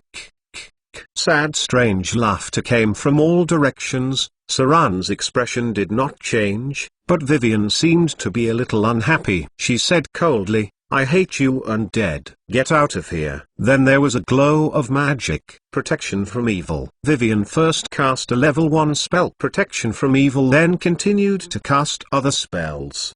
Detect undead. An invisible magic glow appeared, covering the whole house in an instant. Then, behind the wall, there appeared a shadow of dark red light. Most of the undead creatures were dark red under Detect Undead, which meant that their evil level was very high. If it were a paladin, the spell would instantly kill the undead. Hold undead. Another magic glow appeared. Vivian raised her hand to the undead in the distance, and then a faint light appeared. The undead behind the wall suddenly seemed to have gone crazy and rushed towards Vivian fiercely. The hold spell failed, so Vivian was regarded as the first target. Shang. Saran pulled out his sword and slashed it toward the earthbound spirit. Shadow Strike. The legendary curved sword had ice damage and had a special effect on the undead. Although the physical attack was almost ineffective to it, Shadow Strike was useful. Saran's curved sword hit the earthbound spirit and felt like a marshmallow. The blade passed through the body of the opponent directly. Only ice energy and shadow energy hurt the opponent. The damage caused by the physical attack was estimated to be only 1 or 2 points. Fear instant cast. As a kind of undead, the earthbound spirit had a very special ability. That was, it could instantly cast fear. However, when the earthbound spirit in front of him cast the ability, it got shocked. The two people in front of it did not seem to be affected by the ability. Indeed, the two were not affected by the ability. Vivian would naturally not get affected as she was a child of fear. How could she not be immune to this spell? As for Saran, his resistance to fear was fairly high. Aside from his high level of will,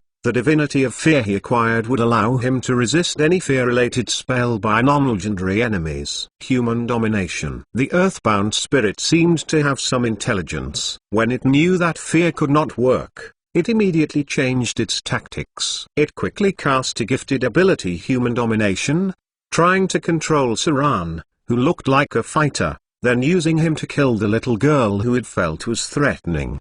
But it was another miscalculation again, because it was not effective against Saran. Who was it kidding? Saran had gone through so much. How would he get controlled by this spell? As long as his will was strong enough, he would be immune to most of the charm spells, mind control spells, which was very important for the rogue whose defense was lower than that of the fighter. His will was like steel. This was what Saran depended on to survive. When he successfully resisted the spell Human Domination from the earthbound spirit, there was a trace of killing intent in his eyes. Immediately he launched toward it and slashed at it. Shadow Strike. Chapter 282 Catch a Soul. Chapter 282, Chapter 95 Catch a Soul. Saran's curved sword went through the body of the enemy again. Although the body of the earthbound spirit was not flesh, there was a feeling of passing through jelly. There was no sense of resistance. However, the shadow energy gathered by Shadow Strike still worked on it. At the same time,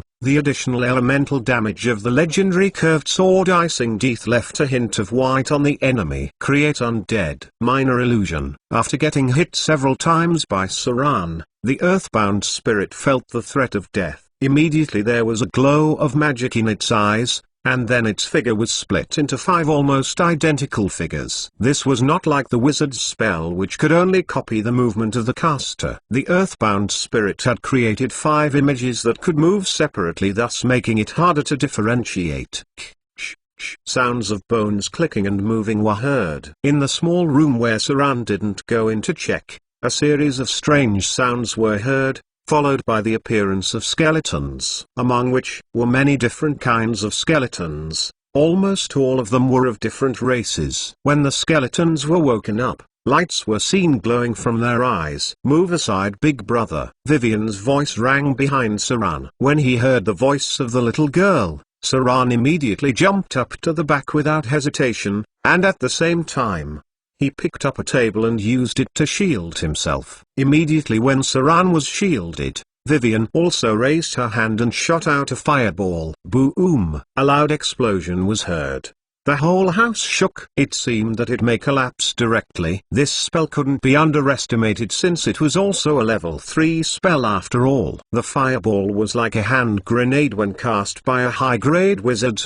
The explosion created a heat wave. A pit was left in the ground. The fire ignited other things in the room. Some things that were still in good condition were burned directly. But it was just the beginning. Vivian did not stop after the first fireball. She continued to throw out the second fireball, and then the third fireball. When the little girl finally stopped, the area had become demolished. The undead summoned by the earthbound spirit died completely, and there were only 2 illusions left which were almost gone. I'll kill it. Saran's eyes glowed and he was ready to kill the enemy. However, he was stopped by Vivian. Big brother, don't kill it, cried the little girl. I'll lock its soul. It seems that it still has some wisdom. Maybe there's a way to get some information about the wizard tower from it. Saran immediately sheathed his sword. Imprison soul? This was difficult. Although there were many supernatural powers, powerful gods, and so on in this world, it was still a very mysterious and unknown thing, the realm of the soul. Any magic related to the soul was more than level 5, and any magic that could imprison a soul was more than level 7. Some special soul imprisonment magic could only be used by legendary wizards. Saran's weakened state also needed a level 5 restoration spell for healing. Vivian is really powerful now. She's probably a legendary sorcerer and a low-grade wizard. But when did she learn about soul imprisonment spells? In Saran's memory, it seemed that Vivian has been sleeping all the time recently. Occasionally, she would read books or exercise her casting ability. She had not been studying magic scrolls, so how could she suddenly learn soul-related magic? Hold Undead. Vivian's action seemed to be very careful. She still used the spell Hold Undead again in the face of the furious earthbound spirit. This time, the enemy could not resist it and was held in place rigidly. The little girl patted her white hands, and her expression relaxed a lot. She then said in a crisp voice, "It's all right now. It can't move for the time being. Now we just have to find something that it has used before it died." Something it used before? Saran frowned at her words, then walked toward the direction where he found the skeleton. He looked around, picked up the skeleton, and finally threw a metal alcohol bottle to the little girl. After looking around, he asked, "Would that be fine?" It's around his remains. Halflings like to drink. Aladdin was a great example. He liked his alcohol. Vivian caught it and checked it with a glow of magic. She then said happily, "It'll work." This is something he used previously. Vivian began to cast the spell at full speed. This time, the spell was very long. It took nearly half a minute. There were many devil words in the spell. Saran couldn't understand them at all, but he could see the effect of the magic. A soul mark appeared on the alcohol bottle. Some demonic force began to work, turning the spirit into another form, and then forcing it into the alcohol bottle. Done. Vivian clapped her hands, then said, "Too bad I still don't know how to imprison it, or else we could use some gem and imprison its soul." "Big brother, you can question it now." The little girl picked up the bottle, and then snapped her fingers. A translucent soul appeared in the room. It was a halfling with a long beard. He looked dazed and demented. When he was summoned out by Vivian, he began to stay in place, and after a while, he suddenly said, "Master, it's my fault. Master, please don't punish me!" Please!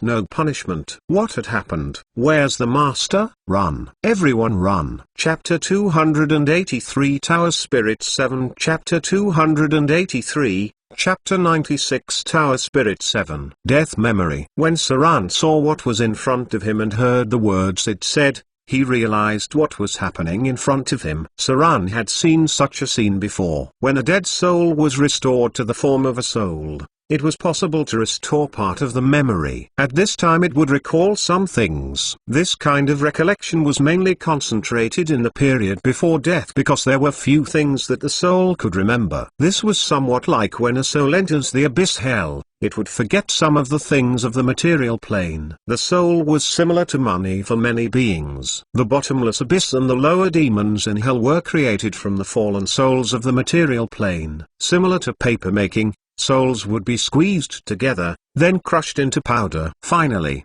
it would be sent to a machine to create new blank papers. The earthbound spirit slowly became quiet. He seemed to have remembered something. Suddenly he began sobbing and crying. After some time, he stopped and looked at Vivian stupidly. The memory he had was not much because he had died a long time ago. There was a great difference between souls and undead. Souls were a pure energy form and could become undead, but the undead was not pure. Almost all the undead were close to evil because they were born from a strong obsession, which was often full of aggression and hatred of the living. The undead was an existence that broke the rules of nature, while souls were a natural part of it. Vivian forcibly sealed the soul in a tyrannical way, which was equivalent to killing the part that was the undead and sealing the part of the soul in the alcohol bottle. Therefore, the soul in front of them was also transcended. As long as it was removed from the spell sealed in the bottle, its soul would return to the Styx River. Big brother. Vivian held the alcohol bottle in her hand, then looked at the soul and asked, "What's your name?" The soul. Vivian sighed, looked at Saran and said, "He even forgot his name. It looks like it's really lost itself. I wonder how many things it remembers about the Wizard Tower." Forgetting one's name meant that this soul would lose itself soon. The name was an important element, which is why Vivian asked for his name first. Vivian then continued, "Where is this? What's around here? How do we get to the Wizard Tower?" The soul. The little girl asked 3 questions in a row. The soul did not move, which made her a little discouraged, because it made her feel that she had made the wrong decision at the beginning and that the soul was not useful at all. It did not seem to remember anything. Even the memory of death was a mess. "Give me the bottle." Saran began to speak and gestures Vivian to give him the bottle. He then asked, "Where's the kitchen?" Compared to Vivian's question, Saran asked only the simplest question, which seemed useless. The little girl seemed confused and the soul was a little stunned, and then he took Saran to the second room behind her. There were 3 rooms here: the kitchen, the storage room, and a strange room. Saran nodded satisfied and followed it. He seemed to notice the little girl's puzzled expression, so he explained. It seems that he was indeed the cook of the Wizard Tower when he was alive. If the wizard who once owned the tower was not a crazy researcher, and would not be satisfied with food made from magic,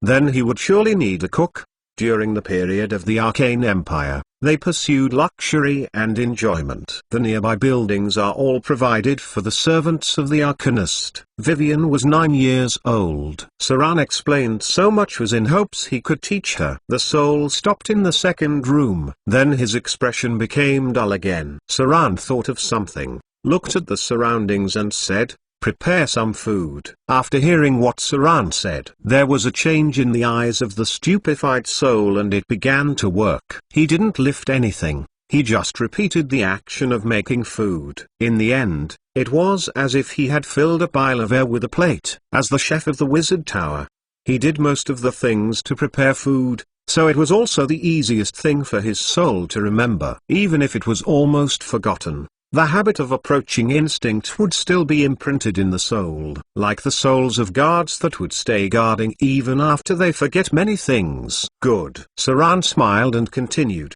"Bring the food up." The crucial moment had arrived. The house was built on the side of the Wizard Tower, not directly connected to the Wizard Tower. It was impossible to build a kitchen beside a Wizard Tower, an ugly thing just thinking about it. Therefore, there must be a route to the Wizard Tower, which was quite safe. This route would avoid many defense mechanisms and mazes. The soul stood still for a while. Then its expression changed and turned around as if he was holding something. "Follow it." Saran gestured at Vivian, and said in a deep voice, "This should be a safe route. We will follow it and remember the route near the Wizard Tower." According to the normal eating habits of a person would need to eat 3 meals a day. Even if it was only 1 meal a day, the soul would have walked this route thousands of times before he died. That was why even if it forgot many of its memories, it would still remember this route.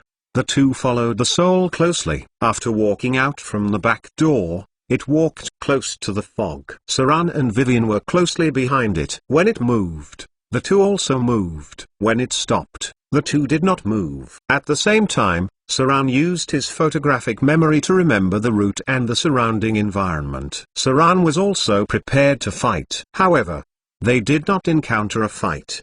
The two followed the soul in the fog for about 200 meters. Then they went through a hall, and everything in front of them opened up. They were at the front of the Wizard Tower. At this moment, they were less than 30 meters away from the Wizard Tower. They could see the aging on the building and a route on the left. The soul did not stop.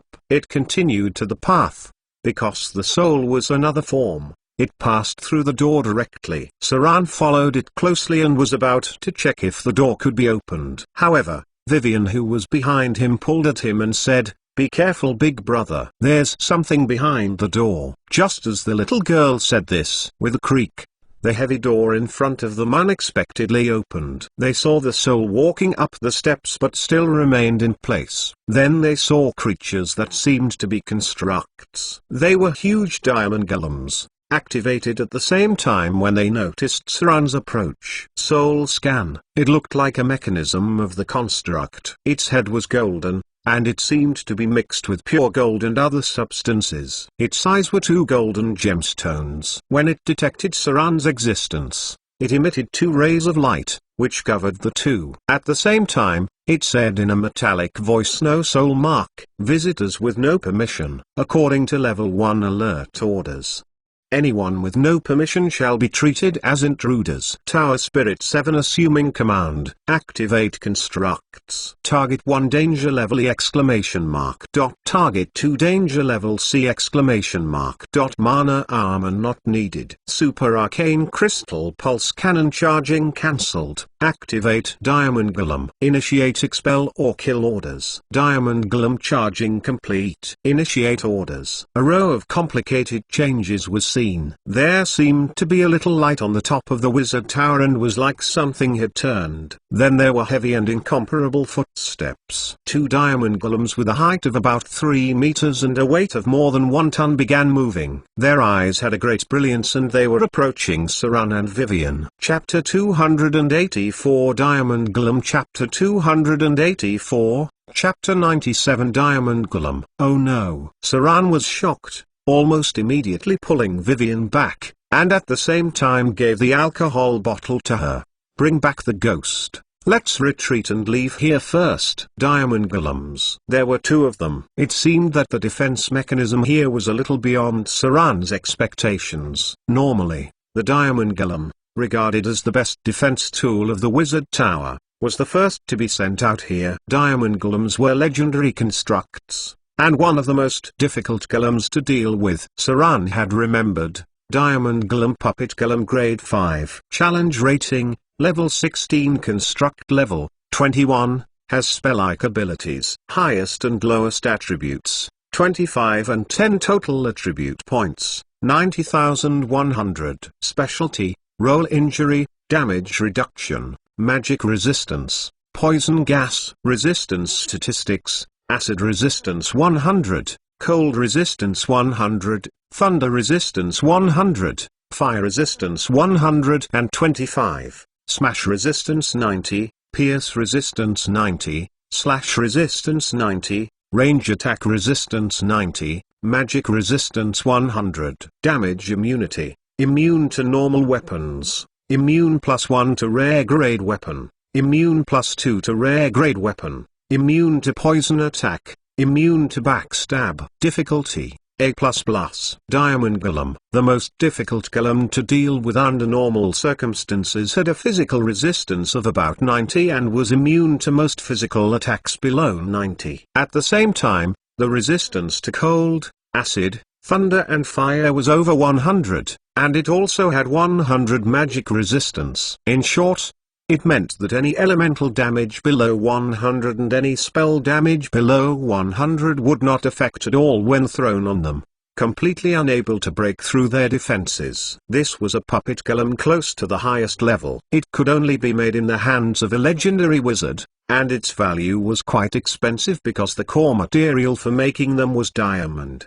That's right, these were golems made out from diamond. Only the most wealthy legendary wizard would be able to make them. That was why Sran immediately ran when he noticed them. According to his current strength, even a single slash with all his strength could only barely break their defense. In those days, many rogues were helpless when faced with them. They could only use some special terrain to kill them. But now, they certainly couldn't use the terrain, because the surrounding area was quite open. There also seemed to be more than one enemy. Saran brought Vivian and ran. The little girl chanted some devil's words with the alcohol bottle and then saw that the soul in the room vanished, and a faint magic glow appeared on the bottle. Heavy footsteps sounded behind them. 2 diamond golems with a weight of more than 1 ton stepped out. Without looking at them, Saran could guess that their strength was more than 25. It was conservatively estimated that their other 3 attributes would be more than 20. Also,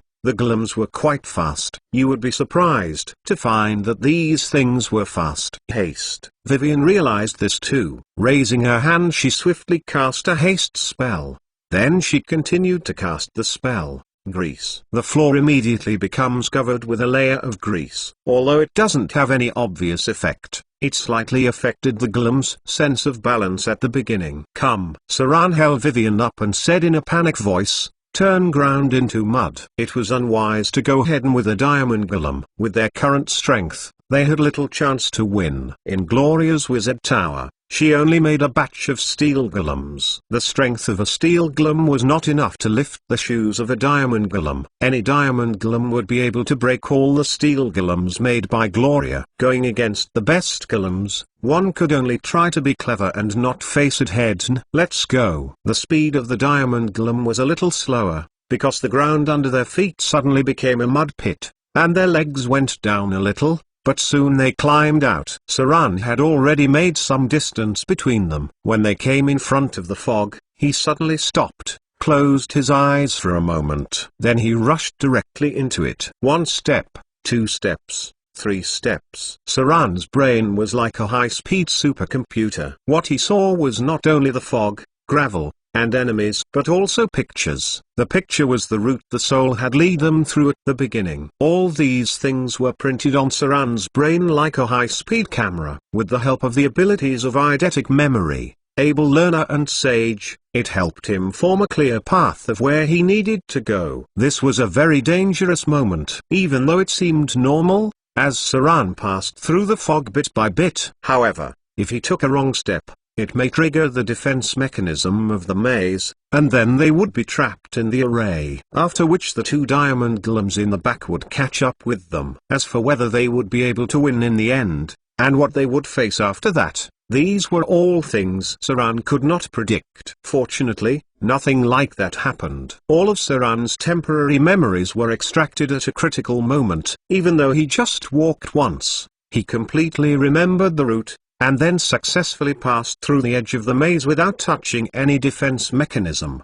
The heavy footsteps were now further away. When Saran returned to the original position of the house, a glimmer of light flashed through the eyes of the two diamond golems, and then they turned back to where they came from. Targets have been expelled. Their defense perimeter was around the side door. The Tower Spirit 7 had not given orders to track them down. Everything soon became quiet once more. Saran held Vivian's petite body, took a little breath, and then put her down. He turned to look at the wizard tower behind him, then reached out and stroked the little girl's head, then said slowly, "Let's go. Let's get out of here. This is not somewhere we can explore yet." Chapter 285, Inviting a Northern Witch Under the Grey Sky. Saran and Vivian carefully left. In his mind, the wizard tower in front of him was listed as the most difficult challenge at present. It was probably not easier than dealing with the gods and saints who would be coming to the material plane. The creatures on the first floor of the wizard tower were already the diamond golem, so if they had encountered the mana armor or other constructs, Saran would not be surprised. He had never seen such a difficult wizard tower. If Saran was not wrong, this tower existed in order to transform into a floating city, because only a floating city would need a large number of tower spirits to maintain the operation of the floating fortress. An ordinary wizard tower needs only one spirit. Tower spirits were a special life form, a bit like the brain of a machine. It was a kind of soul-like construct. Its powers were above level 21, and it could control all areas of the wizard tower, and if necessary, it could replace the wizard to command the operation of the whole wizard tower. Having tower spirits showed how high of a grade wizard tower was. For example, Gloria's wizard tower had no tower spirit. Otherwise, she would not have been attacked by the Hand of Despair at that time. That's why her wizard tower could only be regarded as an incomplete low-level wizard tower. Some shadows were on the open plain. These kinds of shadows were not very aggressive. These were shadows created from wandering souls. Perhaps these were the Aborigines who died under Saran. The belonging of souls was full of randomness. Although most of them entered into the reincarnation of the Styx River, there were still many souls entering into other spaces through the potential plane barrier. Many of the elementals were composed of souls from the material potential plane. But in those cases, almost all of their memories would become lost, and only the elemental consciousness remained. No need to bother them. Saran looked up at the sky and calculated the time in his mind. Then he said, "Let's find the exit to leave, or we'll be trapped here for a day when it's dawn." Interplane teleportation required a mark. Vivian was lacking in this aspect because she didn't have enough time to learn this magic. The two began to look around for shadow cracks. Occasionally, they would attract ghosts nearby, but they were directly eliminated by Saran. These newly born creatures were very fragile and didn't give too much slaughter EXP, only 120 slaughter EXP. They walked around the place. Suddenly, they heard something. Saran immediately went into a state of stealth, and at the same time, he motioned Vivian to cast an invisibility spell on herself. Ploof, bloff. They didn't know what the sound was, but it sounded like wings flapping. From the sound, the creatures seemed large and their numbers were great. Otherwise, the sound won't be so obvious. Saran took Vivian into the corner of the shelter, then the two looked up at the sky at the same time. A shadow appeared on their heads, and then gradually close to the location of the wizard tower. Shadow ravens. Saran's expression was serious. After frowning and looking at it, he explained to Vivian in his arms, "One of the species living in Shadow Plane which has some wisdom. This is a kind of monster that is difficult to deal with. It lives in some places on the Shadow Plane and likes to live in groups. Sometimes they even dare to fight with a Shadow Dragon." The Shadow Raven. In front of the two was a huge bird with a length of 8 meters and a wingspan of more than 6 meters. From the outside, it had little to do with crows. They were a special kind of mutant life. Its origins could not be traced, but they had something to do with the Arcane Empire because there were many taboo experiments at that time. which eventually led to the emergence of many mutant species. Shadow ravens had sharp beaks and claws. They lived in groups on the shadow plane and were the top predators here. They were level 16 mutant creatures. A group of these shadow ravens could deal with an adult shadow dragon. What he saw, though, was something eerie. The shadow ravens circled the wizard tower, but they dared not get close to the fog. They circled and circled, making a terrible cry, and then they flew back from where they came from. Saran was a little confused by what he had seen, but he still remembered that the shadow raven would not come here for no reason. There must be something here that attracted them. In addition, he further confirmed his conjecture that there must be an air defense mechanism near the wizard tower. Maybe it's a super arcane crystal pulse cannon. So these shadow ravens flew around the wizard tower but dare not approach it. Big brother. Vivian stretched out her little white hand and pulled away at Saran, whispering, "I think I saw that thing once in books. It is said that it can be domesticated into a flying mount. But they look so ugly though." Taming the shadow ravens? That may be something doable. But taming was too time-consuming unless there was some special inheritance. The domestication of these creatures was not worth it. In the Orc Kingdom near the northwest, even with tens of millions of orcs, the number of domesticated wyvern was less than 300. This kind of mount could eat 3 sheep in one day. Saran hasn't thought about it yet because the most important thing for him now was to build the 2 fleets. The 2 waited for some time. They only started moving after the shadow ravens flew away. It took Saran nearly an hour to find the location of the shadow crack, many of which were not fixed unless a wizard establishes a stable portal. The 2 quickly returned to the material plane. Before leaving, Saran took a deep look at the wizard tower, then turned around and walked into the shadow crack. Vivian also looked at the wizard tower for a while, then clenched her fist, as if she had made up her mind about something. In her mind, Lillian was quiet for the first time. She didn't shout about breaking the wizard tower. Maybe Lillian also realized how difficult it was to deal with the wizard tower compared to the vampiric demigod. Note: Lillian has always been talking about killing that vampiric demigod. The scenery in front of the 2 slowly changed. The grey surrounding slowly began to become colorful. Saran squinted his eyes for a while before he could adapt to the colorful surroundings. The sky on the shadow plane was grey after all. After a period of time in it, it had a visual impact on them. At this time, it was not dawn. It was maybe around 4 a.m. Saran gave some orders out and then held Vivian's hand and went back. Big brother. The little girl walked behind. After thinking for a while, she looked up and said seriously, "This wizard tower seems to be very powerful. I read a lot of books about the wizard tower, but I had never read about that kind of tower spirit. Even the bottom layer was guarded by diamond golems. If we can control it, I'm afraid no one would be able to threaten us except the gods." It seemed that Vivian had also realized this. She had read a lot of books after all. Gloria had one wizard tower and had many books there. Saran did not reply to what she said.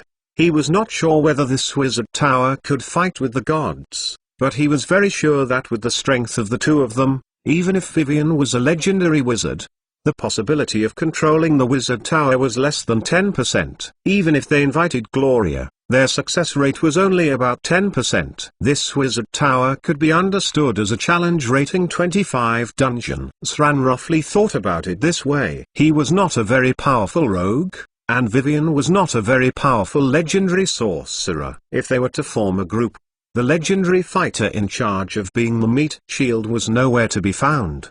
The legendary wizard in charge of the overall control, Vivian, was not competent yet. It was even more difficult to find a legendary priest in charge of protection and treatment. They were not up to the standard of the wizard tower now, and even if they had enough people, their success rate was only half. Vivian was right. This wizard tower may be able to rival the gods. Saran's brain kept counting and trying to recall some important information, but he could only think of a few clues. At last, he touched the little girl's head and said slowly, "Wait until Gloria comes. She's probably glad to come if she knew about a wizard tower like this." It was a must to invite Gloria here. She was the real professional after all. Having gone through a proper wizard's training, she was much more powerful than the two of them.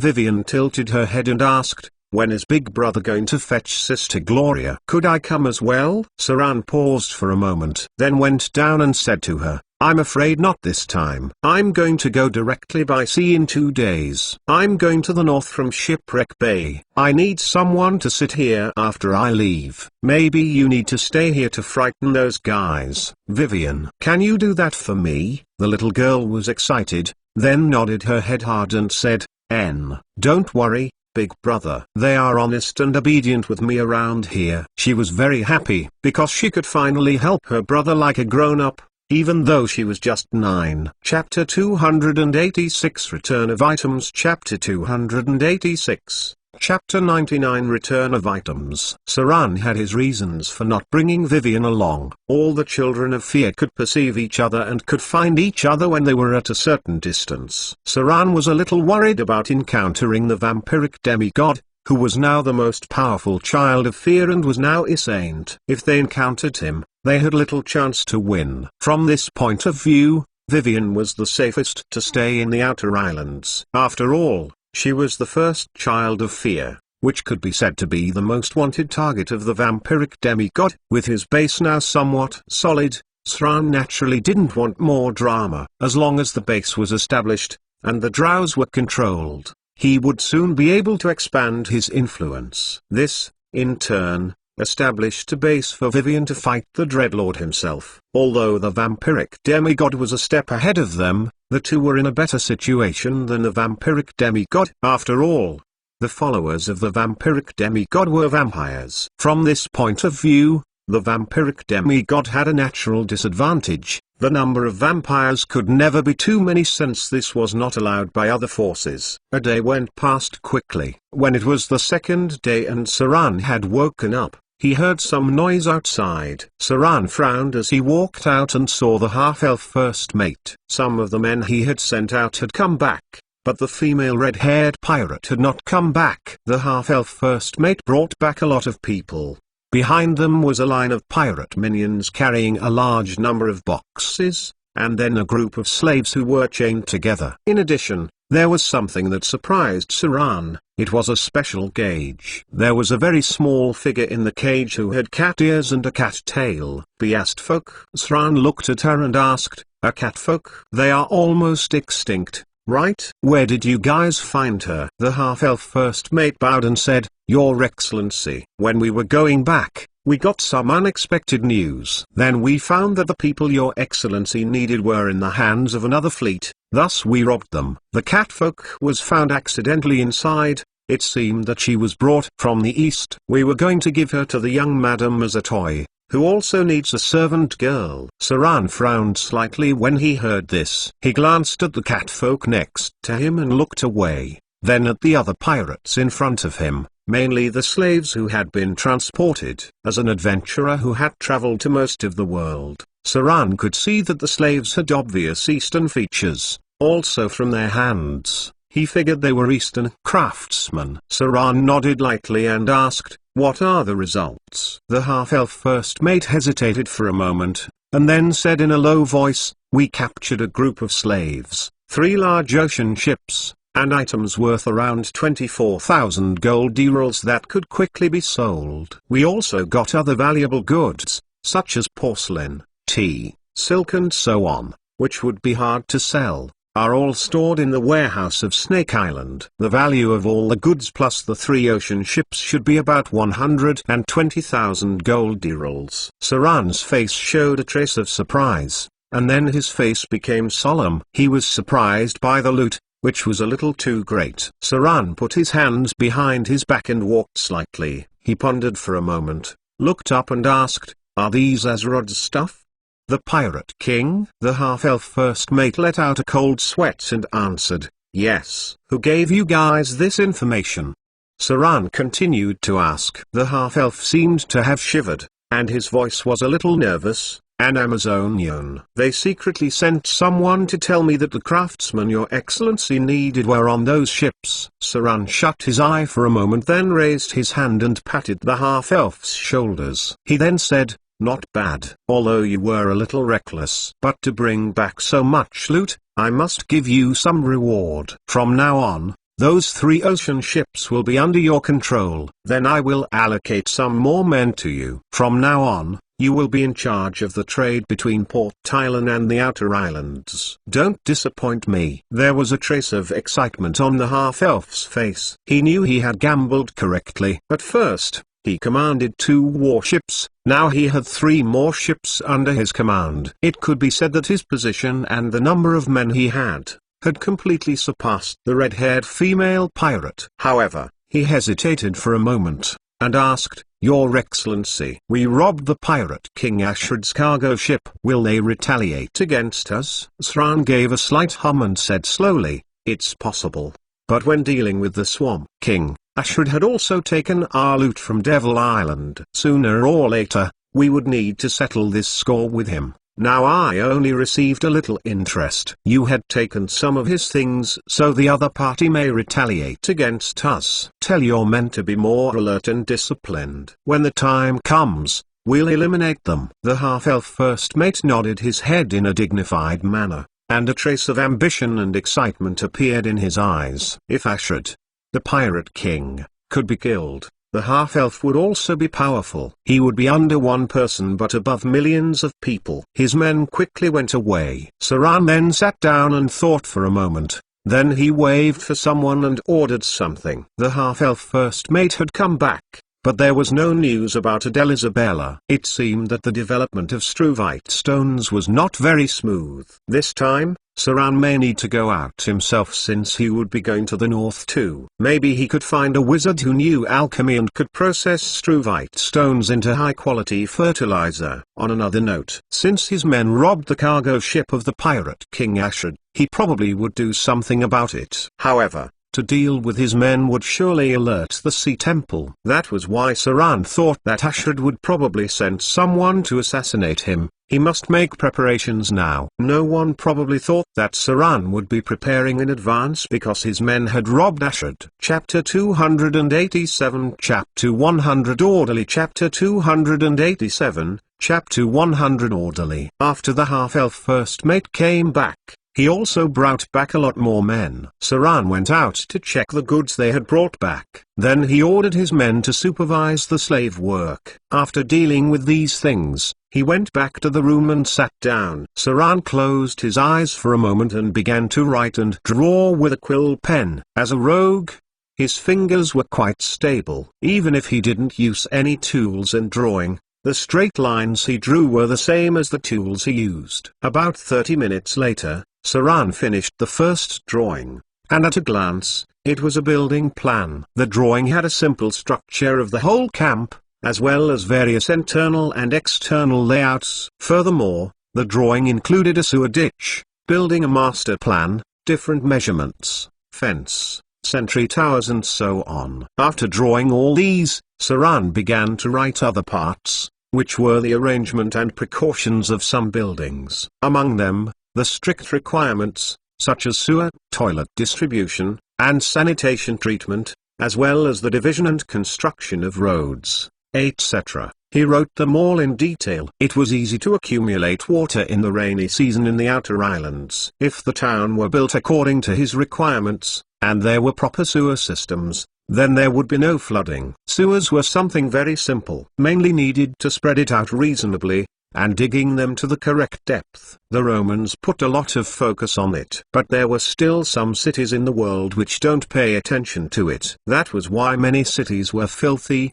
messy and stinking. Although Saran wasn't a germaphobe, he did not want his territory to become like that, especially pirates who liked to drink and defecate everywhere. So in terms of hygiene, he was quite demanding. Urinating in random places was not allowed. This was an outer island where the environment was even more primitive and desolate than the mainland. If one didn't pay attention to hygiene, it would be easy to breed epidemics. The pirates were better. They had a strong physique, but the slaves were not so strong. In the case of infectious diseases, many of the slaves would die. Note: doctors and medicine are currently missing. After finishing the master plan, Saran started drawing the buildings. It was not that kind of beautiful house or his own residence, but the kind of simple brick and tile house, which was very common in the countryside. The simple house was about 50 square meters, a single-story building. In front of the house were a drainage ditch and roads. He wanted to build more than 300 houses. There were 3 rows of houses. Each row had about 100. These houses were mainly built near the west gate and the south gate, and the north gate also had a wooden house for holding slaves. After drawing the buildings, he continued to draw the roads. Not only the roads around the camp, but also the road distribution outside the camp. He wanted a road directly connecting the natural port. The length of the road would be about 5 kilometers. This quality of the road was not so important in the current situation, as long as the road was flat and not filled with potholes. When there were enough manpower and material resources, Saran would make the road better. Saran even drew the route of the road, avoiding some areas of potential danger. When that was done, he got another blank paper. Saran didn't draw anything this time. Instead, he wrote a letter to the drow priest. After writing the letter, Saran asked someone to bring Darkblade in and then gave the letter to him to arrange someone to take it back. At the same time, he also ordered some materials to be sent to the drows, mainly daily goods. This time, the first mate had brought back 3 ships of materials, enough to support their consumption for more than half a year. Saran's calculation was very accurate, as he would be back roughly a month later. By then it would be around February, which was the time for farming. They then would be able to have wheat. By then, they would be independent. As the leader of a force, Saran could not come and go as freely as before. He took out the drawings he had prepared first. One of them was handed over to the first mate, who would be responsible for the construction planning of the whole camp, and the other was handed over to the Aeneid pirate to supervise the slaves. Finally, Saran went to another place where the slaves were kept. He wanted to check on the craftsman. Bang! Saran opened the door and immediately smelled a strong stinky smell. He gestured for the doors to be opened for ventilation, then slowly walked toward the eastern craftsman. Does anyone speak the common language? All the slaves looked at each other. As a wizard, Saran was a failure, because he mastered very little language. It seemed that the slaves in front of him did not know much common language. They often used desert language and Eastern dialect. In theory, people who could speak many languages were well informed. After all, this was an era in which many civilians could not write their own names. Literacy in this era was a sign of identity. Literate people could find a relatively easy job in the city and be able to support themselves. Even though most of the slaves in front of them were born as craftsmen, their written language was limited to their own language. They do not know much about the common language. No one knows the common language. Read the next chapter on ournovelhall.com. Saran frowned, then asked his men, anyone know the Eastern language? I recall someone went to the east. There was a moment of silence. Then he saw that there was an old man. The 40-year-old man stood up. He looked at Saran with some fear, then lowered his head and said, Your Excellency, I can speak the common language. Huh?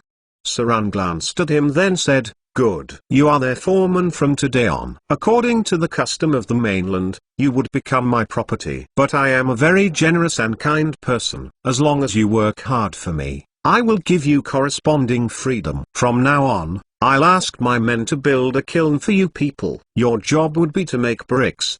The more the better. After you've made 1 million bricks, I'll grant some of you your freedom. Saran paused. He looked at the middle-aged man, who was a little surprised, and said, Translate what I said to them. I'll deploy a group of people for you. If I don't see satisfactory progress when I come back, your head will hang on the flagpole outside. The middle-aged man was somewhat excited in the beginning, but soon got scared and nodded obediently. People with skills in the world were valuable, thus Saran would be more tolerant towards them. After the middle-aged man in front of him translated what he had said, Saran gave some orders and left.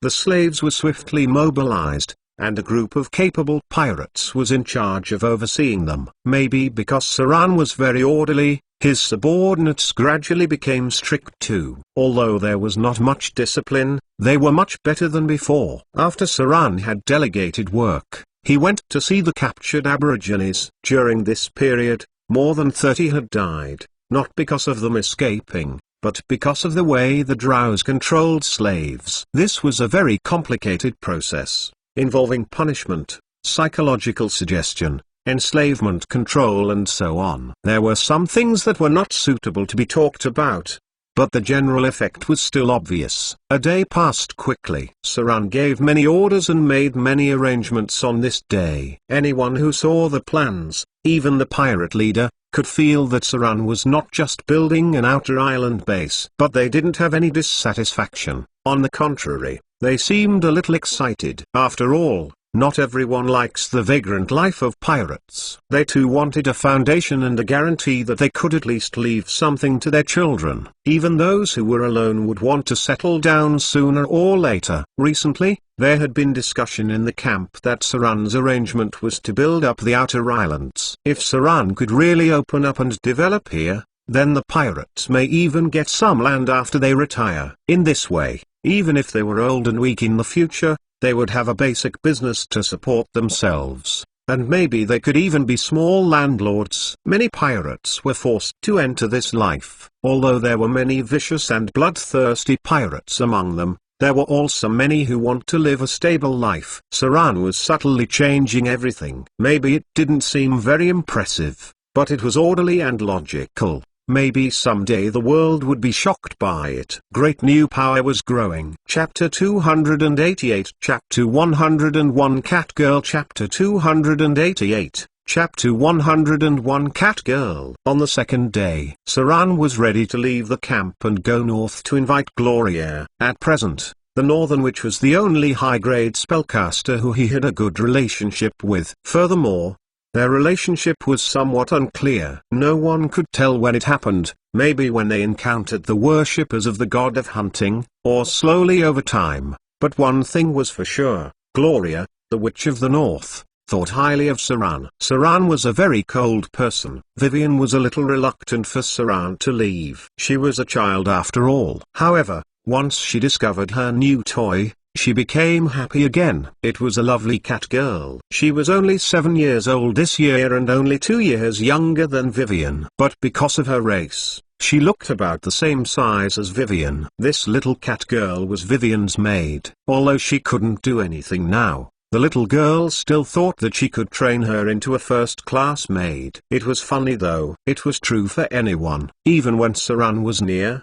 she would show her teeth. However, after meeting Vivian, she became honest, just like a domestic kitten. Maybe it was because they looked the same size or because Vivian had amazing charm. Anyway, the catfolk was obedient when she saw her. Vivian was able to ask her to pose and play with her. The little girl took out all the exquisite dresses she had collected but hasn't worn, then put them on the catfolk. She even cleaned her up. It seemed that Vivian would be happy for some time with the catfolk around.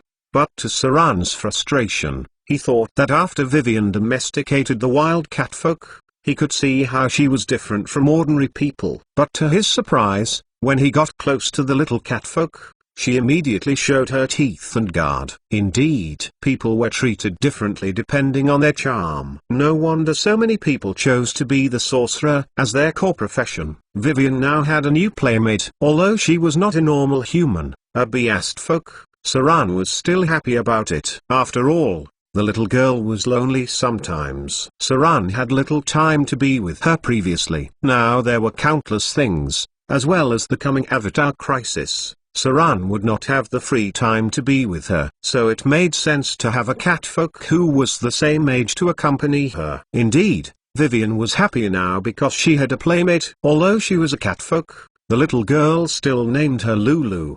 Because the catfolk still couldn't talk, she could only meow and shout Lulu in addition to the strange and incomprehensible pronunciation. That's why Vivian named her Lulu. Lulu was a very fun, obedient and clever catfolk, and she was also very cute. After washing, she looked very cute, like a delicate doll. However, Vivian still had some worries. She was worried that Lillian would scare her. It seemed that Lillian had begun to show interest in her. Hopefully, she wouldn't do anything silly. Saran was out. But he didn't bring too many men with him. He brought one ship and controlled the ghost ship. It would take a month to get to and from the north because he had to go to the port island and shipwreck bay to deal with some things. Saran was different from other pirate kings. He had a strong command of the sea and a lot of demands on his men. When he would leave, he had to arrange the things to be dealt with. After all, the ability of his subordinates was much worse than that of Saran himself. Otherwise, Adele Isabella, the red-haired pirate, would have come back by now. It seemed that she had failed. It was really difficult for a pirate to succeed in persuading an arrogant wizard to cooperate with a pile of stones. Traveling by sea was a very boring thing. The first day went past without any commotion. Saran then brought his men back the same route. This continued for 3 days. Then he noticed something interesting after hearing his men excited about something. Fish wave. The more technical term would be, it was the fishing season. Many fish here had the habit of migration. The fish they saw were migrating, but Saran didn't know what fish they were. However, he saw a fish about 2 meters long, which was similar to the fish with silver scales on its surface. A group of fish was quite eye-catching in the seawater. There were also shrimp-like creatures, which was similar to the lobster Saran saw last time. Saran wondered how much of this sea resources had been developed. Look over there. The spotter looked and pointed at somewhere. Everyone then looked at where he pointed. Sharks. Saran had seen a lot of sharks. The fishing season was harvest time for the indigenous people, as well as for other creatures in the outer islands. However, the were-shark in the distance seemed to not be fishing, but rather driving the fish to some direction. There were quite a lot of were-sharks. With Saran's eye power, there were no fewer than hundreds of them, including 350 domesticated sharks. These were-sharks were active in the fishing area. Sometimes they made strange cries, or blew some special conch. They quickly noticed Saran and his men. However, after a were-shark on a great white shark approached and observed, he avoided the warship of Saran in front of him. The were-shark continued doing their thing, and the two sides passed each other peacefully. Saran watched them silently. His expression was deep in thought, as if he had recalled something. Chapter 289. Chapter 102. Saran's Pet. Chapter 289. Chapter 102. Saran's Pet. It was a rather boring 7 days for Saran. People would dream to have this kind of boredom because if it was not boring, it meant that they had encountered some sea monsters. Encountering sea monsters were a disaster in the boundless sea, and also an important reason for blocking the trade routes of the outer islands. It turned out that Saran's first decision to be closer to the sea temple was right. With the support of the sea goddess behind him, he didn't have to worry about his warships and other fleets encountering deep-sea creatures.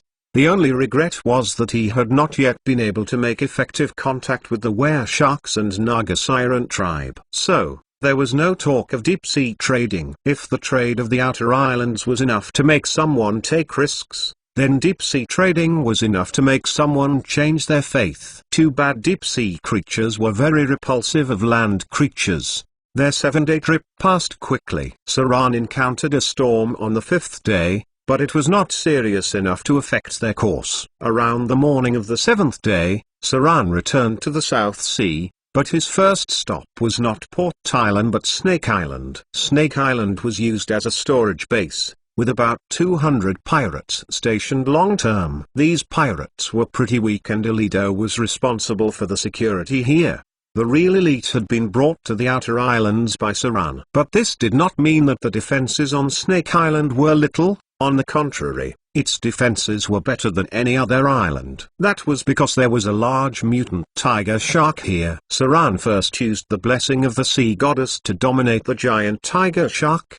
He didn't know whether it was because it had killed too many people or because it ate too many people. It had now obviously developed in the direction of giant sea creatures. Furthermore, because of the domination effect of the blessing of the sea goddess, it had a feeling of obedience toward Saran. This domination was more powerful than its former masters, and because of the improvement of its wisdom, it could now easily distinguish between friendly and foe. It was now transforming into a magical creature. The giant tiger shark had grown more than half compared to previously. At this pace, it would eventually grow to the size of a warship. At that time, it would be able to directly overturn a warship like the giant octopus. Because of a magical creature's unique perception ability and some hidden spiritual connection, when Saran just returned to the area around Snake Island, the giant tiger shark came close, and then rose out of the sea to meet him. It even swam around the warship as it seemed joyful. Saran stood on the deck and watched the tiger shark swimming near the warship. He smiled a little bit. After a while, he asked his men behind him, "Are there any sheep left on the ship?" A pirate behind him turned and trotted to the cabin and asked, then ran back and said, "Your Excellency, there are 3 sheep, half a deer, and some other things." "Good." Saran nodded and continued, "Throw all the sheep down." Soon, 2 powerful pirates came up with a sheep. When they saw Saran nodding, they came to the deck. The 2 pirates looked at the giant tiger shark swimming near the warship with awe and a little fear. Then they threw the 2 animals down. Tiger sharks had a very powerful blood-tracking ability. It swam over immediately after smelling the blood in the water. Then it swallowed both sheep with its mouth open, and quietly followed the warship. This giant tiger shark was strange. In the South Sea, which was rich in fish resources, there was no need for Saran to specially feed it. Feeding was only to build up their relationship. The tiger shark followed Saran to the Snake Island, then gradually dived into the sea and swam towards the outer sea. Now it was also a sea monster of great power, roaming in the deep seas around the Snake Island. Some time ago, some of Saran's subordinates saw the tiger shark fighting with a big octopus. At that time, the pirate leader under him ordered someone to help it. That's why Saran promoted him to be the manager of the Snake Island. Soon, some of the pirates here would brag about what they had seen and heard in the tavern in Port Tylan. Without question, pirates were also a group of people who liked to brag, especially when they drank too much or had the attention of a barmaid. Snake Island had some changes as well. First of all, it had much more land now. Since it was the transfer station and warehouse of Saran, it was necessary to have enough space here. At present, Snake Island was the hub of smuggling in the South Sea. Whether it was to Port Tylan, the city of wealth, or Shipwreck Bay, Snake Island was the place they couldn't avoid. Maritime smuggling was the main interest of the South because there were too many checkpoints on land. There were always guard officials and nobles who exploit the trade. Therefore, the sea route could save a lot of costs and avoid most taxes. Saran had just arrived at Snake Island,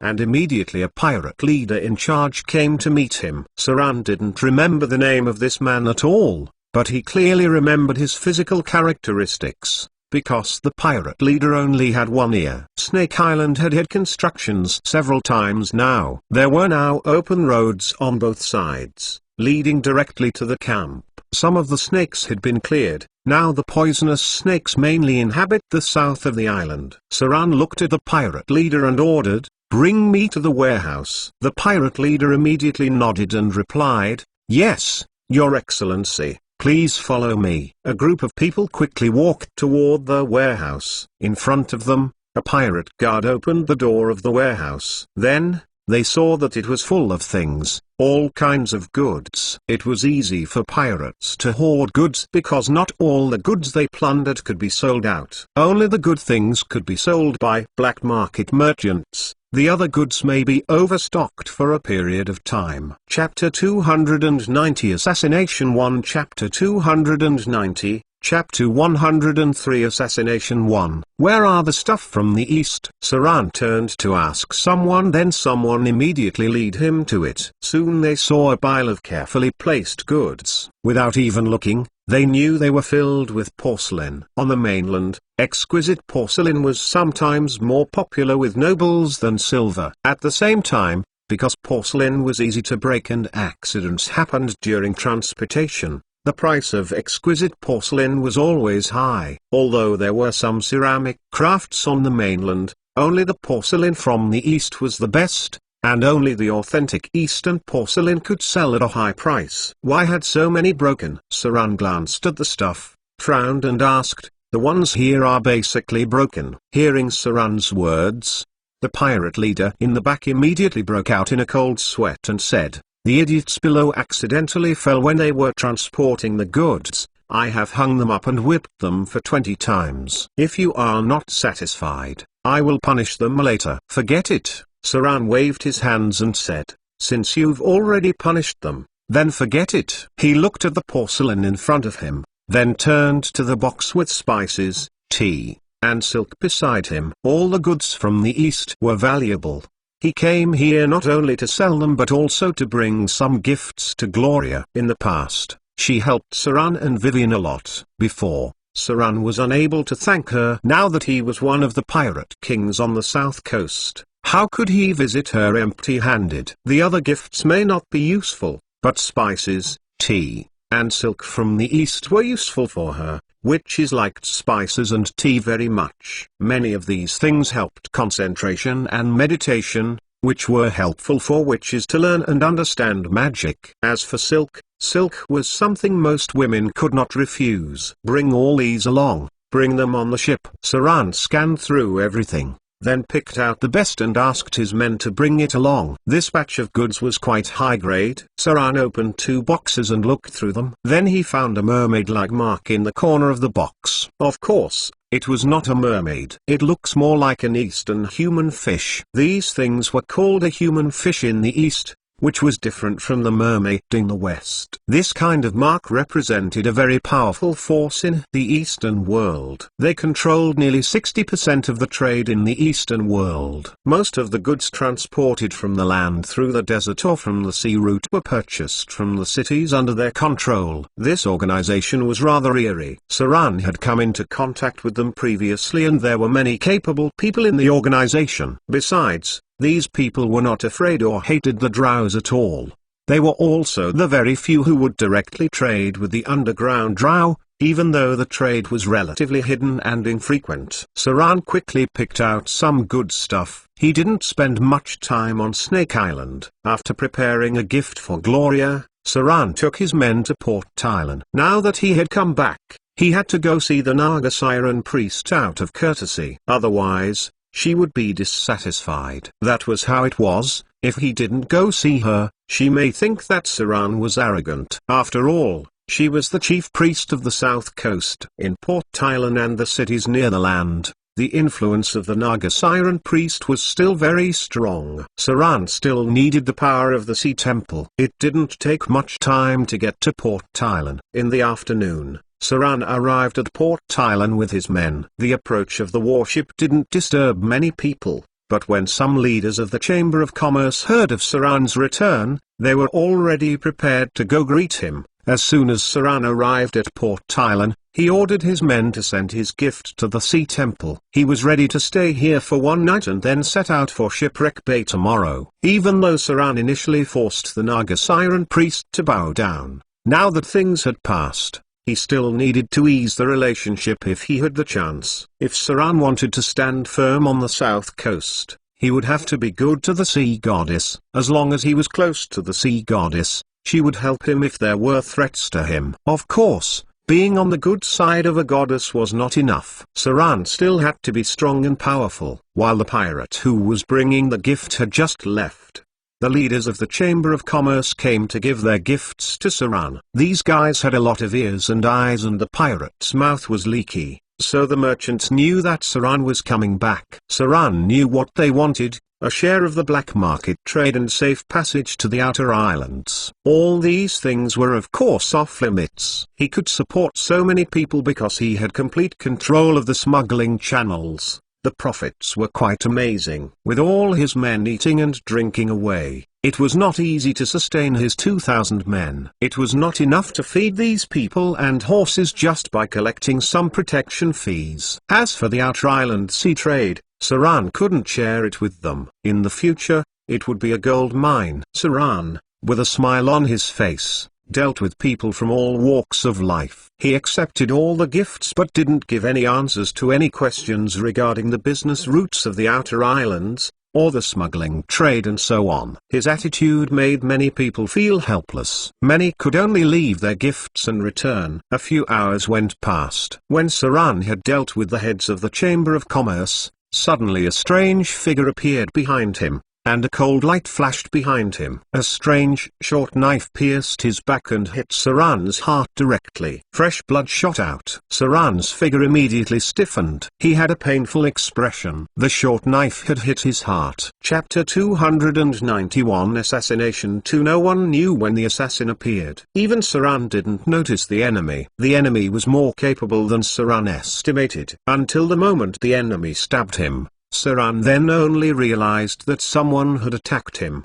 His powerful evade capability and amazing physical quality made him want to avoid the sneak attack from behind, but it was too late because he did not have the ability of danger sense. After the knife was in his back, there was no chance of evading it. At this moment, Saran's mind flashed countless thoughts, but finally the will to survive dominated the body. When the enemy stabbed him in the back, he activated the spell Stone Skin instantly, but the blade still stabbed the heart through the muscle layers. Saran could only activate the slaughter form at that moment. Then at the next moment, his body began to undergo amazing changes. His galloping heartbeat squeezed out blood. In less than a millisecond, his whole body became better, and then he entered the form of Son of Slaughter. The tip of the blade had pierced his heart. Saran's body stiffened for a while, and the feeling of his heart pierced was so painful that part of his continued strength dissipated. However, the additional ability to turn into the Son of Slaughter had been activated. It seemed that the assassin targeting Saran was a legendary assassin because only a legendary assassin could get close to Saran. But as an assassin, his strength was not high. His knife should have come out from the chest through the heart. However, because of Stone Skin, the knife was stuck after it pierced Saran's heart. The opponent's strength was at its limits. Saran's muscle layers caught the opponent. When the enemy was ready to twist the knife and further injure his heart, Saran pulled out his curved sword and slashed it toward the throat of the enemy. Saran's counterattack was very fierce. It made the legendary assassin hesitate for a moment. In his mind, Saran would die for sure, so there was no need to fight too hard. That was why the opponent took 3 steps back and pulled out the knife on Saran's back. The assassin let out a sarcastic jeer. He looked like an ordinary sailor, but Saran knew that this was not the real identity of the assassin. In front of him was an assassin who was proficient in transfiguration. This was a type of unusual basic skills. Compared with the camouflage that could be removed by magic, camouflage hand-drawn was, of course, more exquisite. The legendary assassin looked at Saran, stretched out his tongue, licked his lips and said, "I stabbed your heart and you're still alive. You must have great vitality. No wonder that man is willing to offer me a big reward. However, how long can you last with that injury?" The opponent was filled with killing intent and was looking for Saran's flaws. Saran's pupils turned red, and a stream of blood flowed out from his back. However, the controlled muscles temporarily blocked the bleeding. Saran would not die of excessive blood loss for now. He was now like the Gnoll hunter who was assassinated successfully by himself. Saran had previously stabbed the Gnoll in the heart at the beginning, but because the vitality of the Gnoll was too high and his constitution was above 20, he didn't die directly.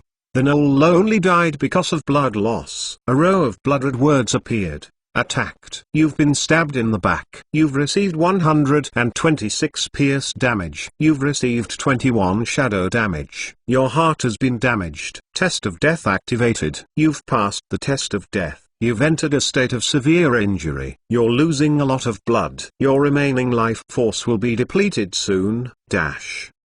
One backstab. Even with Saran's extraordinary constitution of 22, plus the 2 bonus points as he was in the slaughter form, and the protective effect of Stone Skin, he still couldn't reduce the enemy's damage. The knife directly put him into a state of serious injury. Even if he temporarily passed the test of death, his injured heart would soon enter a state of near-death, and eventually die directly. I can't die here. This was the only thought in Saran's mind, and his will to survive was kicking in. Saran had suppressed the pain of the body and the fear of death. His brain was running at full speed. In a short time, he had found a chance to survive, and at the same time, a chance to fight back his opponent. The Sea Temple. As long as he could run to the Sea Temple, the Naga Siren priest could cure his wounds. Although this kind of fatal injury was very frightening, a restoration skill would pull Saran back from the gates of hell. The heart injury could be treated completely,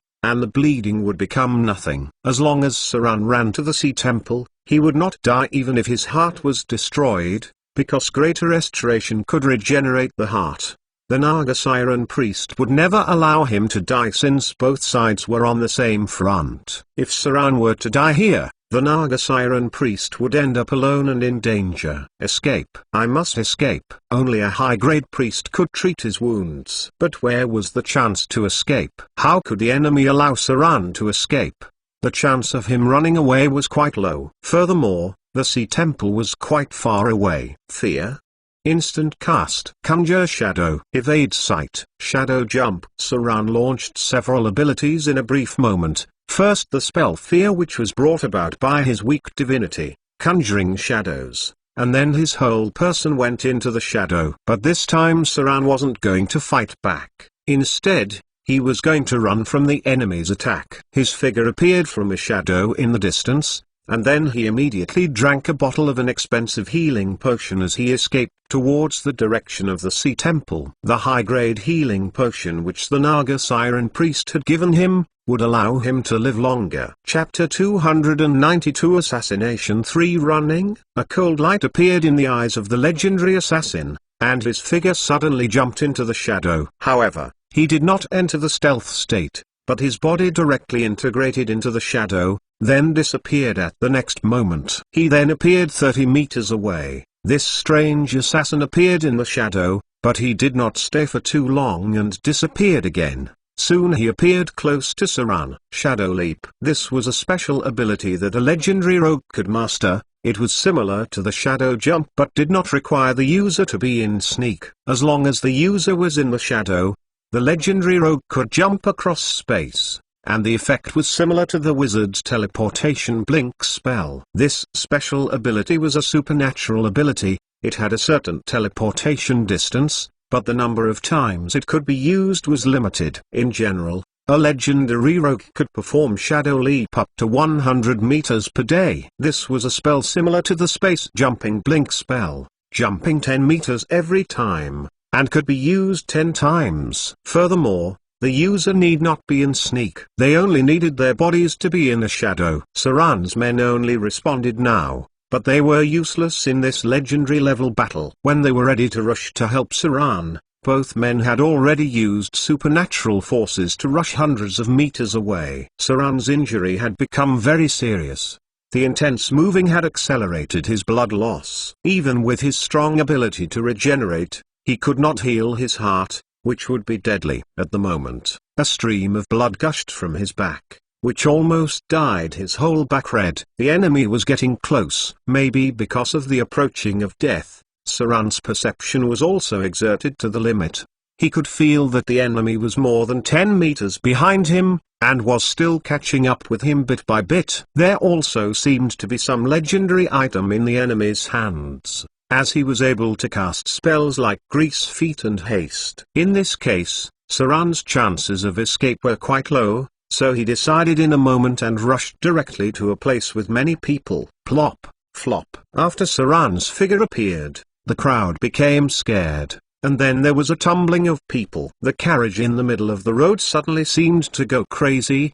The horse pulling the carriage neighed and ran straight ahead. There was a knife mark on the horse's buttocks. Saran had cut the horse slightly while he was there. The galloping horse bumped into several people, but the flustered crowd achieved the effect Saran needed. The galloping carriage and the escaping crowd temporarily blocked Saran's figure, and the enemy's pace of catching up was hindered. You think this would stop me? The strange figure shuttled into the crowd, avoiding most of the things blocking the road. Occasionally, a pedestrian would be in his way, a flash of cold light, then a corpse would be left in place. Saran's injury was too serious. There was blood left on the ground where he walked. The enemy behind him could rely on this to lock onto his position, even if Saran had temporarily pulled away. Bang! Saran's figure rushed into a narrow lane, but soon, another strange figure appeared. and then also rushed into the lane. With a cat and mouse-alike banter on his face,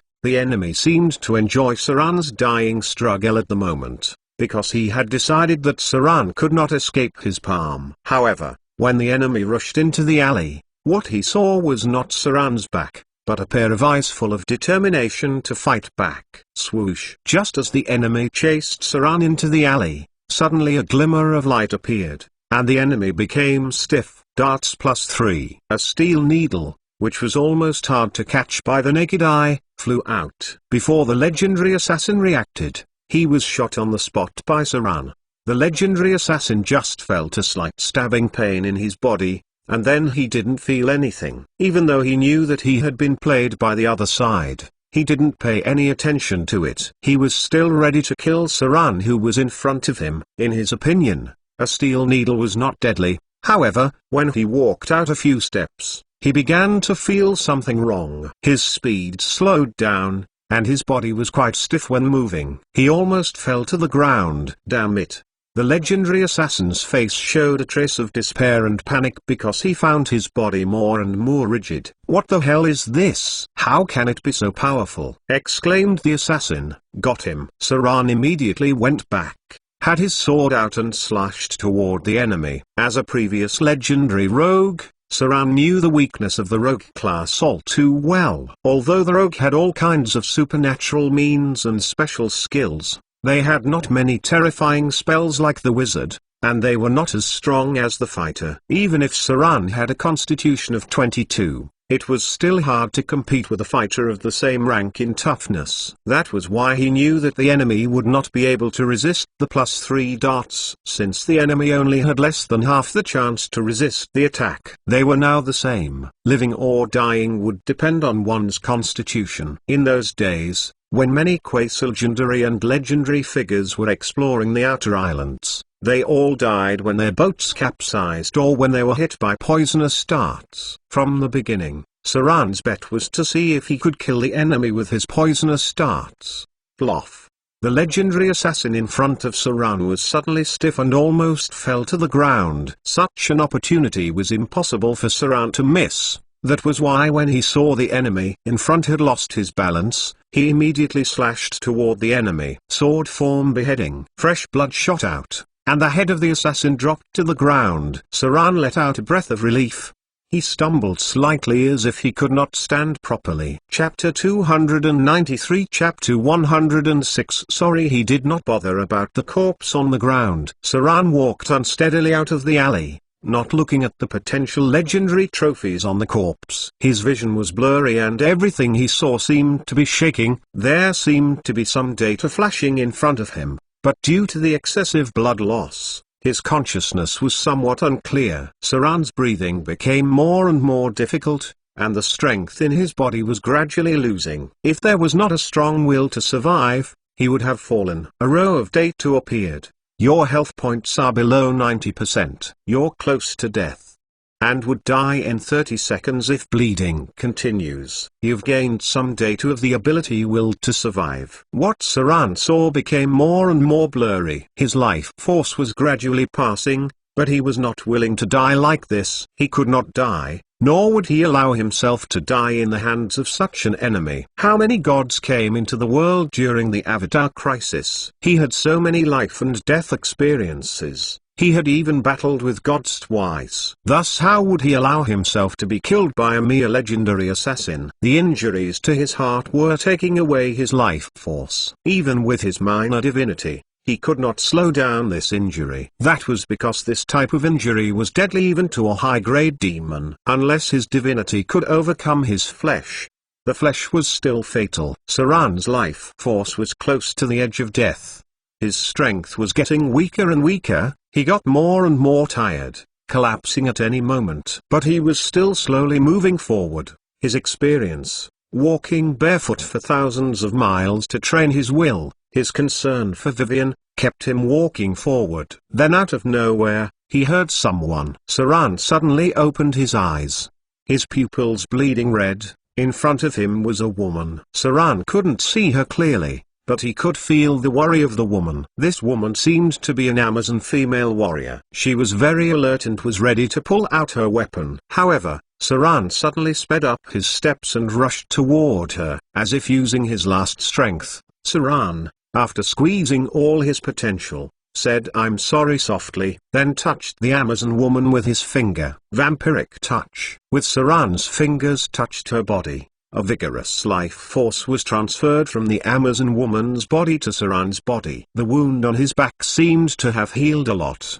Even the injury on his heart had somewhat healed. This effect was due to the spell control. Saran controlled the flow of life force and transferred it to his heart. Saran's breathing became stronger and his vision became clearer. A trace of life even appeared on his previously pale face. Saran, who was close to death, was now back in the state of severe injury because of this spell, even though his pierced heart was still bleeding. Vampiric touch. Minor divinity. When you activate this ability, you gather negative energy to erode the enemy's life force and temporarily transferring it to you. Any enemy directly touched by you would lose HP of divinity point plus spellcasting score times 3, maximum absorption of 60 horsepower. This life force would be transferred to you, and your injury will be treated. If the HP absorbed exceeds your maximum HP would be extended for an hour. The effect of this spell could not be stacked. The opponent may die directly due to the complete consumption of life force. This ability will become stronger with higher divinity. Spell available once a day.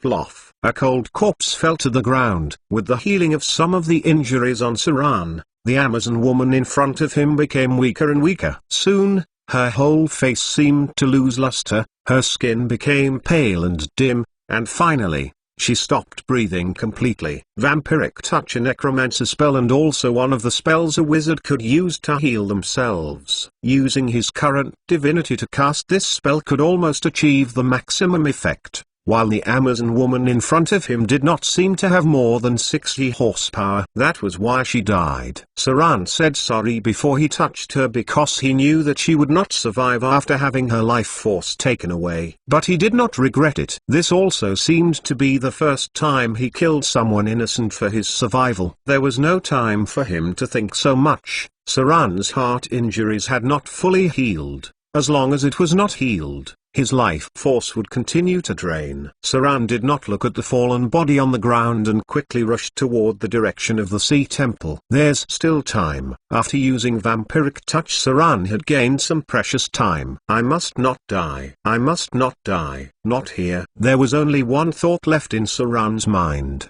That was, he couldn't die so easily, because the Avatar crisis had not come yet, and Vivian's fate had not changed. If he died here like this, the little girl would struggle to survive the deadly slaughterings. Saran had nightmares all night. When he opened his eyes the next day, he noticed that his whole body was naked in blue water. In front of him was the resting Naga Siren priest. When she noticed that Saran had woke up, she slowly opened her eyes. Then she raised her hand and threw a golden coin to him, saying in a deep voice, "You owe me a favor." The items on the assassin would be my reward. This gold coin seemed to be a little special. When it's close to you, it would give out a magical glow. Maybe it would be more useful if you had it. Chapter 294. Chapter 107. A letter. Saran reached for the gold coin. As if it was unreal, Saran felt a slight electric current when he caught it. Then, as if there was nothing left,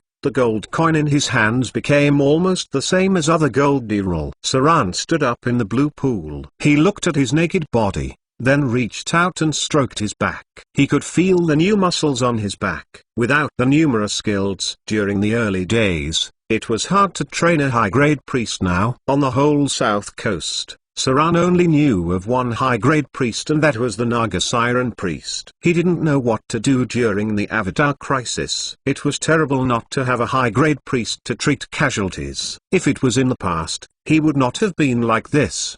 The priest and the team would have used restoration and he would be able to fight again. Now, he even had to use vampiric touch to extend his life and make it to the sea temple. In the past, even when Saran was on his own, he could still encounter some priests in other guilds from time to time. After all, priests were the core and were absolutely indispensable. Now it was difficult even to find a grade 2 and above priest. I owe you one. Saran slowly got out. His things were at the temple and no one seemed to have touched it. However, it seemed that the legendary assassin's body had been searched by the Naga Siren priest. Saran couldn't say anything about it. After all, he was saved by her. Saran actually felt very terrible, as for the first time, he realized that he needed to find a priest teammate who could perform high-grade divinity. If there was not such a priest around, in case of a strong enemy, it was almost impossible for him not to be injured. If he had sustained similar injuries, he still had a high chance of dying in the hands of the enemy. Facing a legendary enemy this time, Saran had some luck,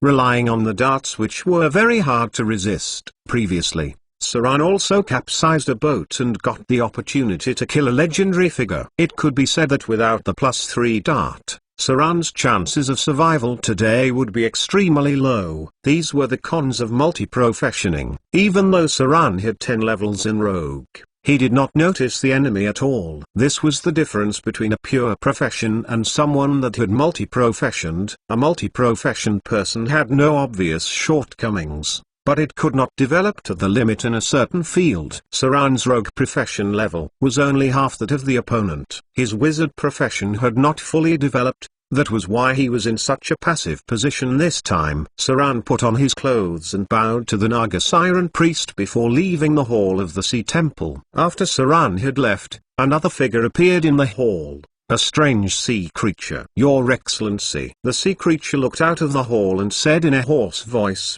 "Is this the new pirate king who killed the Swamp King? Didn't he embarrass you some time ago? Why didn't you take the chance to let him die, just to control his pirates, so our strength would grow?" The priest frowned, glanced at him and said, "The real value is him, but not the trash under him. Plus, if he had died, who would help me deal with Ashad? You?" As she said this, there was a hint of sarcasm on the face of the Naga Siren priest, who then continued, "Useless. All of you only know how to fight for power. No one would dare to fight with Ashad. In my opinion, only he could kill that damned Ashad. The pirate king Ashad." At least she couldn't let Saran die like this until she got rid of the eyesore. Moreover, on the body of the legendary assassin, the Naga Siren priest also saw a letter. After reading it, the Naga Siren priest became so angry that she was determined to not let Saran die. At the same time, she also determined that she would support Saran. However, this letter could not be shown to Saran yet,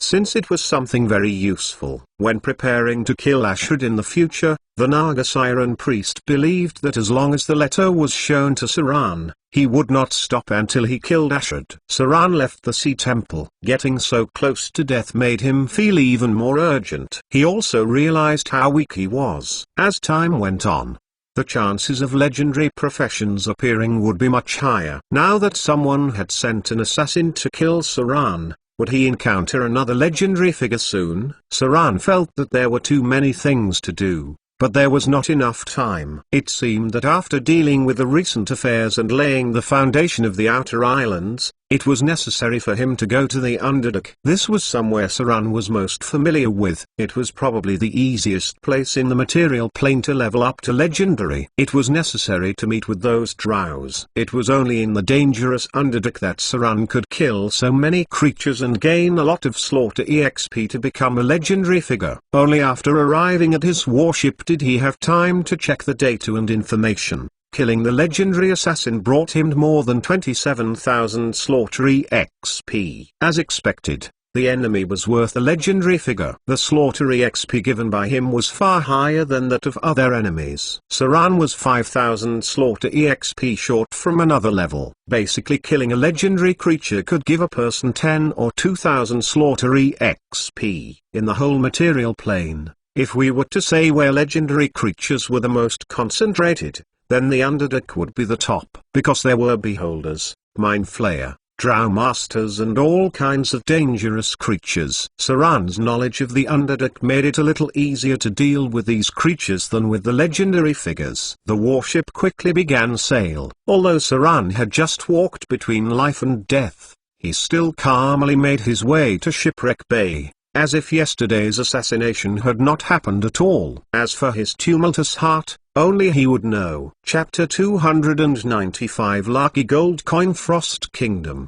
Arendelle. Princess Anna's beautiful figure was standing at the top of the castle, overlooking the city in front of her. Now that the temperature had begun to warm up, the ice and snow were melting, Arendelle was as bustling as it used to be. But there was a sense of tension and depression spreading in the palace. This was something that had never happened before. That was because the elder princess had left. If the princess was still in Arendelle, it wouldn't matter if there weren't any guards in the whole palace. But now that the elder princess had left, the security of the palace rested on the guards. No one thought that the elder princess would leave so suddenly. Even Princess Anna did not think that her sister would leave abruptly and disappear without a trace. No one knew where she went. It was even possible that she was not in this world but had traveled to another plane. Sister had been gone for 3 days. Princess Anna looked at the harbor in the distance, turned to look at the captain behind her,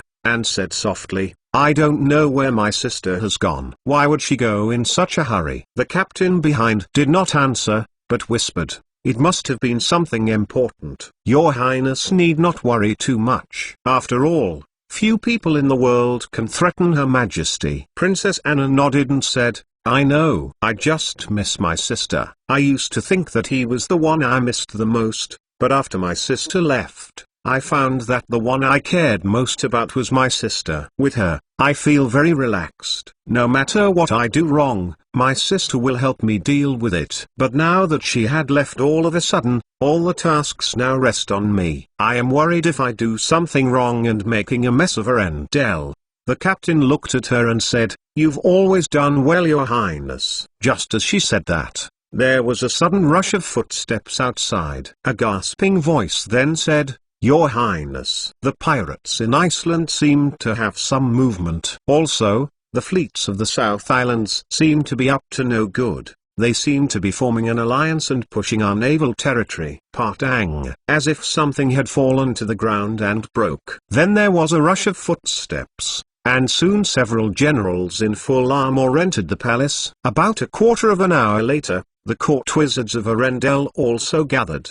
They all seemed to be arguing about some matter. A guard outside was eavesdropping on the discussion, even though he did not understand the conversation. Or did he hear all of it? His impression was that Arendelle was going to war. For almost 20 years, from the day when the elder princess was born, Arendelle had never seen a war. Now that the elder princess had just left, a looming war was approaching. This made everyone feel uneasy. Saran stood on the deck and watched the sea. After a while, he took out a gold coin from his pocket and played with it. The special gold coin was about the same weight as the ordinary diral, but the pattern on it was different. It was not the goddess of wealth but the goddess of fortune. As for the mysterious runes behind the gold coins, Saran didn't know them at all. As a wizard, he was not professional. He lacked too much knowledge. However, Saran still had other means. He had another simpler method to solve the mystery of the coin. It's just that the price would be slightly higher. Consume 7,000 slaughter EXP. Saran knew from the beginning that there seemed to be something sealed off on this gold coin, but he was reluctant to use his slaughter EXP. However, after careful consideration, he decided to pay for it because it probably was a legendary item. When Saran first touched it, he felt as if there was an electric current. He wondered whether it had anything to do with the blessing of the Maid of Misfortune. After all, the twin goddesses of luck and misfortune were created from the goddess of fortune. A weak glow of magic appeared. The coin on Saran's palm seemed to have let out a gold shine and then reverting to its normal state. Item type: Lucky Gold Coin number 3. Item grade: Legendary grade 3. Description: This is a very special lucky gold coin. It is said that it was originally made by the goddess of fortune. They carry the blessing of the goddess of fortune on them, which can bring good luck to the owner. There are 12 gold coins in total. It is said that after collecting the 12 gold coins, a more amazing secret could be found. However, it seems that no one has collected these lucky gold coins so far. Only 1 or 2 lucky gold coins occasionally appeared, which were finally obtained by other epic heroes. Requirements: None. Effects. Hero's Luck. When holding this gold coin, any owner will get the special blessing of Hero's Luck. When triggering any test, whether it's an attack, dodge, hit, immunity, negotiation or any other field, the owner of the lucky gold coin would get a permanent +1 luck bonus. Note, the goddess of luck and the maid of misfortune are both looking for these coins as well. Anyone presenting these coins to their priest would get a great reward. Luck gold coin. This was the data Saran got after appraising the item. It seemed to be a legendary item that couldn't improve the combat capability of the person,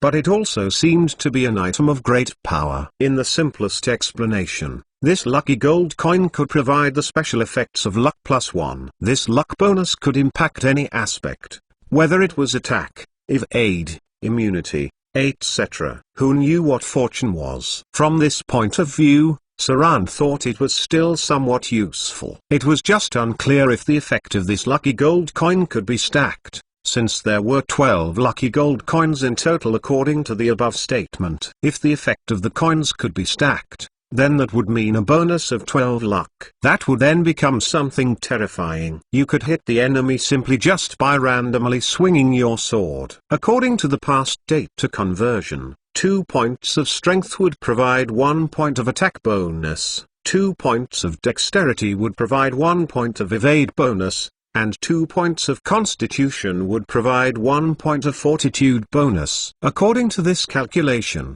if all the tests could get an additional 1 point of luck, then it's fairly amazing. Strength, dexterity, constitution, wisdom, intelligence, charm. These 6 attributes determine the outcome of many tests. If that's the case, then that would mean that the gold coin would give 12 points of additional attributes. After thinking it through, the effects were very astonishing. Saran played with the lucky gold coin in his hand, and then put it away. It seemed that both the goddess of luck and the maiden of misfortune want it. On the second day, Saran arrived at the shipwreck bay. There were not so many tasks here as compared to Port Tylan. He came here mainly to check on the slave trade, since the slaves they had were not good at farming. If Saran wanted to grow larger, they would have to import slaves from the mainland, because most of them knew how to farm. Since the situation on the mainland had become more and more chaotic, many nobles and powerful men plundered and annexed many lands, turning many civilians who originally owned the land into peasants. Some even became slaves. The slave market on the south coast was now very popular. Almost every day, people would sell themselves as slaves. Also, the price of grain seemed to have risen by nearly 50%. Many people who had heard that something was wrong, were either desperately buying grain or stopped selling grain to hoard them. Saran was mindful of all these changes, but he didn't care about food at all, because he had long known that the closer to the time of troubles, the higher the prices of food. That was why he bought a lot of food supplies in advance. The grain buyers behind the scenes were all under Saran's control. At present, the grain he had hoarded was enough to support him for a long time. After giving some orders regarding the slave trade, Saran continued to his journey to the north. However, something ironic happened. Because he had brought many gifts to Gloria, and because of the assassination attempt, Saran was careful not to show his flag when he went out this time. However, pirates still tried to rob him. The pirates who wanted to rob him were the Northern Pirates, a group of fierce and disorganized pirates. The greatest Northern Pirates were all on Iceland. Saran encountered the weaker pirates because the more powerful pirates were focused on the trade around Arendelle. Chapter 296 Seeking Death. Chapter 296 Chapter 109 Seeking Death. Northerners. They were a very interesting regional race. Their physical features were a bit like the Siberian race, relatively large physique and lush hair. Most of the men in the north were brave and belligerent because of the cold and long-term need for strong liquor, blood circulation, and heating. The people liked to fight more. Women in the north had fair skin and delicate facial features. Gloria was a representative beauty in the north. So in the north, there would be both funny and ironic things. The pirates were a little bit slow. Many of them were notoriously stubborn and brainless, belonging to a group of people who were not easy to deal with. For example, When the pirate army besieged Saran in Snake Island previously, one of them was a pirate warship of Northerners. When others saw that the situation was not right, they all surrendered. The Northerners were the only ones who fought hard. Because of this stubbornness, many Northern pirates were very weak. The reason was very simple. They often had infighting as well. There was almost no strong pirate force on the whole north coast. They were all scattered into small groups. Because the trade on the north coast was mainly concentrated in Arendelle, and Arendelle had quite a powerful navy, many of the pirates in the north would cross borders to live in other waters. Although their overall strength was relatively weak, the individual capability of the northern pirates was better than the pirates of other places. The pirates trying rob Saran were ordinary northern pirates. However, they did have a good leading warship, which had a dragon head design. They liked this as this was inherited by the northern pirates to show their force. The Vikings were the only pirate group capable of unifying the north coast. Unfortunately, they were quite exclusive, because their beliefs rejected other northerners.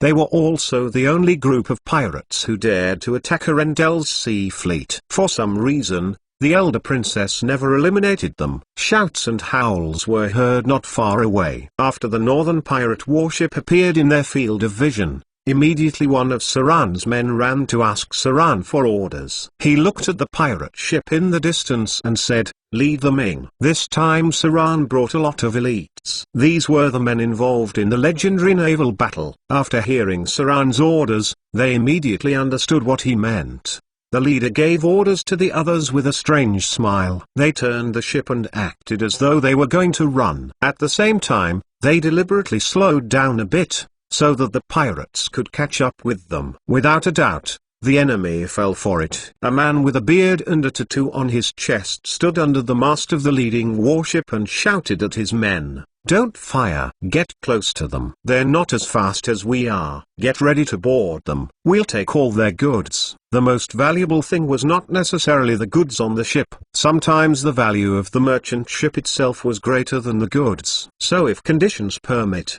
pirates still liked to fight on board to solve the enemy. In this way, they would not destroy the valuable goods on the ship, but also bring back the ship in one piece. This was what Saran's men were using to attract them and make them feel like they could catch up. If they won, then Saran's ship would be theirs. If they lost, then their boat would be Saran's. The howls and shouts were getting closer and closer. The northern pirates were getting excited, yelling and howling. From time to time, some gave out battle roars. Their faces were full of excitement because they found that there didn't seem to be many people on the ship. After the two sides could see each other, the northern pirates swung hooks over to Saran's ship. Pang! The two ships bumped into each other. Roughly 20 northern pirates rushed up, and there were still 30 pirates getting ready to board the ship. Saran, who had been sitting at the side, clapped his hands at this time. Then immediately a large group of fierce pirates in the cabin, with many scars on their bodies, came out. The northern pirates had just come over and found that it was not a merchant ship because the sailor in front of them didn't show any fear, nor any sense of tension. Saran's men even licked their swords out of excitement as though they were tigers licking their fangs. A massive pirate with an axe weighing nearly 100 pounds rushed over. He was the captain of the ship. He seemed to have some other lineage, as he was roughly 2 meters tall. He howled excitedly, splitting one of the northern pirates into two with a wave of his axe, and then roared, "Kill these idiots. You've come to your death. Raise the flag. Let these idiots die with peace of mind." All of a sudden, the pirates who rushed out of the cabin were extremely fierce. Only one round of attack and the northern pirates were losing. Then a pirate reached out to raise the flag, while the others rushed to the opposite pirate ship. Of course, Saran's men were not only going to push the northern pirates back, they were going to take their ship. A black flag was raised, and there was chaos on the other ship. Some recognized the flag and shouted in shock, "It's the throat cutter, a pirate king of the south." Chaos occurred. The northern pirates seemed to have been scared. Then with Saran's men rushing in, they immediately fell apart. Up until now, Saran had no need to battle. The elite pirates he brought back from the outer islands had crumbled the enemy after 2 rounds of attack. Some of the enemies had even thrown away their weapons and surrendered. However, this proportion was significantly less than that of the southern pirates who surrendered in battle. Even though they were obviously weaker, a lot of the northern pirates still wanted to fight. This may have had something to do with their traditions. Many people in the north admired the idea of dying in battle, believing that a soul that was killed in battle was nobler than that of ordinary death. However, the southern pirates would rather live than be killed in battle. Swoosh. Saran didn't join the boarding process. His identity was different now, and he couldn't just rush into the front line. However, he also needed to gain some slaughter XP. So after the battle began, he took out the bow Dark Blade gave him. It was really fun shooting with a bow in a naval battle. Saran specially selected the wounded enemy pirates to shoot at, with his great foundation.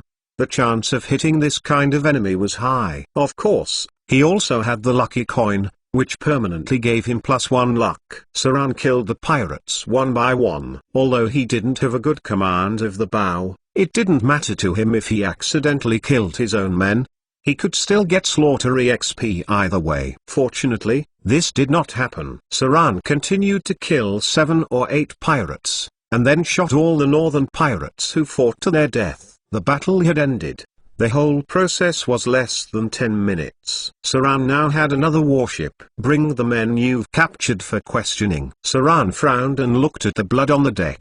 Then he put his bow away and said, let's see if we can find out anything useful. Also, clean the bodies up and the blood on the deck. I don't want to encounter any more problems after this. Yes, Your Excellency, answered the big pirate with the heavy axe politely. Then when he turned around and shouted to other minions to clean up the body, his expression was quite fierce and arrogant. As the elite pirates under Saran's command, many of them had a strange temper, but no matter how strange their temper was, these people were respectful in front of Saran. There were pirates cleaning the ship, collecting the spoils from the corpses, and men checking on the northern warship. Behind the deck were a bunch of captured enemies, and next to them were the elite pirates who were watching over them with strange smiles. There was a ferocious questioner who was torturing them, and sometimes there were screams. After a few minutes, the pirate doing the questioning came over and whispered something to Saran. Immediately Saran stood up and said, "Dragon, you sure he was not lying?" Standing in front of Saran was an ugly and ferocious pirate. He beat his chest and promised, "Your Excellency, with my many years of experience, I would know if they were lying." Some of our men also heard something similar. These guys came here because of that reason. Really?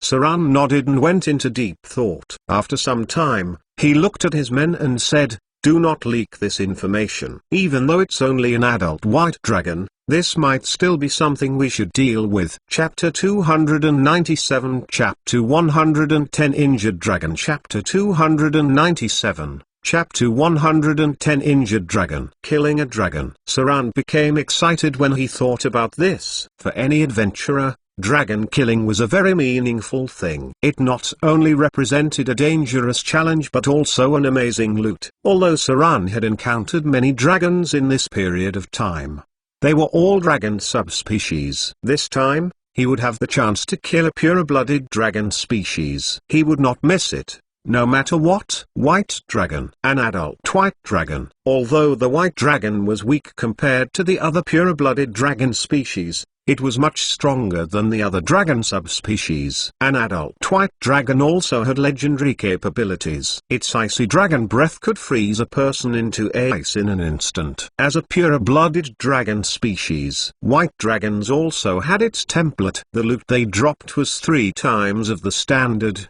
and their life force was stronger than most monsters. At the same time, they had extremely tough dragon skin and dangerous dragon claws. Adult white dragons had basic health of 20 and above. In normal circumstances, their life force was fairly high. For a long time, many thought that the white dragon was the weakest of the pure-blood dragon species, but when they faced it, they found that even the weakest dragon was more dangerous than other creatures.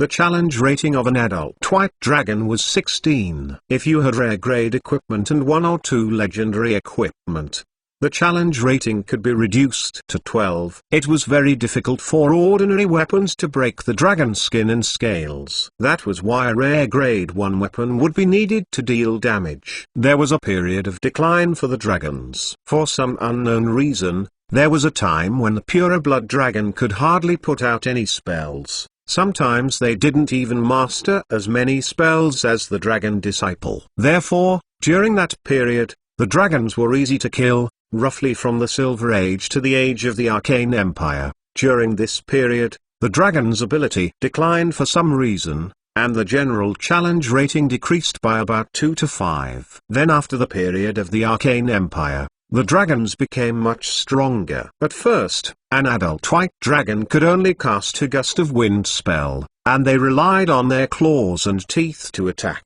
Now they could put out fog cloud and wall of ice.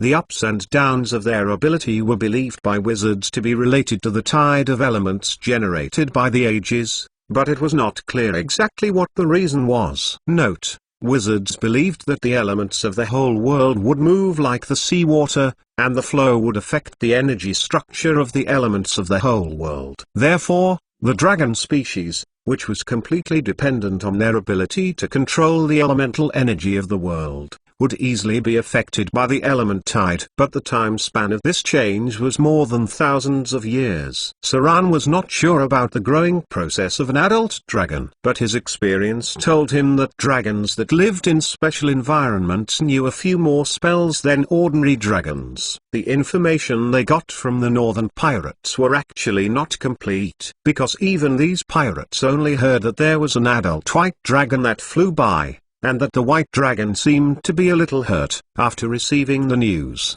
they sent people to the north to check. Yesterday morning, they learned that there was a white dragon attacking humans near the Deepwater port some time ago. The white dragon, which suddenly appeared near the human town, caused great panic and eventually forced the Chamber of Commerce to raise money to hire adventurers to deal with it. The incident attracted many northern adventurers, but in the end, they didn't seem to succeed in killing the white dragon. They only managed to hurt it a little. Half of the adventurers even died because of it. After encountering the adventurer, the white dragon flew to the sea. Then it happened to be seen by some people and the news reached the northern pirates. These pirates were moving in the direction where the white dragon flew. They wanted to take a chance to see if they could find the dragon, but didn't expect that they would encounter Saran. According to Saran's thinking, that white dragon's nest may be on an island in the sea, because dragons did not like to build their nest near civilization. There must be some reason that it appeared in the place called Deepwater Port. However, it seemed that after being injured, the white dragon retreated to recuperate. The north had a lot of dragon subspecies. However, there were not many pure blood dragons, and the number of white dragons was also relatively rare. They were mainly distributed in the depths of glacial mountains and icy islands. If its nest was near the city, according to the habits of the dragons, it was difficult for it to abandon its nest. If its nest was in the glacial mountains, then the dragon would not fly toward the sea. That was why Saran thought it's more than 80% likely that its nest was on an island around the north coast. But there was a problem. There were many small islands in the north, so where would its nest be? Saran tapped his fingers gently. After listening to the information, he said slowly, "I'm afraid it's difficult to find its nest without knowing which direction it flew in. This kind of expedition would waste a lot of time and energy." Wait, no. They must know where the dragon nest is. At least they must know roughly where it was. Saran frowned and stood up, then said in a deep voice, "Where's their leader? Bring him here." After Saran said this, the pirate minions around him looked at each other worriedly. After some time, someone with some courage said to Saran, "Your Excellency, their leader was been shot dead by Your Excellency." Dead? Saran froze for a moment, then rubbed his forehead a little angrily. He had no memory of it at all. Torture them. Saran frowned and thought for a moment, then said in a deep voice, "I don't believe they would come out here without knowing roughly where the nest was." Time was of the essence. Dragons had a strong ability of regeneration. If they found the white dragon after some time, they would be facing a healed and healthy dragon. The pirates they captured were not strong at all, so if they dared to hunt the dragon, it was because the white dragon was injured. Furthermore, they knew where the dragon was, so they could get to it before it could heal up. Chapter 298 Chapter 111 NPC Wildlings Chapter 298 Chapter 111 NPC Wildlings. Screams of pain were heard. About half an hour later, someone came up with a bloody map and reported to Saran, "Your Excellency, they've said everything. That dragon may have gone here." Saran's men spread out a map of the sea near the south coast, which was found on the body of the northern pirate leader. His men pointed to an island near the northwest and said in a deep voice, "Your Excellency, it's here. I think the island is called Shark Reefs. They think the dragon's nest may be near here." Saran frowned and asked, "What's the route like? How long would it take?" The man quickly turned around and ran down to ask, and then came back, "Your Excellency, there are no dangerous areas on this route, but there are many reefs in this area that we need to be careful with. With our ship, it would only take 1 day. We'll reach there tomorrow morning." Shark Reefs. Saran gently knocked on the table, though for a while, and said, "Get Seahawk here." After a minute, a rather strong middle-aged man appeared in front of Saran. Unlike other pirates under his command, Seahawk seemed to be an aristocrat. He looked different and had a different temperament compared to the other pirates. This middle-aged man was a noble, a lord of the south coast area. Unfortunately, he lost his title and territory for some reason. Finally, he went to the sea to become a little famous pirate. He was someone that joined Saran later on. "Bring this letter to the owner of this wizard tower." Saran looked up at the middle-aged mature man. Saran took out a quill pen and wrote a letter quickly. Then he sealed it with wax and gave it to Seahawk. "Bring the gifts with you later. I have arranged the location and route for you. Go to Waterdeep from here, and wait in place after the gift is delivered. If the master of the wizard tower has anything to ask you, answer honestly." There were very valuable gifts on the ship. Saran was not going to challenge the white dragon with this boat. After all, it was also an adult dragon. It wouldn't be difficult for such a creature to flip their ship. That was why he planned to divide his men. He would let his reliable men send gifts to Gloria, and then he would take some elite troops to find the white dragon. A pure-blooded adult dragon wasn't something Saran would just pass on, let alone one with an injury. Saran planned to use the ship of the northern pirates to find the dragon. Even if the ship was smashed, he wouldn't care. The middle-aged man nodded gently, then put the letter away and said, "You can rest assured, Your Excellency. The items will be delivered intact." "Good." Saran took a satisfied look at him and reminded him, "Don't intrude the wizard tower without permission. Just send the news as I said. She will come to see you when she hears the news." "All right then, let's go." Saran was always determined. After he decided to divide his men, he immediately asked his men to set sail for the wizard tower in the north, and he went to the dragonhead warship that he captured. It was not necessarily useful to deal with the dragon with a lot of people. That was why Saran only brought 20 of his best men. As for the captured pirates, they were still on this ship. They would either be recruited or be sent to hard labor. If not, Saran would have killed them early on. Saran had a lot of men under his command. However, compared with the other two pirate kings, they were still a little less knowledgeable. In the future, if they wanted to fight against Ashford, they would need more elite men. These northern pirates had grade 2 capabilities. After a little training and more fighting,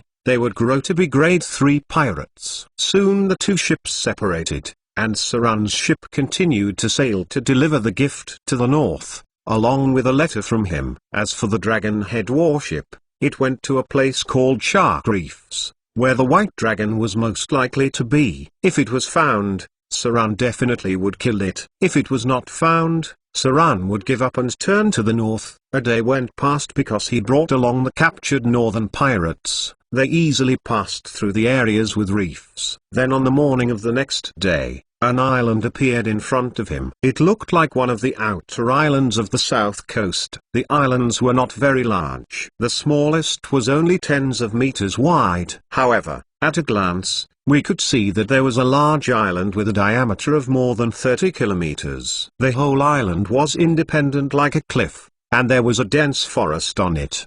Because they were close to the northwest direction, the island was somewhat special. It was a bit like the Icefire Island in the story Heaven Sword and Dragon Saber. In the north of the island, there was ice and snow, but in the south of the island was a volcano. But it seemed that this volcano had not erupted for a long time. However, it was unknown whether it was a dead volcano or an active volcano. This kind of terrain was really attractive to the giant dragon. Many kinds of dragons liked to nest in such an environment, so the possibility that the white dragon flew here was high. Pull into shore. Saran took out a simple spyglass, observed and ordered, "There. That seems like a good place to stop."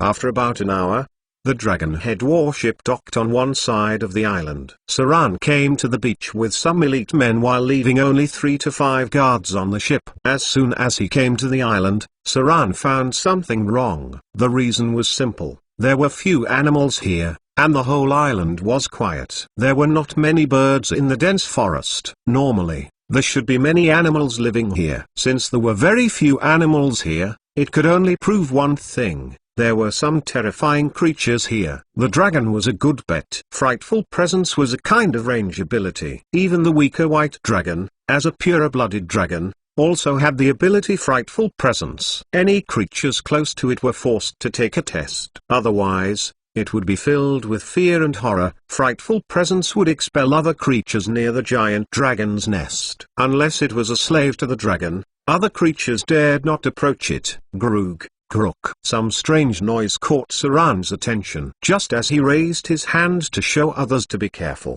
a sharp sword shot out of the woods and hit one of his men directly. Then he saw a shudder in the bush in front of him, and dozens of small humanoid creatures with simple weapons came rushing out. These humanoid creatures had the same contour as humans, but they were very thin and like monkeys. They were only about 1 meter tall and were moving very fast. Their eyes were full of wildness and ferocity, and they rushed forward with a howl as if they were going to kill all of them. NPC wildlings. A pirate leader yelled out, "Careful everyone. These NPC wildlings are very agile. Be careful of their weapons. They may have poison on it." Shang. A blade shot out from Sran's palm, but then something unexpected happened to him. His blade didn't hit the wildlings who rushed toward them. The short and thin body of the opponent could turn and dodge in midair. However, after Saran was a little stunned at the miss of the attack, a cold light appeared on the other hand, and then the wildling in front of him was divided into 2 parts. Sword form waist chop. Saran took up his swords to defend, holding a sword in each hand to block the attack of another small wildling. Then he stepped back 3 steps, and then stepped forward with a sword form spinning strike. Shash. Fresh blood shot out. A row of Day2 appeared in front of Saran. Target killed. You've successfully activated Wasset Chop. You've dealt 76 chop damage. Target killed. Extracting soul energy. You've gained 1800 slaughter EXP. Target killed. You've successfully activated Spinning Strike. You've dealt 56 slash damage. Target killed. Extracting soul energy. You've gained 1560 slaughter EXP. Rows of slaughter EXP data appeared. Saran was very surprised to find that the wildlings in front of him were probably above grade 2, but most of them had more than 20 dexterity. At the same time, the slaughter EXP they gave seemed to be about 50% higher than that of the enemies of the same rank that Saran used to deal with. The wildlings gave about 1500 slaughter EXP. Chapter 299 How to Kill a Dragon. There were shouts and screams. Although a large number of the wildlings were killed, some of Saran's men had also been killed. Even though the wildlings used simple weapons, they made their weapons more lethal by smearing poison on the weapons. This kind of poisoned weapons was more troublesome as long as they hurt people. Fortunately, Saran's men were all elite troops, and most of their constitution was good. Otherwise, they would die directly in the first round of the immunity test. As long as you had passed the test, even if you were poisoned, it would not become fatal. Careful. From time to time, There was a cry of surprise from behind. The wildlings even used darts. However, they were not a metal darts, but a sharp wooden darts which were toothpick-like. This kind of darts did not have a paralytic effect but rather had a strong poison. Some of the elite pirates brought by Saran fell to the ground, but fortunately, most of them were experienced in fighting and soon stopped the attack. The wildlings. The enemy had no armor and was dressed in simple animal skins. They could be killed as long as they were hit. Saran saw 3 or 5 of his men dead. He was more and more willing to kill them now. With his swords in both hands, he activated the last haste ability on an extraordinary object. Immediately Saran's figure went into a shadow and rushed into the midst of the wildlings. With the effect of haste, it was much easier to deal with the wildlings. Saran's 2 curved swords slashed quickly through the wildlings. Blood could be seen splashing in front of him and numerous heads falling to the ground. In a few minutes, more than 10 wildlings were killed. Gulu, Galahi, seeing that they were not the opponent of the pirates, the wildlings started to run away. Since more than 20 wildlings had died, the remaining 10 fled back to the forest. These wildlings had a strong climbing ability. When they got into the forest, they immediately disappeared. Saran did not let his pirates pursue them, but looked at the wounded and said, "Take the wounded to the ship. Everyone else, come with me." Saran searched the bodies of the dead wildlings and found some strange signs. He even found a carved wood from a wildling who looked like a leader. This sculpture was a bit like a totem, but it was not a beast Saran was familiar with, but it looked like a giant dragon. That's right. This sculpture was a dragon. Saran's expression immediately became serious and slightly excited. Careful. There's probably a dragon here. The wildlings were easy to enslave. Of course, they were not enslaved by humans, but rather by a rather powerful and terrible creature, such as the giant dragon that had its nest here. If the dragon wanted to enslave them, it could easily do so by a few rounds of intimidation. Dragons were very good at enslaving creatures. It could enslave most of the monsters as slaves and even subspecies and weaker dragons. That was why it was dangerous to think that dragons were simple. Previously, many thought that a few tactics would be good enough to deal with the dragon. They took the dragon for granted as a creature that would fight you on the ground. As a result, when they encountered the giant dragon, they were all stunned. Fighters couldn't fly up to attack the dragon. The sorcerer's magic damage was not enough, and it was hard for the ranger's arrows to break the dragon's scale. When the dragon swooped down to allow them to attack, it often meant that the dragon would unleash a devastating attack. Saran remembered this early on. As a close-quarter profession, he could not let the dragon fly to the sky because then the dragon would have the initiative to attack. It also meant that the dragon could fly away and retreat if it was losing. After all, the world still had its rules. Even if a legendary sword saint was very lethal on the ground and was able to kill a dragon after a few rounds, they wouldn't be so lethal when they were in the air. Most melee professions were vulnerable in the air unless they were saints. Bring the thing out. Saran jumped up a cliff to see the surrounding environment, then looked at the north of the island which was covered with ice and snow. Then he jumped down and said to his men, "Take all the things I have prepared." "Yes, Your Excellency." One of his men quickly went to take the items. After about 10 minutes, Saran's men brought harpoons over. They looked like ordinary harpoons but had metal chains attached to the end. There were even some heavy harpoons that were made from steel. "Everyone take 2. Saran looked at his men and told them, "Give the rest to me." When you spot an opportunity, attack the dragon's wings. Dragons were very powerful. Even white dragons were relatively dangerous. The dragon's scale and dragon skin on it had very strong protection ability. Even when the scale was broken, there was still a layer of tough dragon skin. That was why, in the anecdotal stories of bards, it seemed that the most important thing was to find a weapon that could break the dragon's defenses. But in fact, only a real dragon slayer would know that the most important thing was to destroy their ability to fly. There's a saying, capture the ringleader first to capture all his followers. The dragon's wings were an area not covered by dragon scales. It was also the weakest and largest area. Even though the wings were not fatal to a dragon, The strategic significance of attacking them was quite huge. Destroying the wings would mean destroying half of the flexibility of the dragon, and also making it unable to use wing attacks, diving attacks or wind attacks. The protagonists in stories of bards could stupidly attack the fatal points of the dragon, then after some fighting, suddenly the protagonist would seize the opportunity to kill the dragon with a stab to its blood vessel. However, doing this would only lead to death. Going against dragons requires heavy weapons. That was why Saran brought some heavy harpoons. They were important tools. Chapter 300 Dragon Cave. There were strange flowers on the island. It was a pity that Saran didn't study the branches of alchemy and herbal medicine.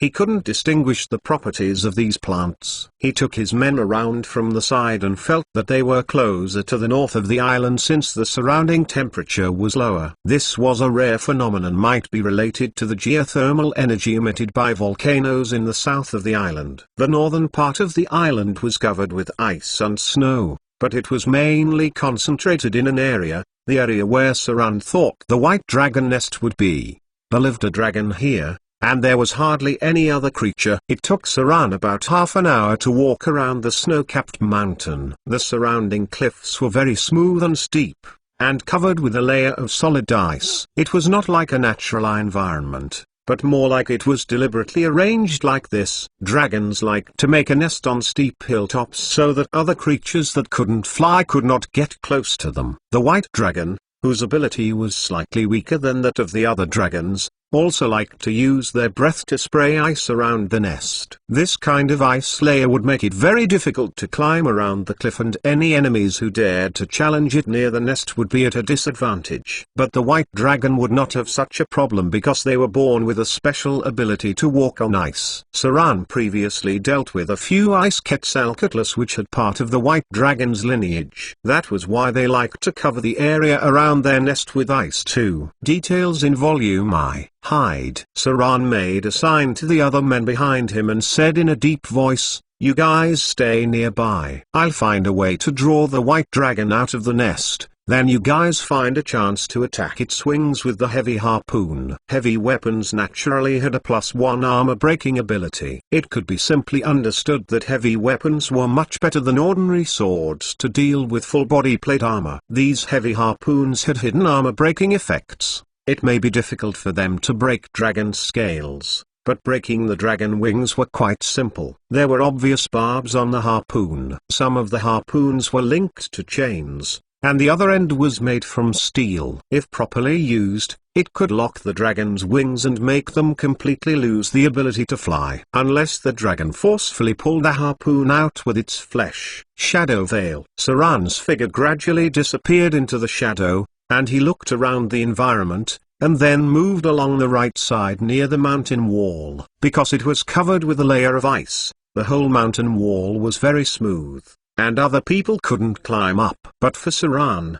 who had 25 dexterity, there was no problem. He had a pair of daggers in his palm, and then he climbed up quietly. Soon he reached an open platform on the top. It was a large platform. The diameter was more than 50 meters wide. Saran looked at it and knew that it was prepared by the dragon. Dragons flew almost like eagles. They liked to dive down from a high place and then fly up with their pressure. That was why many of them would prepare such a platform for themselves. Even dragons occupying ancient castles liked to dive down from the highest part of the castle when flying. It was a habit of theirs. Walking a little to the left of the platform, Saran felt something wrong. It was a feeling difficult to describe. He was breathing heavily.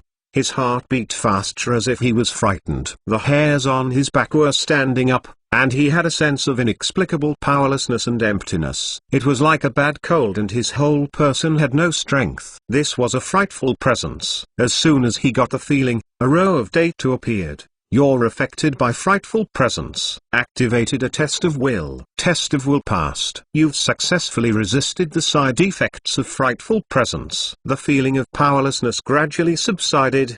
The effects did not last long. Saran soon recovered. One of the biggest headaches of dragon slaying was frightful presence of a pureblood dragon, which was an ability that did not need activation. It was also a natural ability of the dragon to exert pressure on any nearby creature close to it. This kind of intimidation affected both friendly and foe. Although it wouldn't directly kill the enemy, it could intimidate the enemy. It was quite useful to deal with some creatures with weak strength, weak mind and weak will. Most dragons would use frightful presence to enslave creatures. Ordinary people would not be able to withstand the effects of frightful presence. That was why it was not necessarily useful to use sea tactics to deal with a dragon, because seeing a dragon may make many ordinary soldiers fear and render them useless. The specific effect could be imagined as a Tyrannosaurus Rex or a group of wild elephants rushing towards you. And then you had a long spear and a shield in your hand. In this case, if you still dared to stand and fight in place,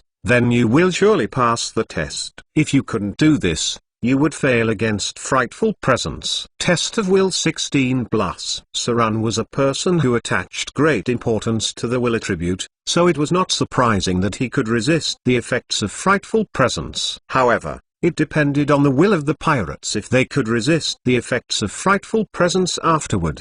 But his men, who had sailed on the sea all year round, who withstood the storm and waves, and who often faced the danger of killing and fighting sea monsters, must have greater will than ordinary people. Will was very important. After Saran went to the abyss, he understood its importance. After going from the side, Saran soon found his goal, a large adult white dragon. The dragon cave was not deep. Adult dragons were impatient. They sometimes seemed careless, just like young adults were impulsive. Only in old age, those dragons become cunning. At that time, they begin to avoid head-on combat and like to use traps to deal with invaders. Their dragon cave would gradually become a huge maze and their treasure would be hidden deeper and deeper. Sometimes they would even have creatures guarding the entrance. As for ancient dragons, there was one ancient red dragon around Whiterun. Until now, others thought it was only an adult red dragon that appeared there. There would be a period of time before others would find out that there was an ancient red dragon hidden there. Then there would be a big stir in the whole southern plain, and it would cause a lot of panics. At that time, it was a big buzz, but Saran didn't know whether the events would turn out the same as before. If possible, he would want to try his luck in the future because there was an artifact in the nest of the ancient red dragon. White dragons were the weakest dragons among the 5. It was a chaotic evil creature. The cave in front of him was similar to that in Saran's memory. White dragons liked to dig down. Although the dragon's nest was on a high mountain, the cave it made was deep. All sides were frozen because of its ice dragon breath, which made the whole place look like a huge ice cellar. White dragons were not very picky about their food. Like other dragons, it could eat almost anything. However, white dragons preferred to use dragon breath to freeze its prey and then eating them. Many white dragons lived out on islands and would often dive into the sea to hunt for fish.